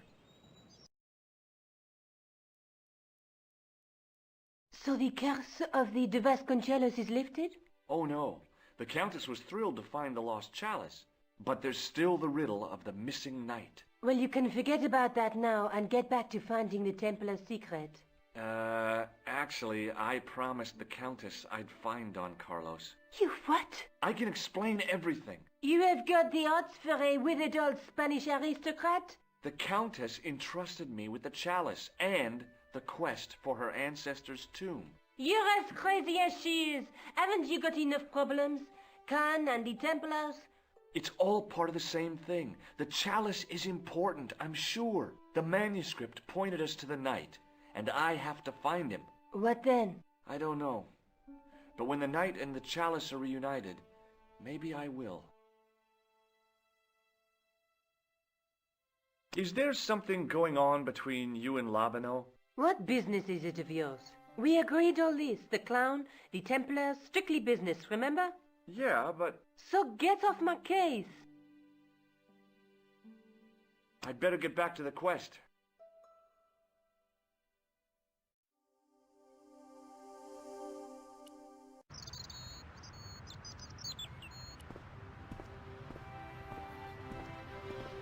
You're back. Me, I have returned. Well, I wasn't expecting to see you back here again. No? Well, it is a strange thing, but I am here on duty. On duty? But you're just sitting there drinking wine. No, I am not just drinking wine. I am undercover. I must be missing something. You're in uniform. Precisely, monsieur. My cover is that of an indolent, wine-guzzling police officer. You've got me convinced. Merci.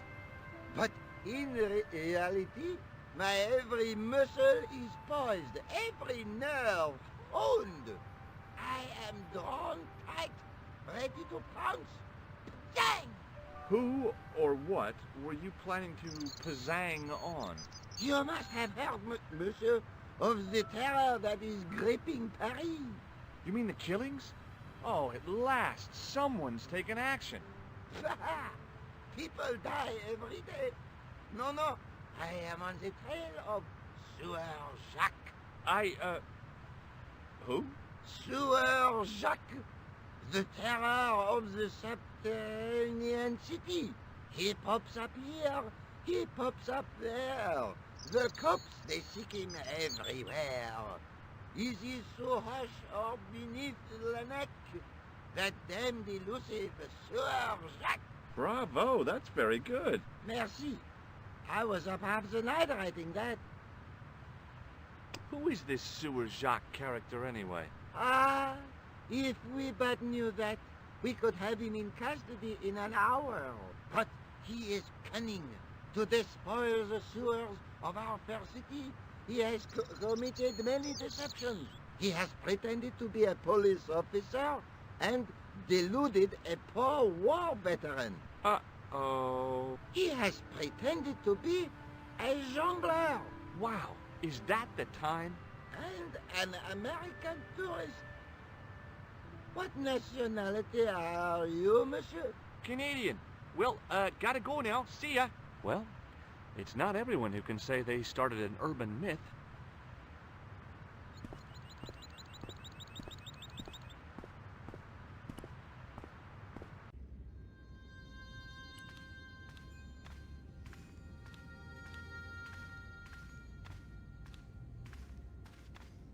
Excuse me, Father.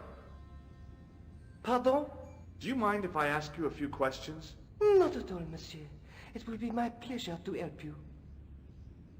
How long have you worked here? Hardly work, monsieur. This is a calling. I have been helping Father Flambert for nearly 6 months now. I guess you don't know much about the history of this church, then. Just a little. You've got quite a shine on that candlestick. Ah, oui.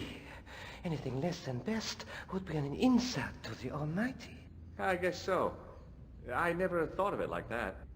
What do you know about the Knights Templar?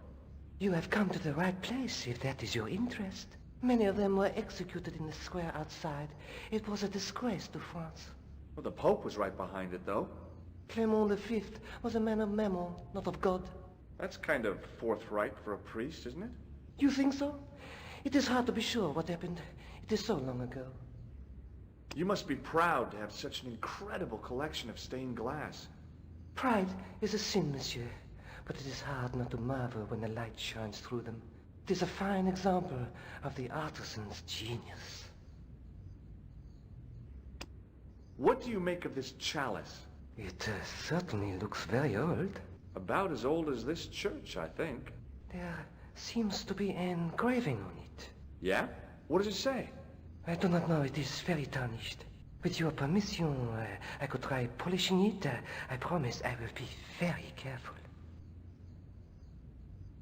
That'd be very good of you. This shouldn't take very long. Feel free to look around. Okay, thanks.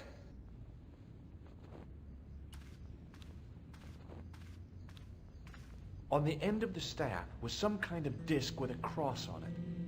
Around the base of the disc was a hairline crack. A scroll was a symbol of scholarship. I knew that much.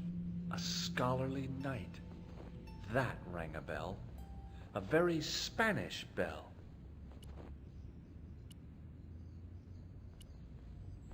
The lens fitted into the end of the scroll like a hand into a glove.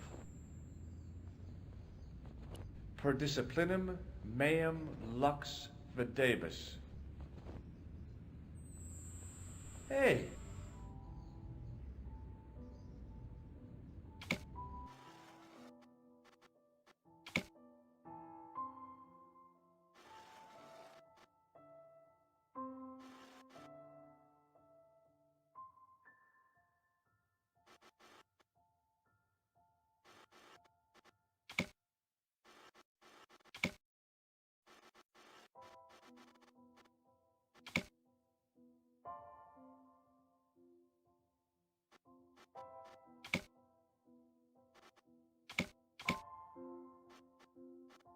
The distortions came sharply in the focus. It was a Knight Templar, burning at the stake. And below him a date in Roman numerals. A Knight Templar burning at the stake, and a date. Let me see. MCCCXIV. That's 1314.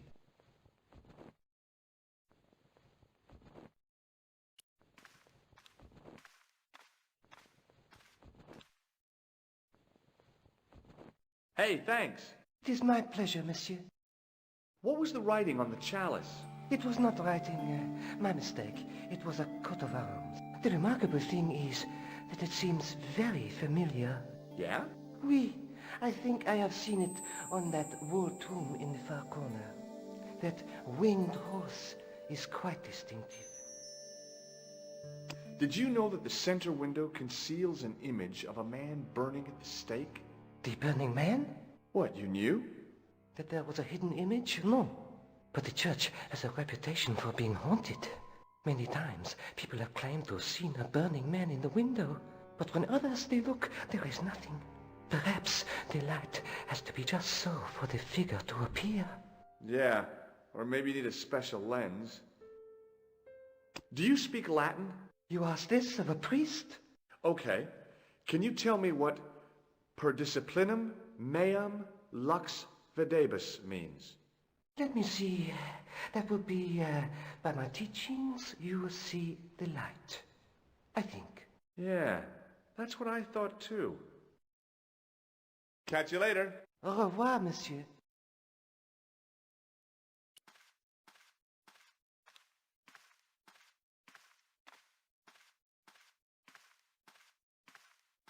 Now that my attention had been drawn to it, there was no mistake. There was no name on it, but the coat of arms was undeniably the Pegasus of the De Vasconcelos family.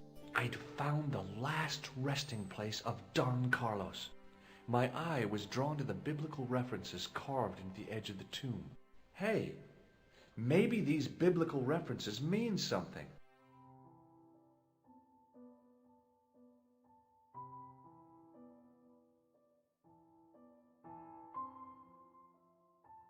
Psalms 22:21. Not much to go on, but it must have meant something. If I examined the tomb more closely, there might be other clues to find. Psalms 32:7. The numbers referred to a chapter and a verse in the Bible. Corinthians 14:5. John 4:11. There were no more references to find, but a series of Roman numerals ran around the plaque. I made a note in case they meant something. Psalms 32:7, John 4:11, Corinthians 1:4-5, and just one more, Psalms 22:21. I may not be perfect, but I've got a memory like a steel trap. The chalice had led me to these inscriptions, but it looked like a happy coincidence to me. After all, the De Vasconcelos arms were already on the manuscript. Nope, I was still convinced that the chalice had some significance all of its own.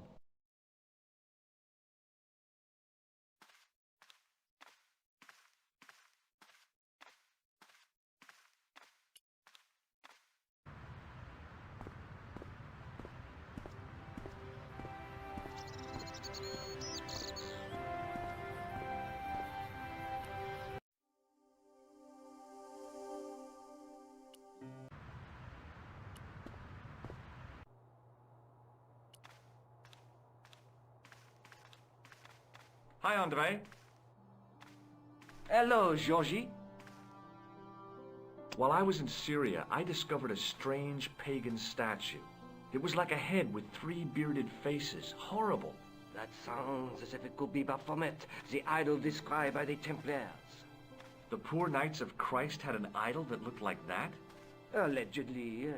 The description of the idol came from the evidence extracted by the Inquisition. Mind you, not one statue or idol was ever found on Templar property.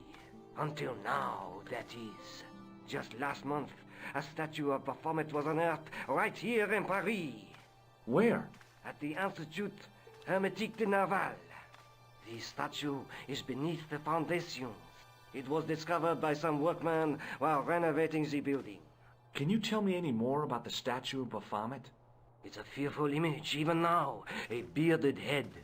The base of the statue is carved with Templar symbols. One of the workmen noticed a curious stain at the base. He claimed it looked like blood. Blood? That's right. No. Thanks for your help, Andre. You're welcome.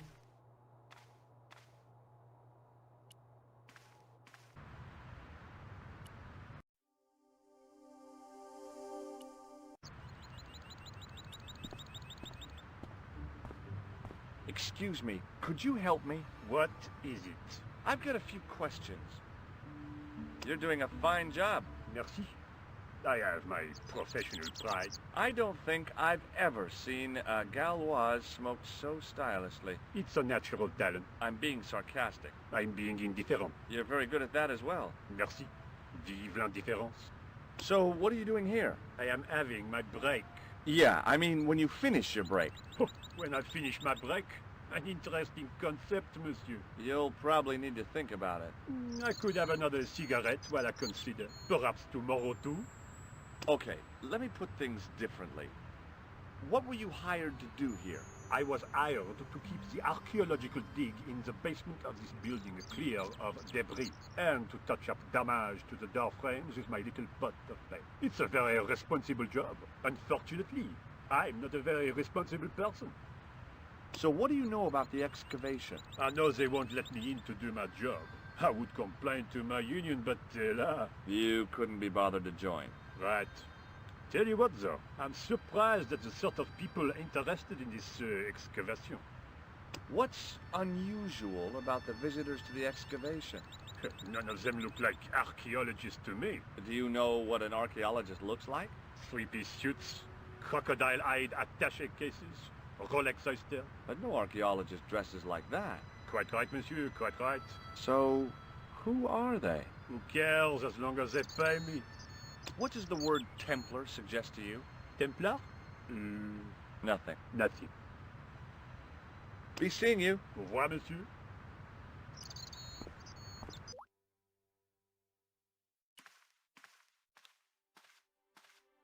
Hi? Excuse me? Oui? So, what exactly are you doing here? I'm guarding.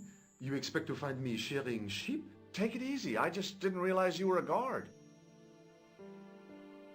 Talk to you later. Au revoir, monsieur. There was a closed door with toilet scratched into the cheap veneer.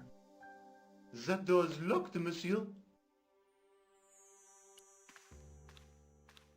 Hi again. What is it? I'd like to know what you're guarding, please. That's a secret. It wouldn't happen to be an archaeological site, would it? Are you asking me or telling me? I'm telling you. Then why ask? I had a feeling this was no normal hole in the ground. What do you know about the Knights Templar? There was a long pause during which the guard said nothing. Then he said, Nothing. Nothing at all? Is this a test? What, like a history pop test? No, like a test. Okay, yes, it's a test. Then I know absolutely nothing about the Templars. I'd like to use the washroom, but the door's locked. Oh, that's no problem. You can have the key. Thanks.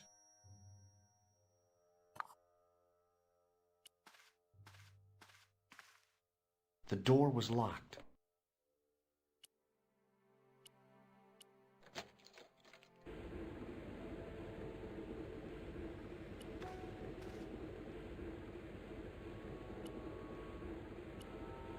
Perhaps I could make a copy of the key.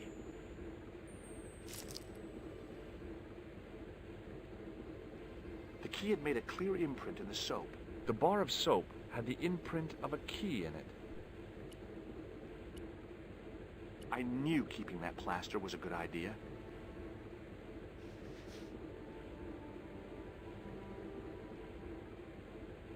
With the plaster and the imprint, I was on the right lines. I had filled the key's imprint in the soap with dry plaster. You can't make a cast without wetting the plaster.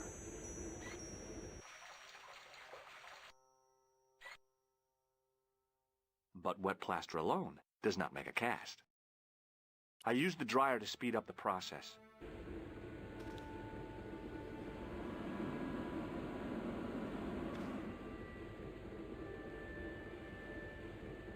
Well, it had taken a while, but I had made myself a completely unconvincing plaster key. Way too fragile to use in a lock. I'd have to substitute it for the real one. Trouble was, it looked like plaster and not metal. Then again, that plaster statue in Syria hadn't looked like stone until I'd been a bit artful with it. Maybe I could improve the key as well. Hey, monsieur, don't go with my keys. Hi again. What is it? Here's the keys. Thanks. Merci, monsieur. Talk to you later. Au revoir, monsieur.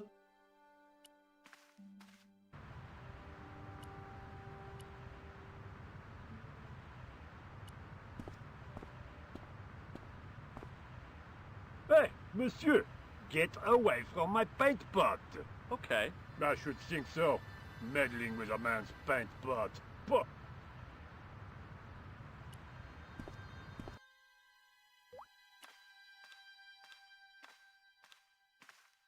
Do you mind if I use the phone? Be my guest. I'm paid to guard this door. The phone can look after itself.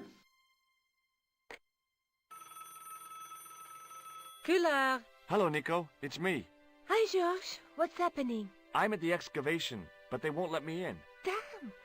We need to know what's in there. Don't worry. I've got a scheme. I'm going to need your help, though. Okay. What do you want me to do? I want you to keep somebody on the phone for a while. Who? A painter. I need to get at his pot. Oh, okay. Stay on the line. I'll go and get him.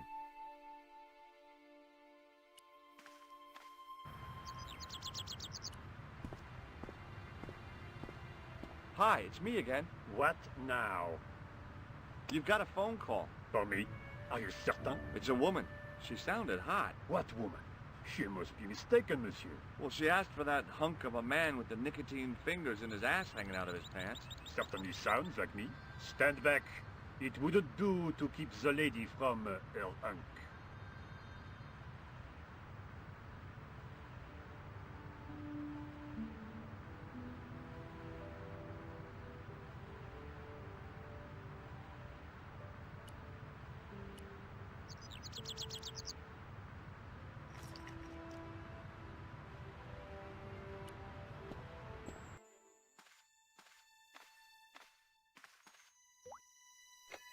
Well, monsieur, what a strange woman.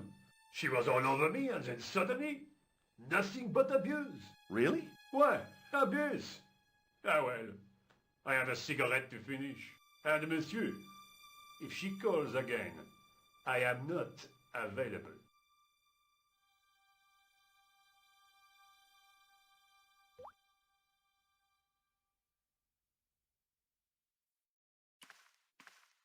I couldn't imagine what I'd achieved by turning the dial.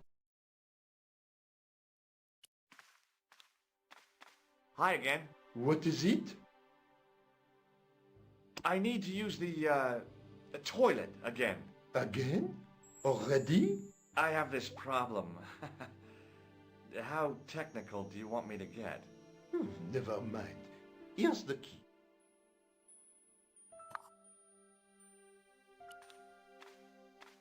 I figured I'd best not bother Nico again until I'd got a good reason.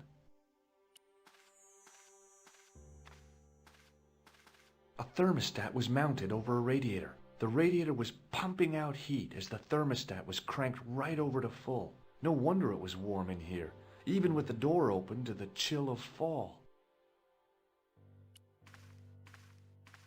Hi again. What is it? It sure is hot in here. I have to have the door open to allow the workmen access, so why not? I turn the heat up. You could wrap up warm. I have my gloves if it gets cold, but why bother when it's warm anyway? Talk to you later. Au revoir, monsieur.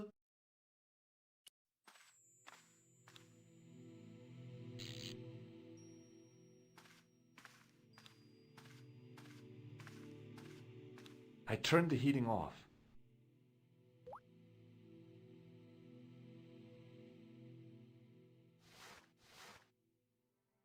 As I'd hoped, the guard put his gloves on.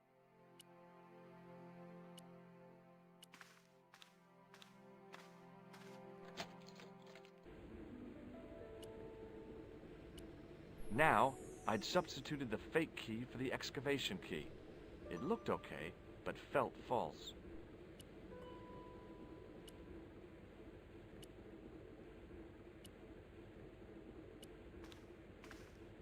Hi again. What is it? I held my breath and hoped that he wouldn't notice the substitution. Here's the keys. Thanks. Merci, monsieur.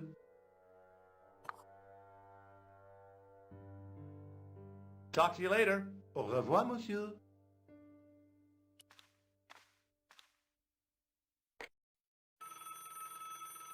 Hi, Nico. It's me again. I'd guessed. What do you want this time? What did you say to the painter? I shan't repeat it, George. Look, I need to get the guard out of the way. Could you call back and ask him to get the painter again? Okay, I'll call back soon.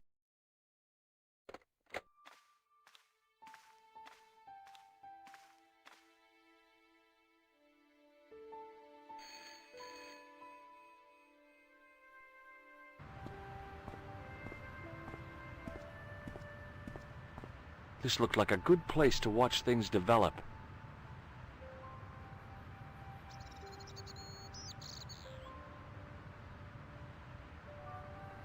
Hey, you! It's the phone. Yeah, who is it? How should I know? What am I, your social secretary? It's not a chick, is it? Yes, it's a woman. Are you going to answer it? Does she have a warm, sensual voice like molten chocolate? Yes, she has a really sexy voice. Now get a move on. I'm not talking to her. I can see that. You're wasting time talking to me. No, you don't understand. I refuse to talk to her. You refuse? You refuse? I'm wasting valuable time. Don't make me laugh. Your time valuable? You just stand around all day. I have a highly responsible job. Pah, don't pah me, you elephantine oaf. My job is important. Impossible. They would have hired somebody competent in that case. Meaning what? Instead of which they hired a dismal rent-a-cop like you. All epaulettes and no brains. Why, you... This looked set to carry on for some time. It was too good an opportunity to miss.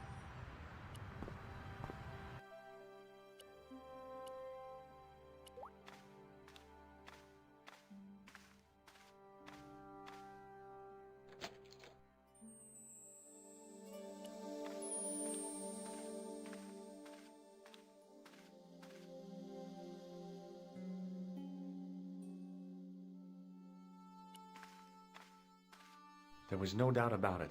It was the same sort of idol I'd seen in Syria, Baphomet. The Templars had certainly been through here. Close up, the pattern didn't make any sort of sense. It fanned out around an axis point, a kind of focus to one side.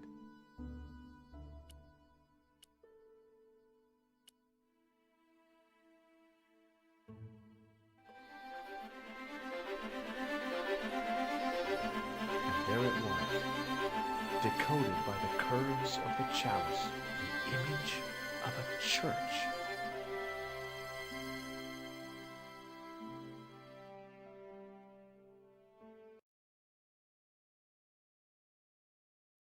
I found out what the chalice was for. You've solved the puzzle?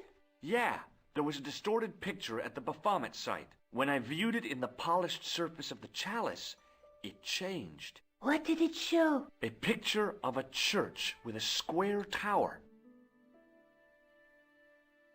Just how long have you known Labino? André? We met at college. He helped me out when I was a fresher. Showed me around, that sort of thing. You never told me that before. I thought he was just a working acquaintance. So he is. I rarely see him these days. You know, he hasn't changed much. A little lesser at the front, perhaps. I'd forgotten how much fun he could be. I guess I'd better return the chalice to the Countess. Hurry back, Georges.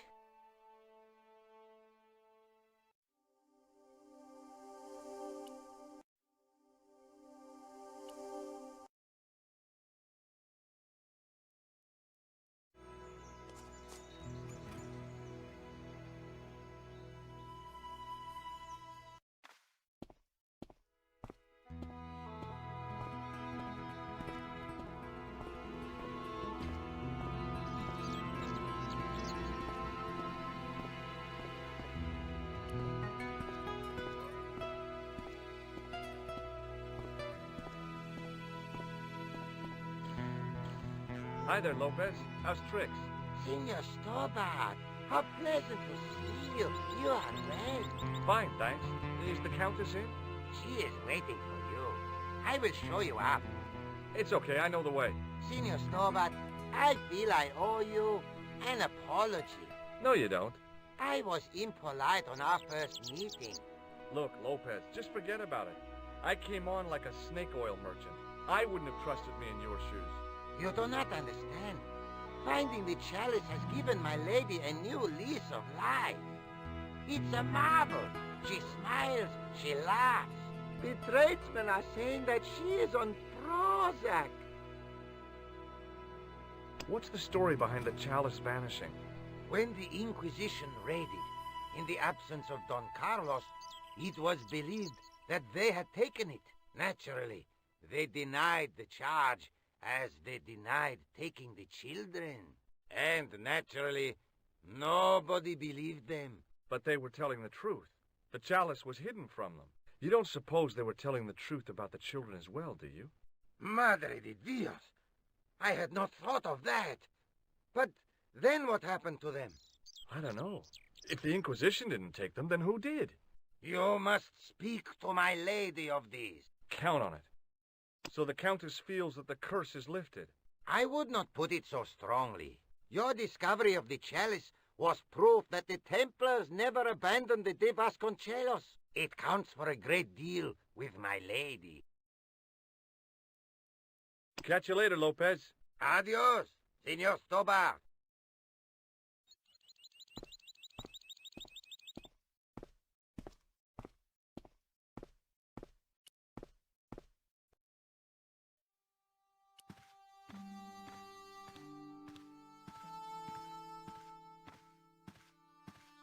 It was a small mirror hanging over the sink.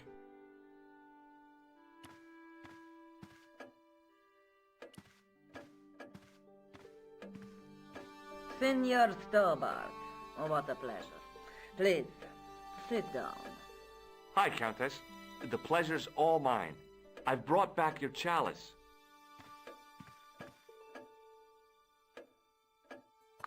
Why? You've had it cleaned.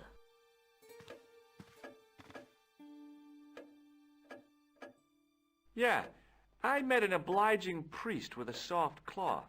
Have you resolved the Templar mystery? No, not yet. I don't even know what it is I'm after. There are many stories of the knight secreting great wealth away. Whatever. All I know is I don't want the bad guys to get it. Ah, to be young and live in a world of moral absolutes. There's still the mystery of the missing chess piece. I do not think that it will ever be discovered unless the fate of the children is revealed. The Inquisition were suspected of taking the chalice and the kids, right? We know now they were innocent of the first crime. What if... They did not take the children either. Then what happened to them? The Inquisition admitted to killing Don Carlos's manservant. Now, this guy had been told to protect the kids at all costs, right? That is correct. I think he hid them and the chalice when he got wind that the Inquisition was coming. With him dead, and Don Carlos driven mad with grief, there was nobody left who knew the secret. You know what this means, don't you? I fear so. The children are still here somewhere. If this is so, then it is small wonder that the de Vasconcelos are cursed. I discovered something amazing with that chalice. In Paris, I found a church where they recognized the coat of arms. I found the tomb of Don Carlos de Vasconcelos. You are sure? There can be no mistake? The coat of arms on the chalice matches the one on the tomb. Incredible. You have my most profound thanks. I must go there as soon as possible. Yeah? Well, I'd be happy to show you the city. There's something else that I discovered carved on Don Carlos's tomb. Biblical references. What are the references, Senor Stobbart? Psalms 32:7, Corinthians... I am not a good enough scholar to know the Bible chapter and verse. I meant, what are the quotations? You know, I forgot to ask the priest. I'll have a look around if that's okay. My home is your home. I shall remain here.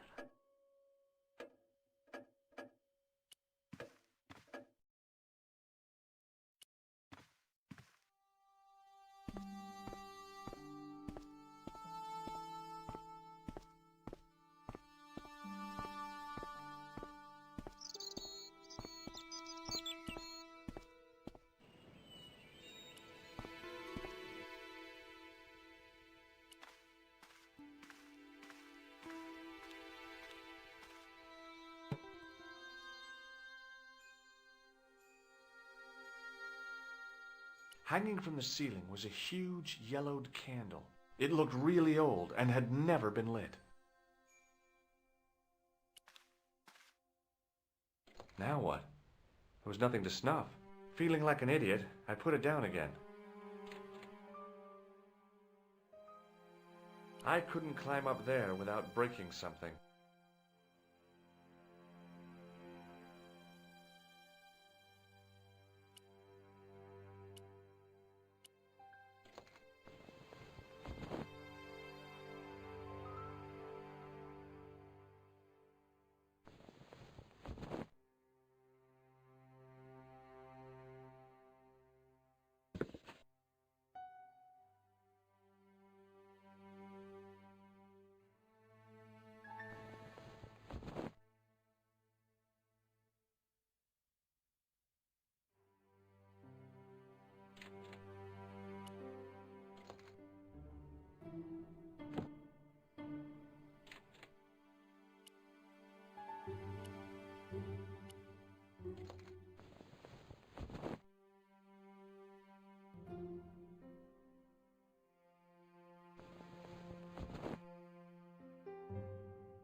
The candle had burnt brilliantly, but only for a couple of minutes.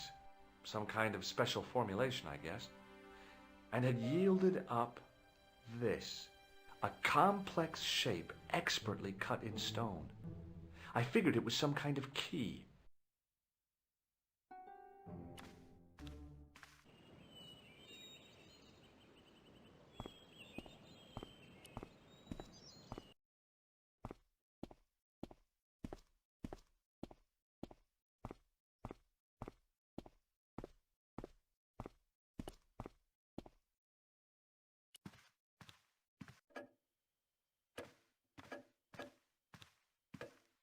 Hello again. Mind if I sit? Please, be my guest.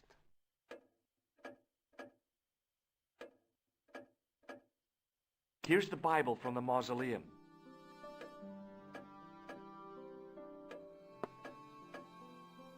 Very well.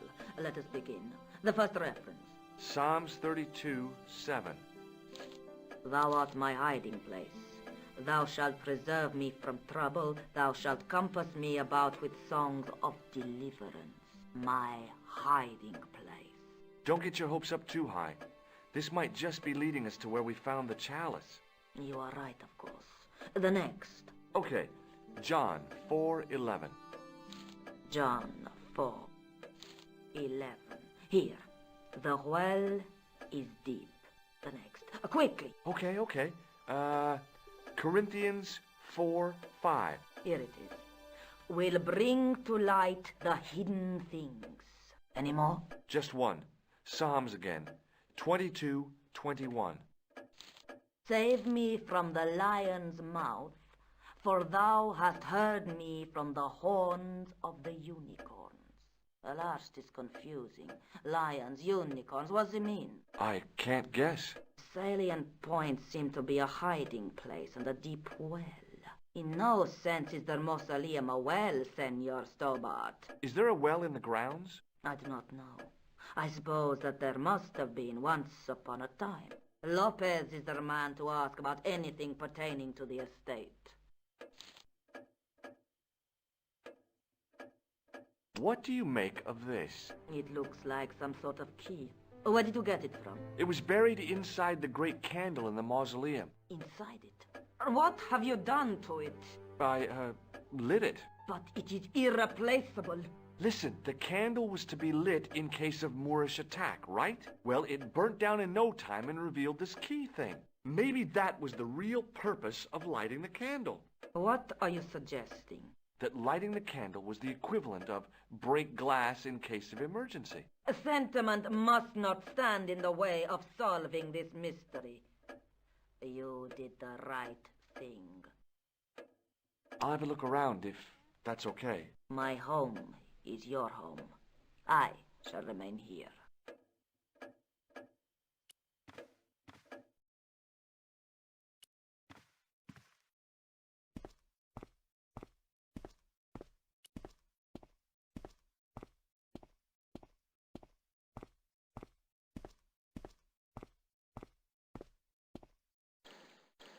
Hi, Lopez. Got a minute? Certainly, senor. How can I help you? You must know just about everything that there is to know about this place. See, I have lived my whole life here in the service of the De Vasconcelos. Do you know of a well anywhere around here? A well? Si, senor. This used to be a fortified villa. How can you last a siege without water? Great. So where is it? How should I know? The well was covered over in the last century. It was dangerous, you see. And you have no idea where it was? None. It was hidden even before my grandfather's time. You must have a vague idea of where the well is. It must have been in the old house's courtyard, so that would put it around here. Here? Okay. Now, how do we find it? There might be a way. Let me think about it. Any ideas yet? We are looking for a source of water, see? Yes? For generations, the Spanish country folk have had a secret way of locating water, even if it is meters beneath the ground. Ah, you're not talking about water dousing, are you? Eh? You know, you get a stick and walk around until the stick twitches and dig there. Oh, you've heard of it. Yeah, I think most of the planet has. Okay, let's get a stick. Uno momento. It must be a special stick. A Y of hazel. Right. Do you have any hazel trees? See, here. That is hazel.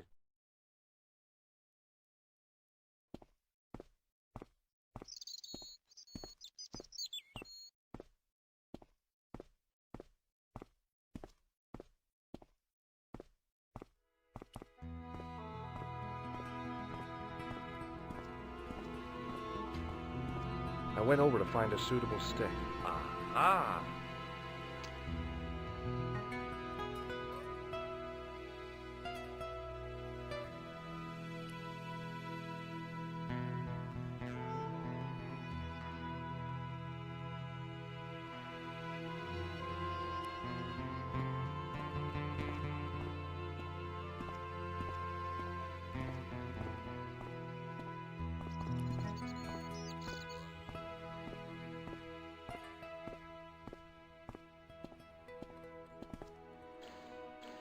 Hi, Lopez. Got a minute? Certainly, senor. How can I help you? Well, I got my divining rod. Now what? Simplicity itself, senor. Hold the wand at the upper ends of the Y. Apply a little tension with your wrists so that the slightest movement of the wand tip is clear, and walk slowly and steadily over the area. Sounds easy enough. We'll find this well in no time.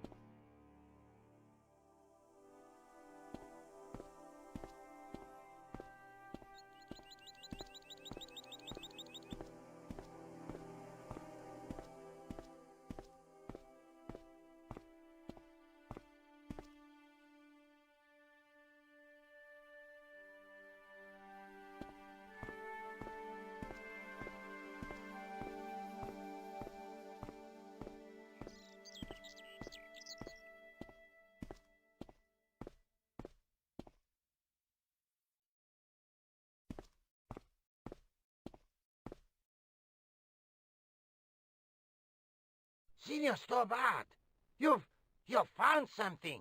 This is it. This is where we find the secret of the Templars.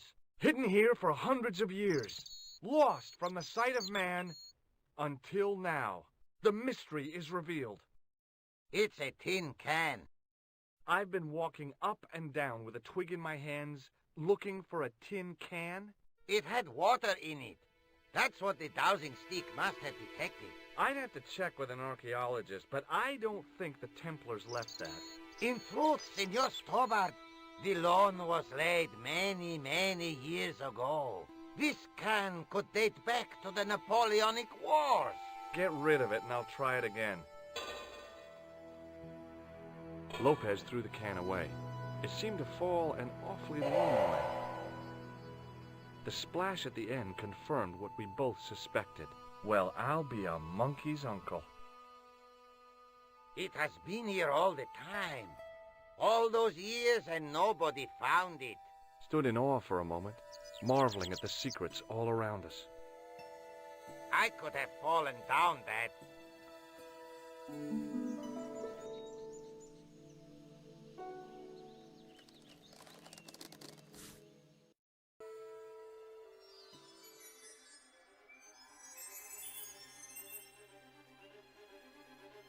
The well had been lost for decades at least. The air was cool after the noon sun, but that's not what gave me goosebumps. I have a really, really bad feeling about this.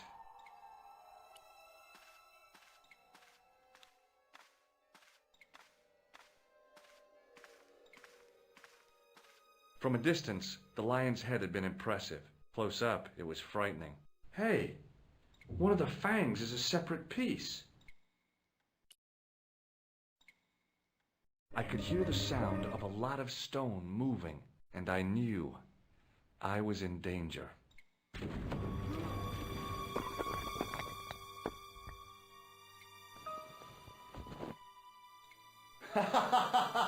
Oh, very funny, you psychos! Senor Stobbart! Senor Stobbart! Are you all right? It's okay, Lopez, I'm fine! Hey, susto me has dado! You gave me a scare! Nice try, Templars.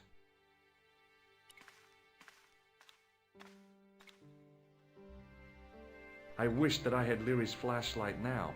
It was too dark to see, and I had to rely on touch. It just felt like a pitted stone wall. I'd almost been killed for the sake of a red herring.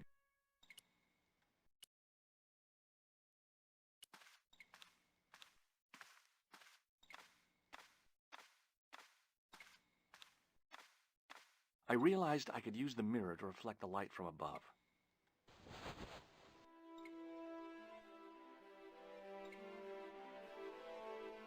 There, in the middle of the door, I could see some kind of socket. It looked like this wasn't quite the dead end it had seemed.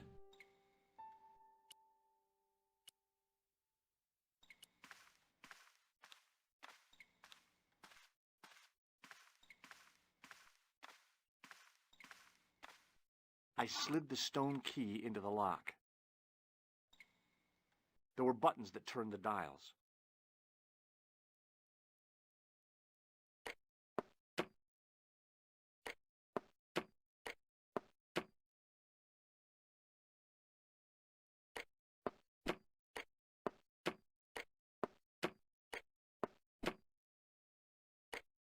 I heard the sounds of the lock moving. Either that or the wall was going to come down on my head.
Oh, yes! Bonus points for that, I hope. I knew the old Stobbart fingerwork wouldn't let me down.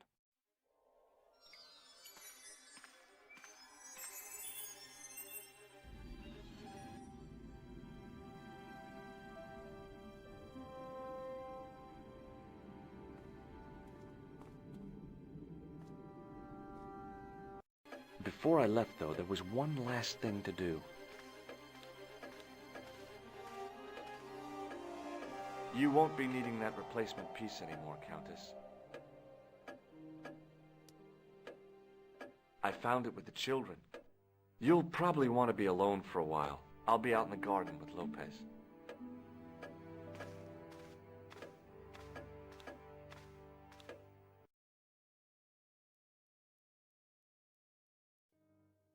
George, welcome back. Come in, Josh. It's good to see you again. Is it?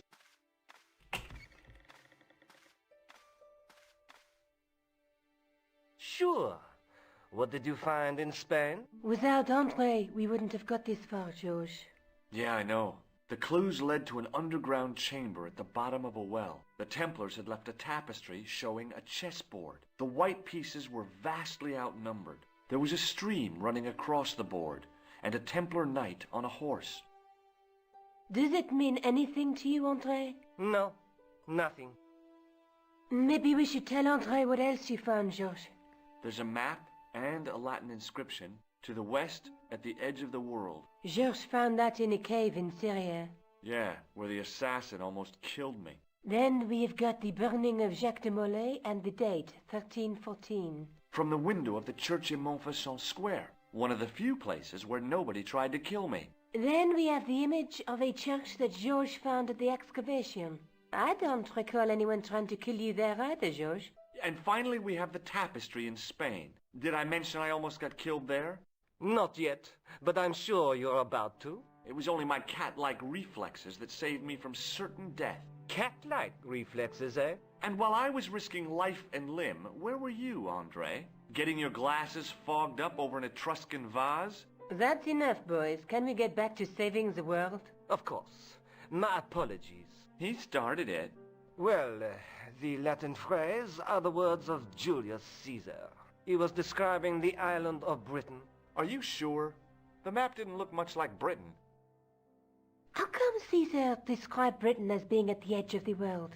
To the Romans, the Mediterranean was the center of the universe. Britain was a remote, unfriendly place, inhabited by blue-painted savages. It hasn't changed much. They've stopped painting themselves blue. Except when they go to a football match. They used an extract from a plant called woad, Icetis tinctoria. The Scots were using it until fairly recently in their wars with the English. Fairly recently? I don't recall the Scots being at war with the English. How recently are you talking about? I believe William Wallace's men used it in the 13th century. They might well have been using it as late as... You can't remember, can you? 1314. Ah, we're back onto that, are we? Andre, what is it? What do you mean? 1314 in Scotland. The Battle of Bannockburn. That would explain the stream on the chessboard. That's what a burn is. Right, Andre? As in Bannockburn? Right, George. And it gets better. Tradition has it that the Scots were helped by a shock force of, well, can't you guess? Knights Templar?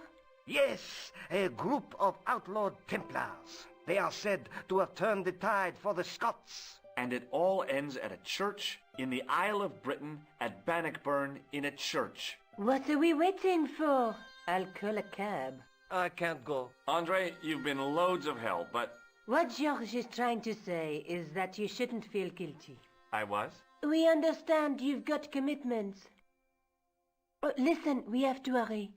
Let's go, George. We'll see it through. Oh, and, don't worry about us.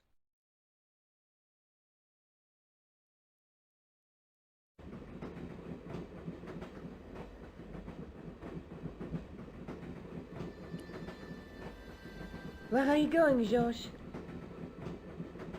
Do I need to spell it out? Don't snap at me. If you're going to take a leak, why don't you say so? Okay, I'm going to take a leak. L-E-A-K. Tickets, please. Oh, hi.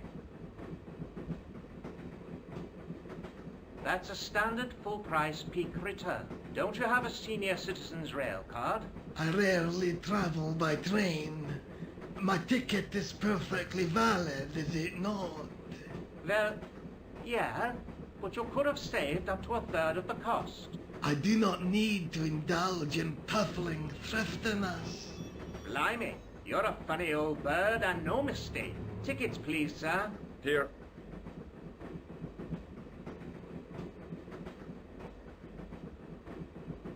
Off to Stirling, eh? Yes, we are. Well, I hope you won't be disappointed. It's a miserable place this time of year. Still, there's plenty of pubs and a lovely view from the castle. Thank you. I don't want to worry you, but there was something familiar about that guy. Are you sure? You're tired. Perhaps you're mistaken. Maybe. But I didn't like the look in his eyes when he spoke to you. Pardon me. She must be deaf. Yes, my dear. Do you know what time we're due in Stirling? 6:15, but we're running 8 minutes late. Do you know Stirling well? Yes, I do. Is that where you two lovebirds abound? Yeah, It's one of the places we thought we'd stay on our holiday. Be sure to visit the castle, won't you? Oh, I'm sure it's a neat place. But we are not really interested in history, are we, George? No. What's the book you're reading? Oh, it's something I picked up at the station. A medieval detective story. Quite well written for that kind of thing. It's been out of print for years. What's the title of the book? The Crooked Crusader Caper by Molly Pegram. I assumed the author was a woman, but apparently not. His real name is... Professor Nigel Pegram. That's right. Do you know him? No, I never met him. George is a great fan of his, though. Is there a church called St. Ninian's at Stirling? Yes, there is. And I know why you're going there. You do? Of course I do. It's obvious you're in love. You're eloping, and they say romance is dead.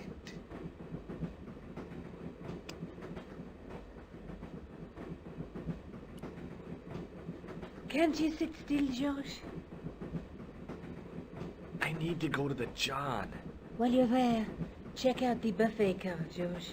Unthinkable though it is, I am hungry enough to eat English food. Okay.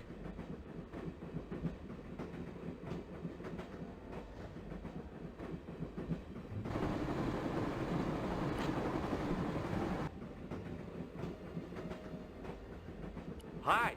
Having a party? No, this is breakfast. Come on, join us, man. Away, Basha, wake up, man. What's company? His breath was like the outlet from a chemical factory. Excuse me, mate, he's taking a nap. Sleeping like a bobby. I'll wake him up when we get to Newcastle. We passed through Newcastle half an hour ago. And I never noticed. See you later. Didn't open that window, pal. Why not? It's freezing out there.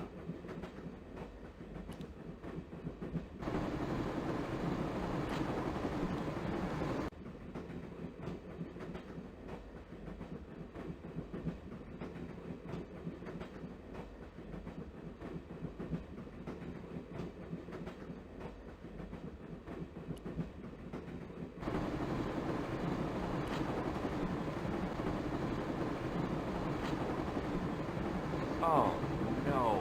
That gangster creep from the hotel. Guido. Well, he didn't scare me. Hey, Buster. This is a no-smoking car. Okay, maybe he did scare me. It got worse.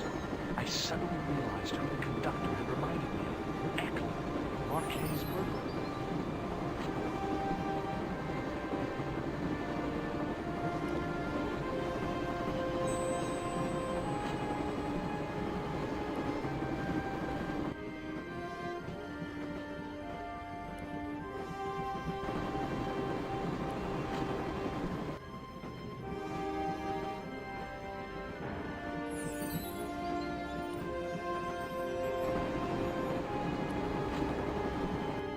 I should have known better than to leave Nico and the old lady alone. Suddenly, the Sword of Baphomet took second place to finding the girl I loved.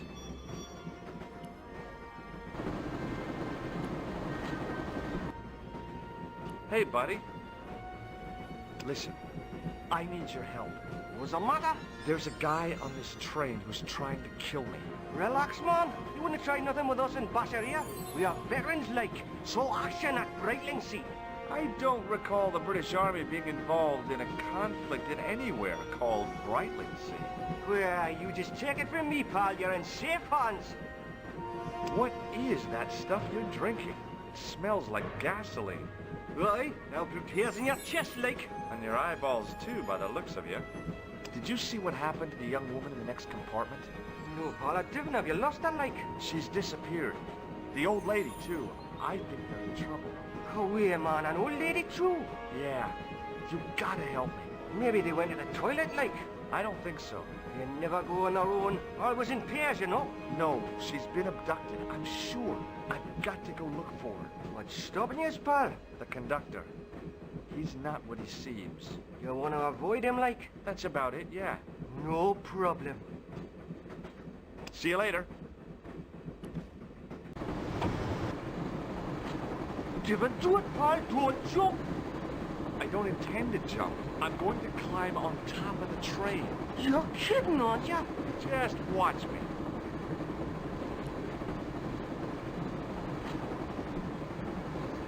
Hold on there, pal. I'll give you a hand, like.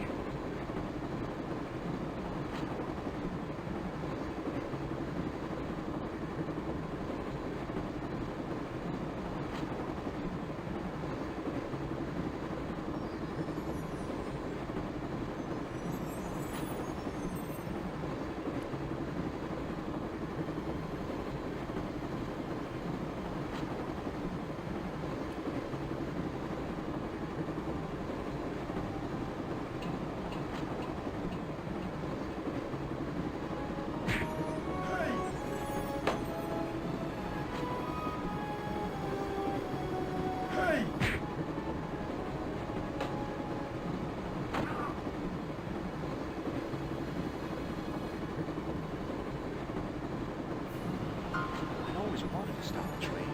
And now was my chance.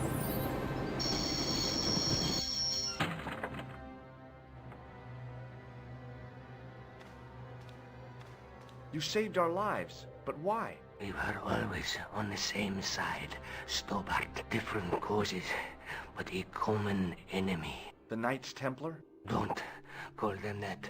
The real Templars were a noble foe. These barbarians have no right to that name. These men are no better than dogs. What are the Neo-Templars after? What is the Sword of Baphomet? Not what you think, my friend. It is a weapon, yes, but one which our enemies will find difficult to wield. A double-edged sword. A power older than Dimolay, older than Solomon. We'll stop them. You and me together, and Nico. No, George.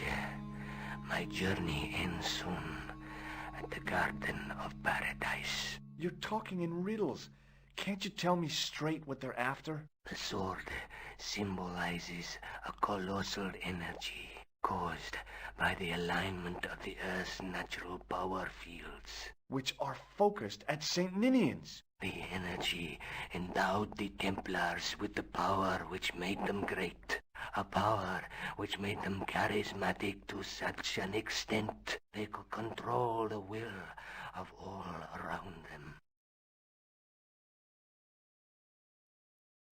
How did you escape from the Bull's Head? It is a long walk from the cliff of the Bull to the village Stobbart. Fortunately, I know the ways of the wilderness.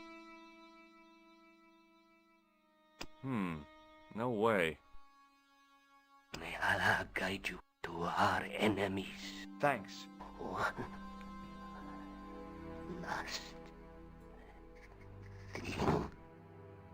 What? What is it? He's dead. Don't worry. I hadn't forgotten about you. Answer me this instant, George Stobbart. I will. When I'm ready.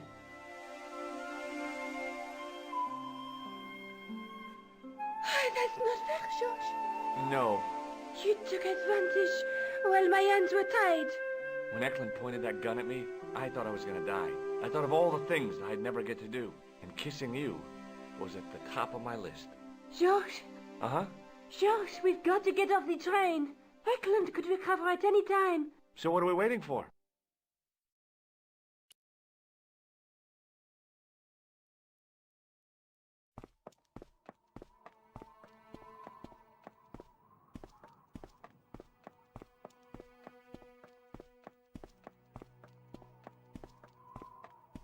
I'd feel happier if we had a gun or something.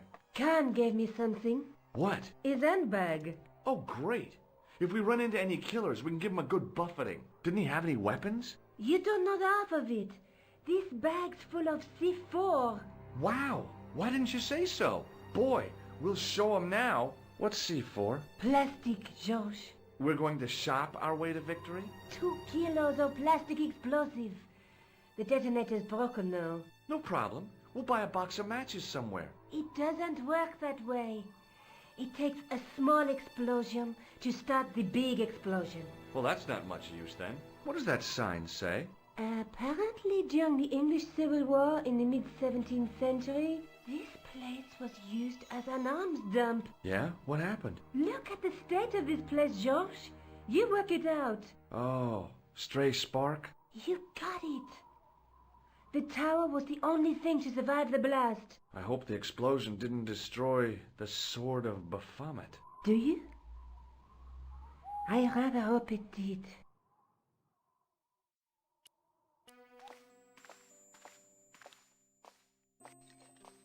I scrabbled around in the rubble and found an old clay pipe with a broken stem.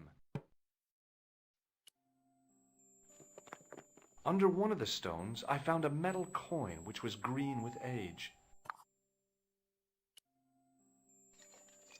It was caked with soil, but what I'd found was a small cog and spindle. With mounting excitement, I felt something between my fingers. It was short, hard, and black, something I hadn't expected to find here. It was a plastic pen top. The handle turned easily, and the larger wheel began to revolve. Damn! Then the handle came off in my hand. Now that the handle was gone, it was easy to remove the cog and spindle.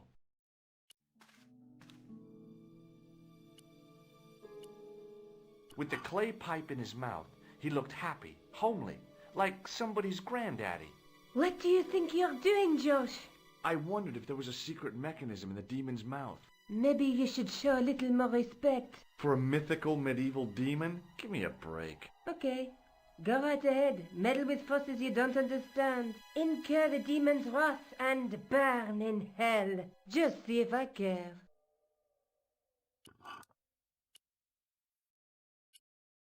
The cog slipped neatly into the eye socket. With a rasp of metal on stone, I eased the second eye into place. I pushed the handle into the demon's mouth. The cogs all meshed. I began to turn.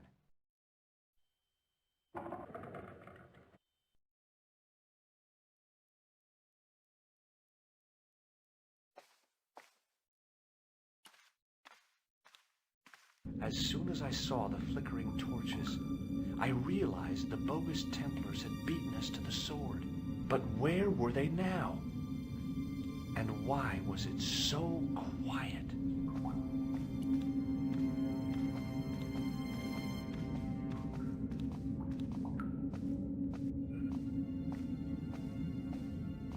Listen, I can definitely hear chanting. You're right. I hear it too. What do you suppose they're doing? It wouldn't surprise me if they were holding some kind of satanic sex ritual. So, what are we waiting for? Will you look at that? Baphomet. Lovino was right. This place was ancient even to the Templars. This whole place? This is Baphomet? Finally, the truth. The Templars had never worshipped this graven image, no more than they'd worship a rainbow. But, like a rainbow, they regarded it as a symbol of a covenant with God, who'd revealed this place to them. Rosso! Why, the double-dealing treacherous? On the contrary, Inspector Rosso has been the model of obedience, an important quality in a true Templar. Now be quiet and watch, if you wish to live much longer.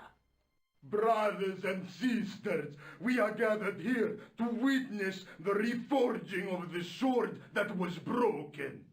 Here before God's sentinel, Baphomet, Grand Master and Knight of Baphomet, we salute and pledge our obedience to you. I salute you, gatekeeper of the temple. 7 centuries ago, our greatest weapon, the sword of Baphomet, was lost to us. Now we prepare to reforge it, to wield against new enemies. We shall lead the people to a new order, wherein all borders will dissolve. All will be united under the red cross of the Templars.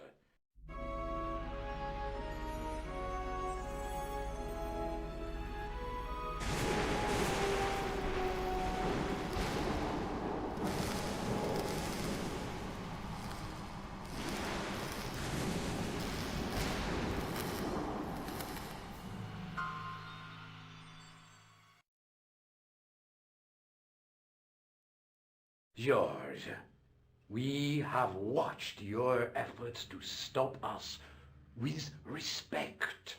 But surely you realize that you have been misled by our enemies. Both of us want a better world. Fortunately, no harm has been done. We need determined, resourceful men like you. Join us, George. Join us in true brotherhood. Yeah. True? Wait. Brothers? What about Marquet? What about Pegram and Klausner?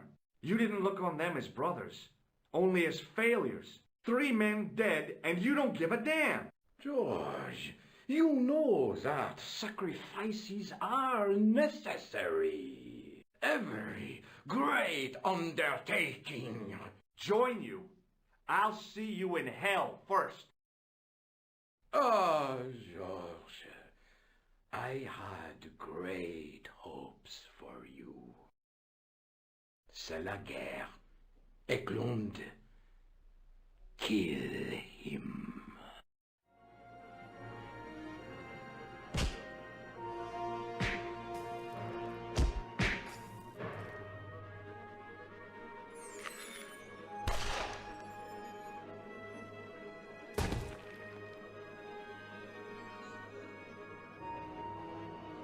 I swear, I just wanted things to be right.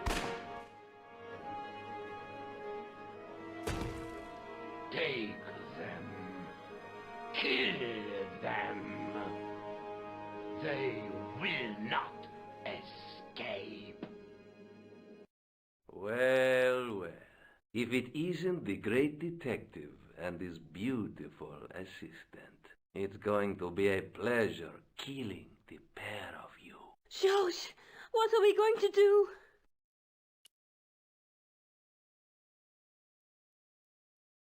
Come on, Nico. We're leaving. You fools! You cannot escape us. Guido! Stop them. But master, the powder! That powder is from the English Civil War. You fool. It's over. 300 years old. How explosive do you think it can be? I thought it was all over, but Nico had one last trick up her sleeve. Or in her handbag, to be exact. A handbag full of plastic explosives. Maybe, but this stuff is brand new.